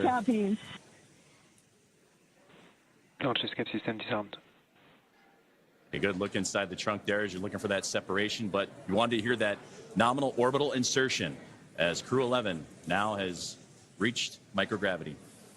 So now we'll continue to coast for a little bit after SECO to allow rates and motion from the burn to settle out. Right now we have a great view on our screen of the Dragon heat shield, actually, which is made up of similar materials. And there we have that Dragon and stage 2 separation as we see Dragon coast into its orbit. And a wonderful view there is Dragon Endeavour with Crew-11 on board. Safe. Dragon separation confirmed. And safe and... Dragon, Chief Engineer on Dragon to ground. Zena, Mike, Kimya, Oleg, welcome to orbit. On behalf of the entire Falcon team, we thank you for flying with Falcon today and wish you a great mission. Dragon will take you from here. Over to Launch Director for a few words. On behalf of the launch team, it's been an absolute honor working with you towards launch today. We wish you well on the rest of your mission, and we will be awaiting your safe return. Godspeed Endeavour, Godspeed Crew-11, and thanks for flying SpaceX.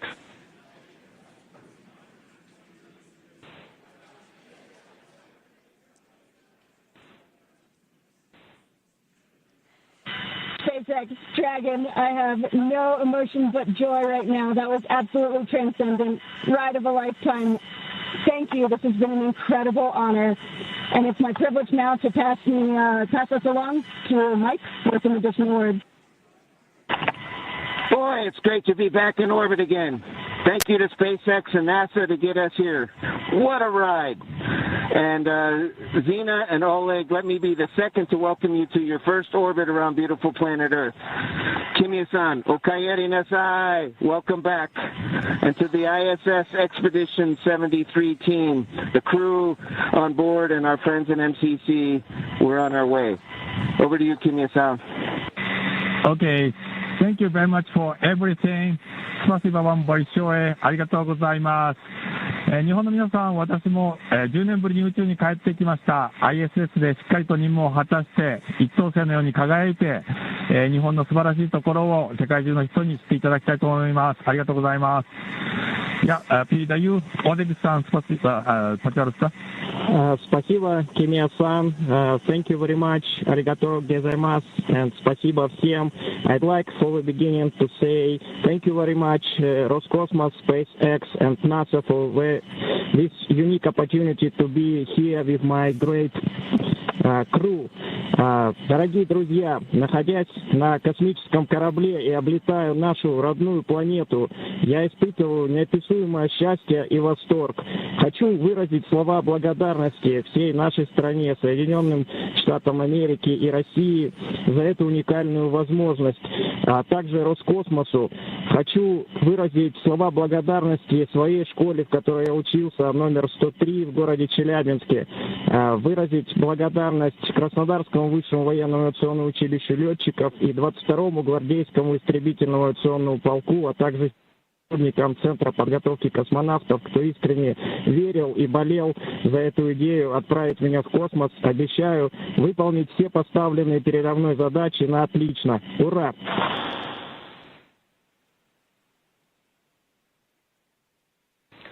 Crew-11, we copy all of your words. We are very excited for you to have reached orbit, and we will now proceed with getting you to the International Space Station.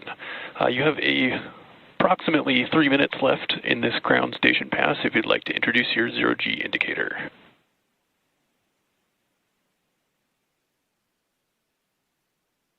Copy all, Tremaine. Thank you so much. We'll get out our 5th crew member here in just a moment. This zero-G indicator honors a shared memory with our lead trainer, Paul Weiss. For all the mentors and team members who got us here through sacrifice of time and dedication, I hope we made you proud today. Thank you so much.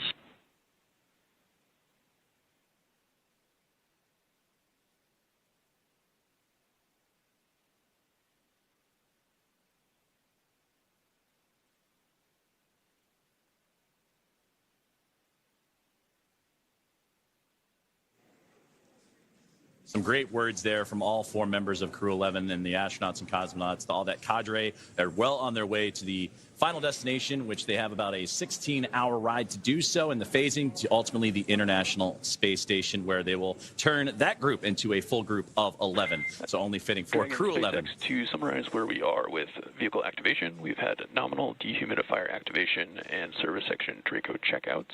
We're currently opening the nose cone. We have just gotten confirmation that nose cone copies all, and we'll be ready for visors open with ECOS activation complete. We just had great comms that nose cone deploy is underway. The 6 hooks that hold the nose cone in place during the launch and ascent portions have to retract, and then the nose cone will be able to start to swing open and deploy. This uncovers a number of critical systems for the flight up to the space station, including the forward bulkhead thrusters and the docking hatch. And that call from the core here in Hawthorne indicating that we had good checkouts of the 12 Draco thrusters around the service section. 4 to go after we get the nose cone open and the ECLIS, the environmental control and life support system activated inside Dragon. Soon the crew will be able to get their visors open and get out of their suits and settle in for their ride to the space station. And we'll continue to get those call outs and hear about the nose cone again. Right now, currently opening. The hooks have been opening, and they were doing so during the great words from the crew. So we'll continue to monitor and waiting as the nose cone is deploying at the moment. And we'll wait for that final confirmation that it is open. And Crew-11 can continue its journey on as we await those last few moments here as nose cone deployment currently underway.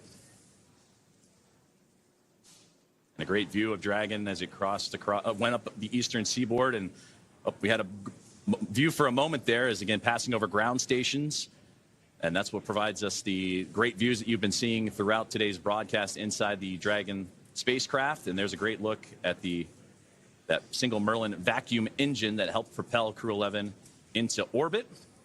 And a great view of looking outward across the arch of the Earth. Despite all of the weather issues we were having on ground leading up to launch, we seem to be having some really clear, amazing views in space today. And now 16.5 minutes into flight, you're right. It was threading the needle, but they were able to get up and about above the clouds. And even watching that ascent for stage one was wonderful to see them bypass those clouds that we were talking about a lot today. But again, as we await for further views inside the Dragon spacecraft and from their pursuit, Crew-11 to the International Space Station, we're now standing by for nose cone deploy as the team on the ground in Hawthorne, California, right there inside SpaceX Mission Control, actively monitoring all of those systems. You mentioned the Eclipse system inside, and once everything checks the appropriate boxes, then Crew-11 can doff or get out of their spacesuits, those new IVA suit for Mike Fink and company. And then from there, it's going to be about a 16-hour ride to the International Space Station, and that's where they will link up with the orbiting laboratory and the 7 current residents on there. Crew 10 is currently on board, as well as Soyuz MS-27 with NASA astronaut Johnny Kim, and they'll bring that 7 to a team of 11, hopefully in the early morning hours coming up tomorrow. So we continue to stand by, approaching 18 minutes into today's flight. We are just waiting confirmation that the nose cone is fully deployed, but all hooks are open. We should be hearing that confirmation hopefully within the next minute or so. And hopefully we'll also have great views of that nose cone deploy. And that's a great view on the right-hand side of the International Space Station Flight Control Room in Houston, Texas, at NASA's Johnson Space Center, where we got updates throughout the day today from Sandra Jones as the International Space Station monitoring today's flight and the ascent of NASA SpaceX Crew-11. And they pulled goal earlier on as they are ready to receive Dragon.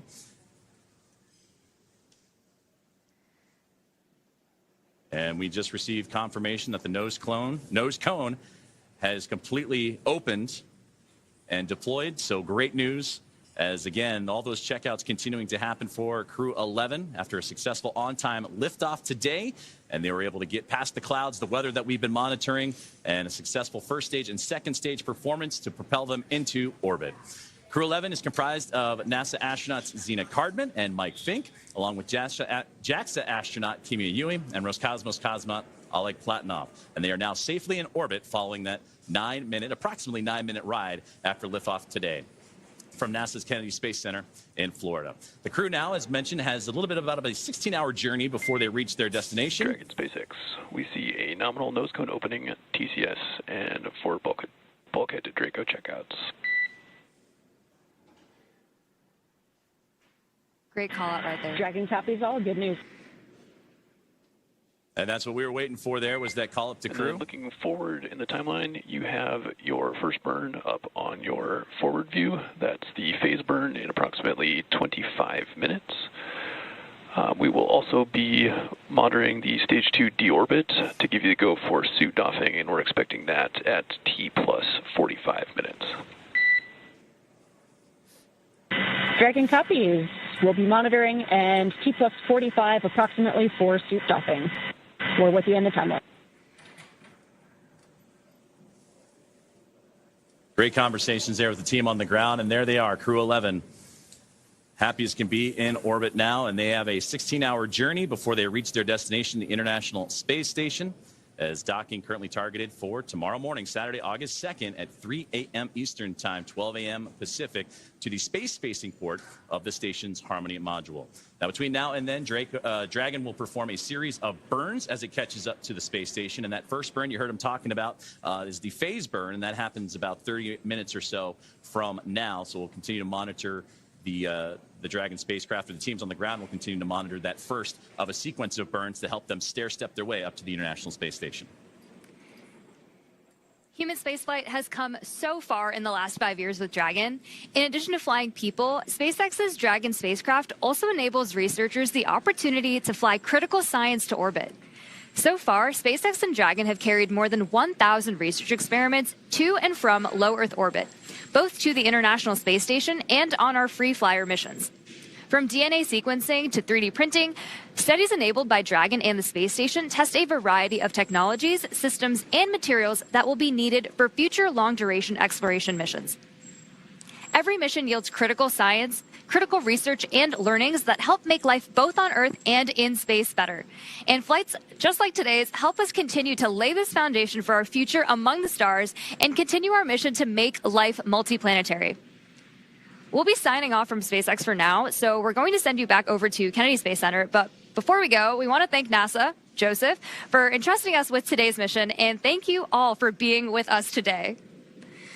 Well, thank you very much, Soumya, Ronnie, and the teams here at SpaceX. It was another phenomenal opportunity to catch NASA SpaceX Crew-11 in orbit today. And with that, we're going to say goodbye from here in Hawthorne until we pick back up with our docking coverage beginning at 2 a.m. Saturday, August 2nd, tomorrow, for that targeting docking to the space-facing port of the station's Harmony module at 3 a.m. Eastern. So for now, thank you for joining us, and we're going to toss it back over to Nick and Daryl at Kennedy Space Center to wrap up today's launch coverage. Great job. If you're just joining us, welcome back to the Kennedy Space Center in Florida. I'm Daryl Nail here with NASA astronaut Nick Hague. Just moments ago, we saw Crew-11 safely on orbit with the nose cone open, checkouts complete, and a few words from the crew as they settled into their new environment aboard Dragon. And Nick, watching him in that moment, floating free, you must feel good about your friends and colleagues successfully getting to orbit today. Absolutely.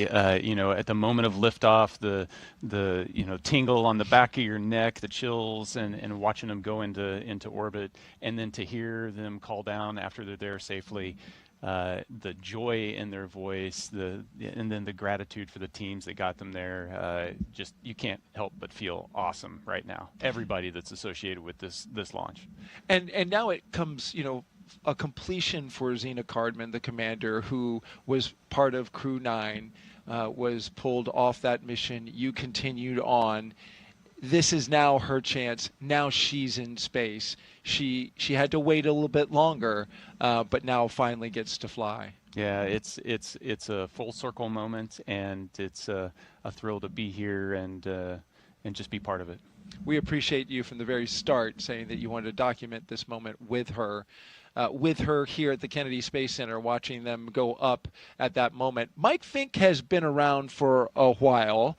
He's a veteran astronaut, but there's been quite a gap. He finally now, after 14 years, back up in space. Yeah, talk about patience being a key quality of an astronaut. It's not just sitting strapped into a rocket for 2.5 hours prior to launch and not being able to move.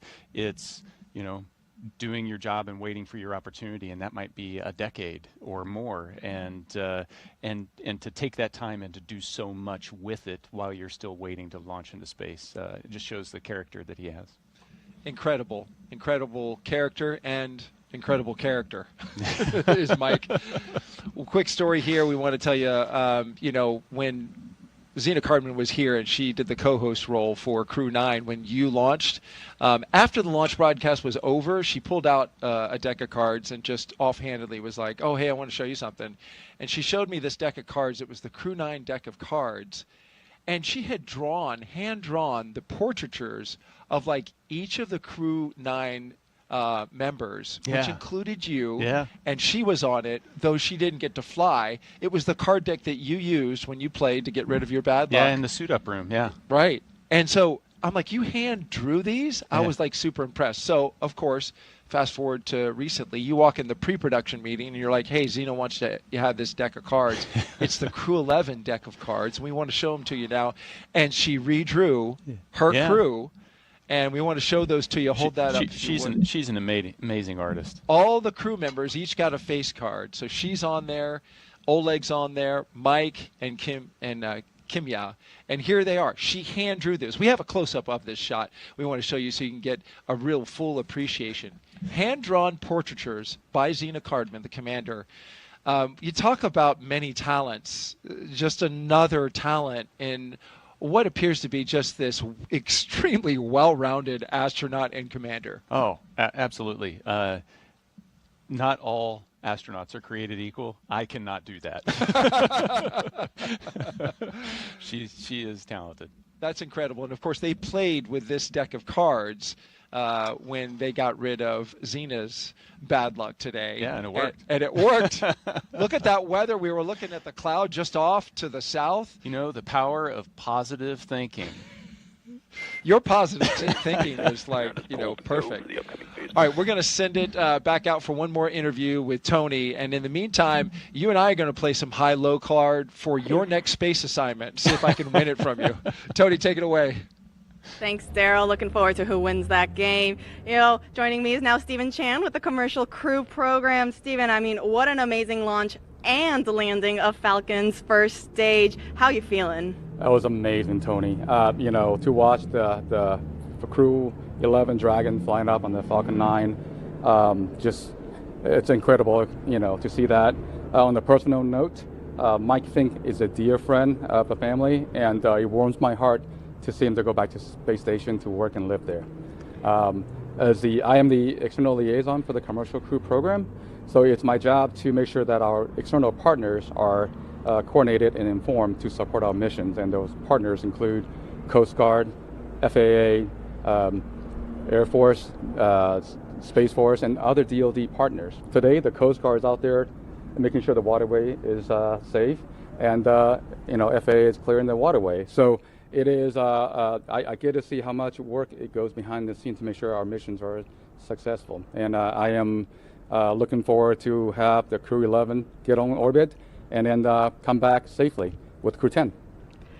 Steve, you played a critical role in changing the splashdown locations for Dragon to the Pacific Ocean. Can you talk to us a little bit about your role in that and the significance in changing those splashdown locations? Yes, the moving Dragon recovery to Pacific all had to do about the safety of the public, and the trunk debris.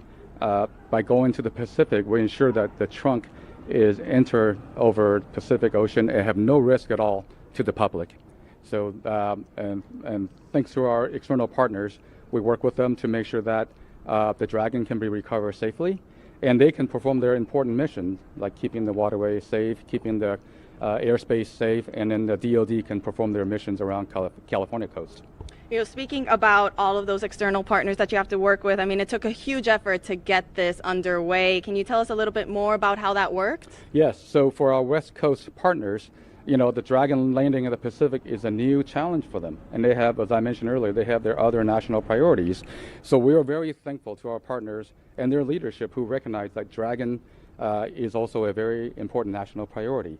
So we're very thankful to our Coast Guard, Navy, other DoD partners and FAA that help us make that happen, and I'm looking forward to work with them to bring Crew-10 home safely. They have SpaceX has successfully brought back 3 Dragon the last few months, and we are confident they can help us get there in the next few weeks. Absolutely. Absolutely, Steve. We just launched, but like you said, we now have the rest of the mission. We have to bring Crew-10 home. Can you tell us what are the next steps for you? Where will you be going next? We'll be working with SpaceX and our government partners to make sure we look at those reentry opportunities and coordinate and inform each other, all the important activities. So it's just a lot of coordination, and we're thankful that our partner worked with us on this national priority. Absolutely. Well, we wish you the best of luck on the rest of the mission. Thank you so much for joining us. And Thank now you, Tony. We'll send it back to Daryl and Nick. All right, thank you so much, Tony. And certainly you can hear the emotion in people's voices, especially Stephen here. Just so proud of seeing Mike Fink. He has touched a lot of people here at the Kennedy Space Center in his time working with everyone here throughout the Commercial Crew program. Yeah, absolutely. He has had an impact. And you had an impact on me. I lost to you for your next space assignment. So we need to clear the record here, because you tried to stack the deck and karma won out there because you dealt me the ace by accident. So I'm sorry. That's just the way it goes. Thank you for being so truthful and honest. Is this show over yet? No, you know what? We're excited for you, Nick. We can't wait to see what you do next as well. You've brought so much experience and insight and knowledge to the show, and I know that you wanted from the very beginning, after you launched, you told me that you wanted to do this for Xena, for your friends, for your colleagues, for your team. And you're a stand-up guy telling us early on, like, hey, I'll be there and I'll do it. Thank you very much for that. No, my pleasure. Can you take one more social question before we bug out? We didn't hit 8 yet, so yes. Let's do it. One more social question. Let's see if we can get it fired up here. Yes, Aaron Anzar is the winner with, what is your best memory as an astronaut? Wow, you can imagine. There are so many memories that are created. I've listened to you for a couple days now, and it's fascinating to hear each and every one that you remember.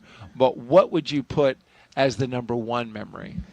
You know, the image, if I try to sum up my 12 years of doing this job, the image that kind of brings it all together in my mind is just another Friday night floating around the table in the Russian service module, having dinner with our playlist. It's an eclectic playlist of music that mixes in everybody's favorites. So you've got Russian traditional folk music and hard rock and American country western, and it's just the culture that the crew has built, and me trying to talk with my cosmonaut colleagues in broken Russian, and them talking to me in broken English, and we develop our own language, and we're sharing what's going on with our families, and birthdays and anniversaries. It's just life. And we've built that in space.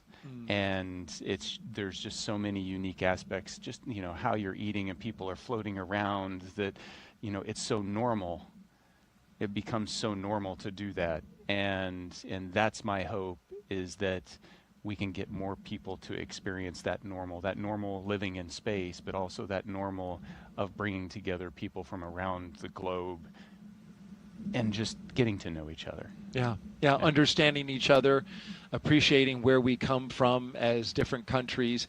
What strikes me about that is a memory that you chose is you went on EVAs. You went outside the spacecraft, outside and saw the entire planet underneath your feet, but you pick a very human moment as the memory, a bonding moment among your crew that stands out as the number one. I'm sure there's a ton of great memories, but it was the human one at the end of the day. I mean, you can spend all day in the cupola staring at the Earth, and it's an amazing view. But when a crewmate floats up and watches it with you, it's just that much more spectacular. That's awesome. That's awesome. Nick Hague, NASA astronaut, and a brigadier general with the Space Force. Thank you so much for being here. You did a fantastic job. And with that, our coverage comes to a close. But the journey for Crew-11, well, it is just beginning. After a stunning launch from Kennedy Space Center and a successful ride to orbit, the crew is now on their way to the International Space Station. This is a shortened trip, 15.3 hours, with docking targeted for a Saturday, August 2nd. At approximately 3 a.m. Eastern Time. And we'll pick back up, of course, with our coverage beginning at 2 a.m. Eastern Time on that same Saturday, tomorrow, for a targeted docking at that moment.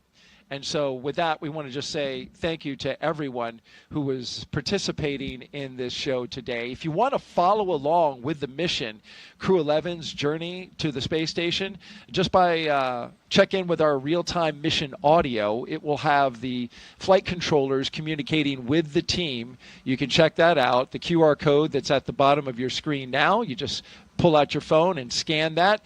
You can watch on your phone or watch on your TV with a streaming app.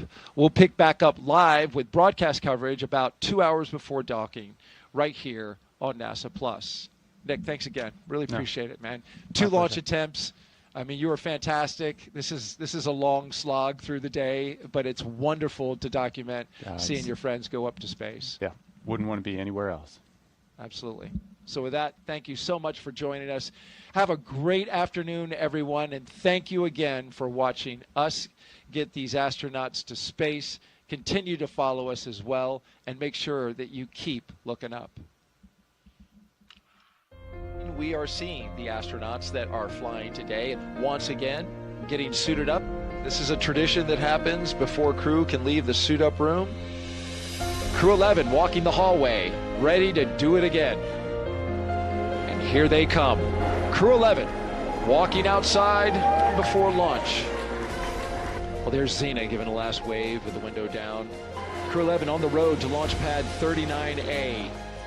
Well, there's our commander and our pilot looking up at their rocket. And here comes Mike and Xena, getting ready to get inside Dragon Endeavour. And here come our mission specialists right behind them, Oleg and Kimia. And there go the seats, articulating upwards, putting the crew in launch position. And the closeout crew closes the hatch to Dragon Endeavour. 2, 1, ignition.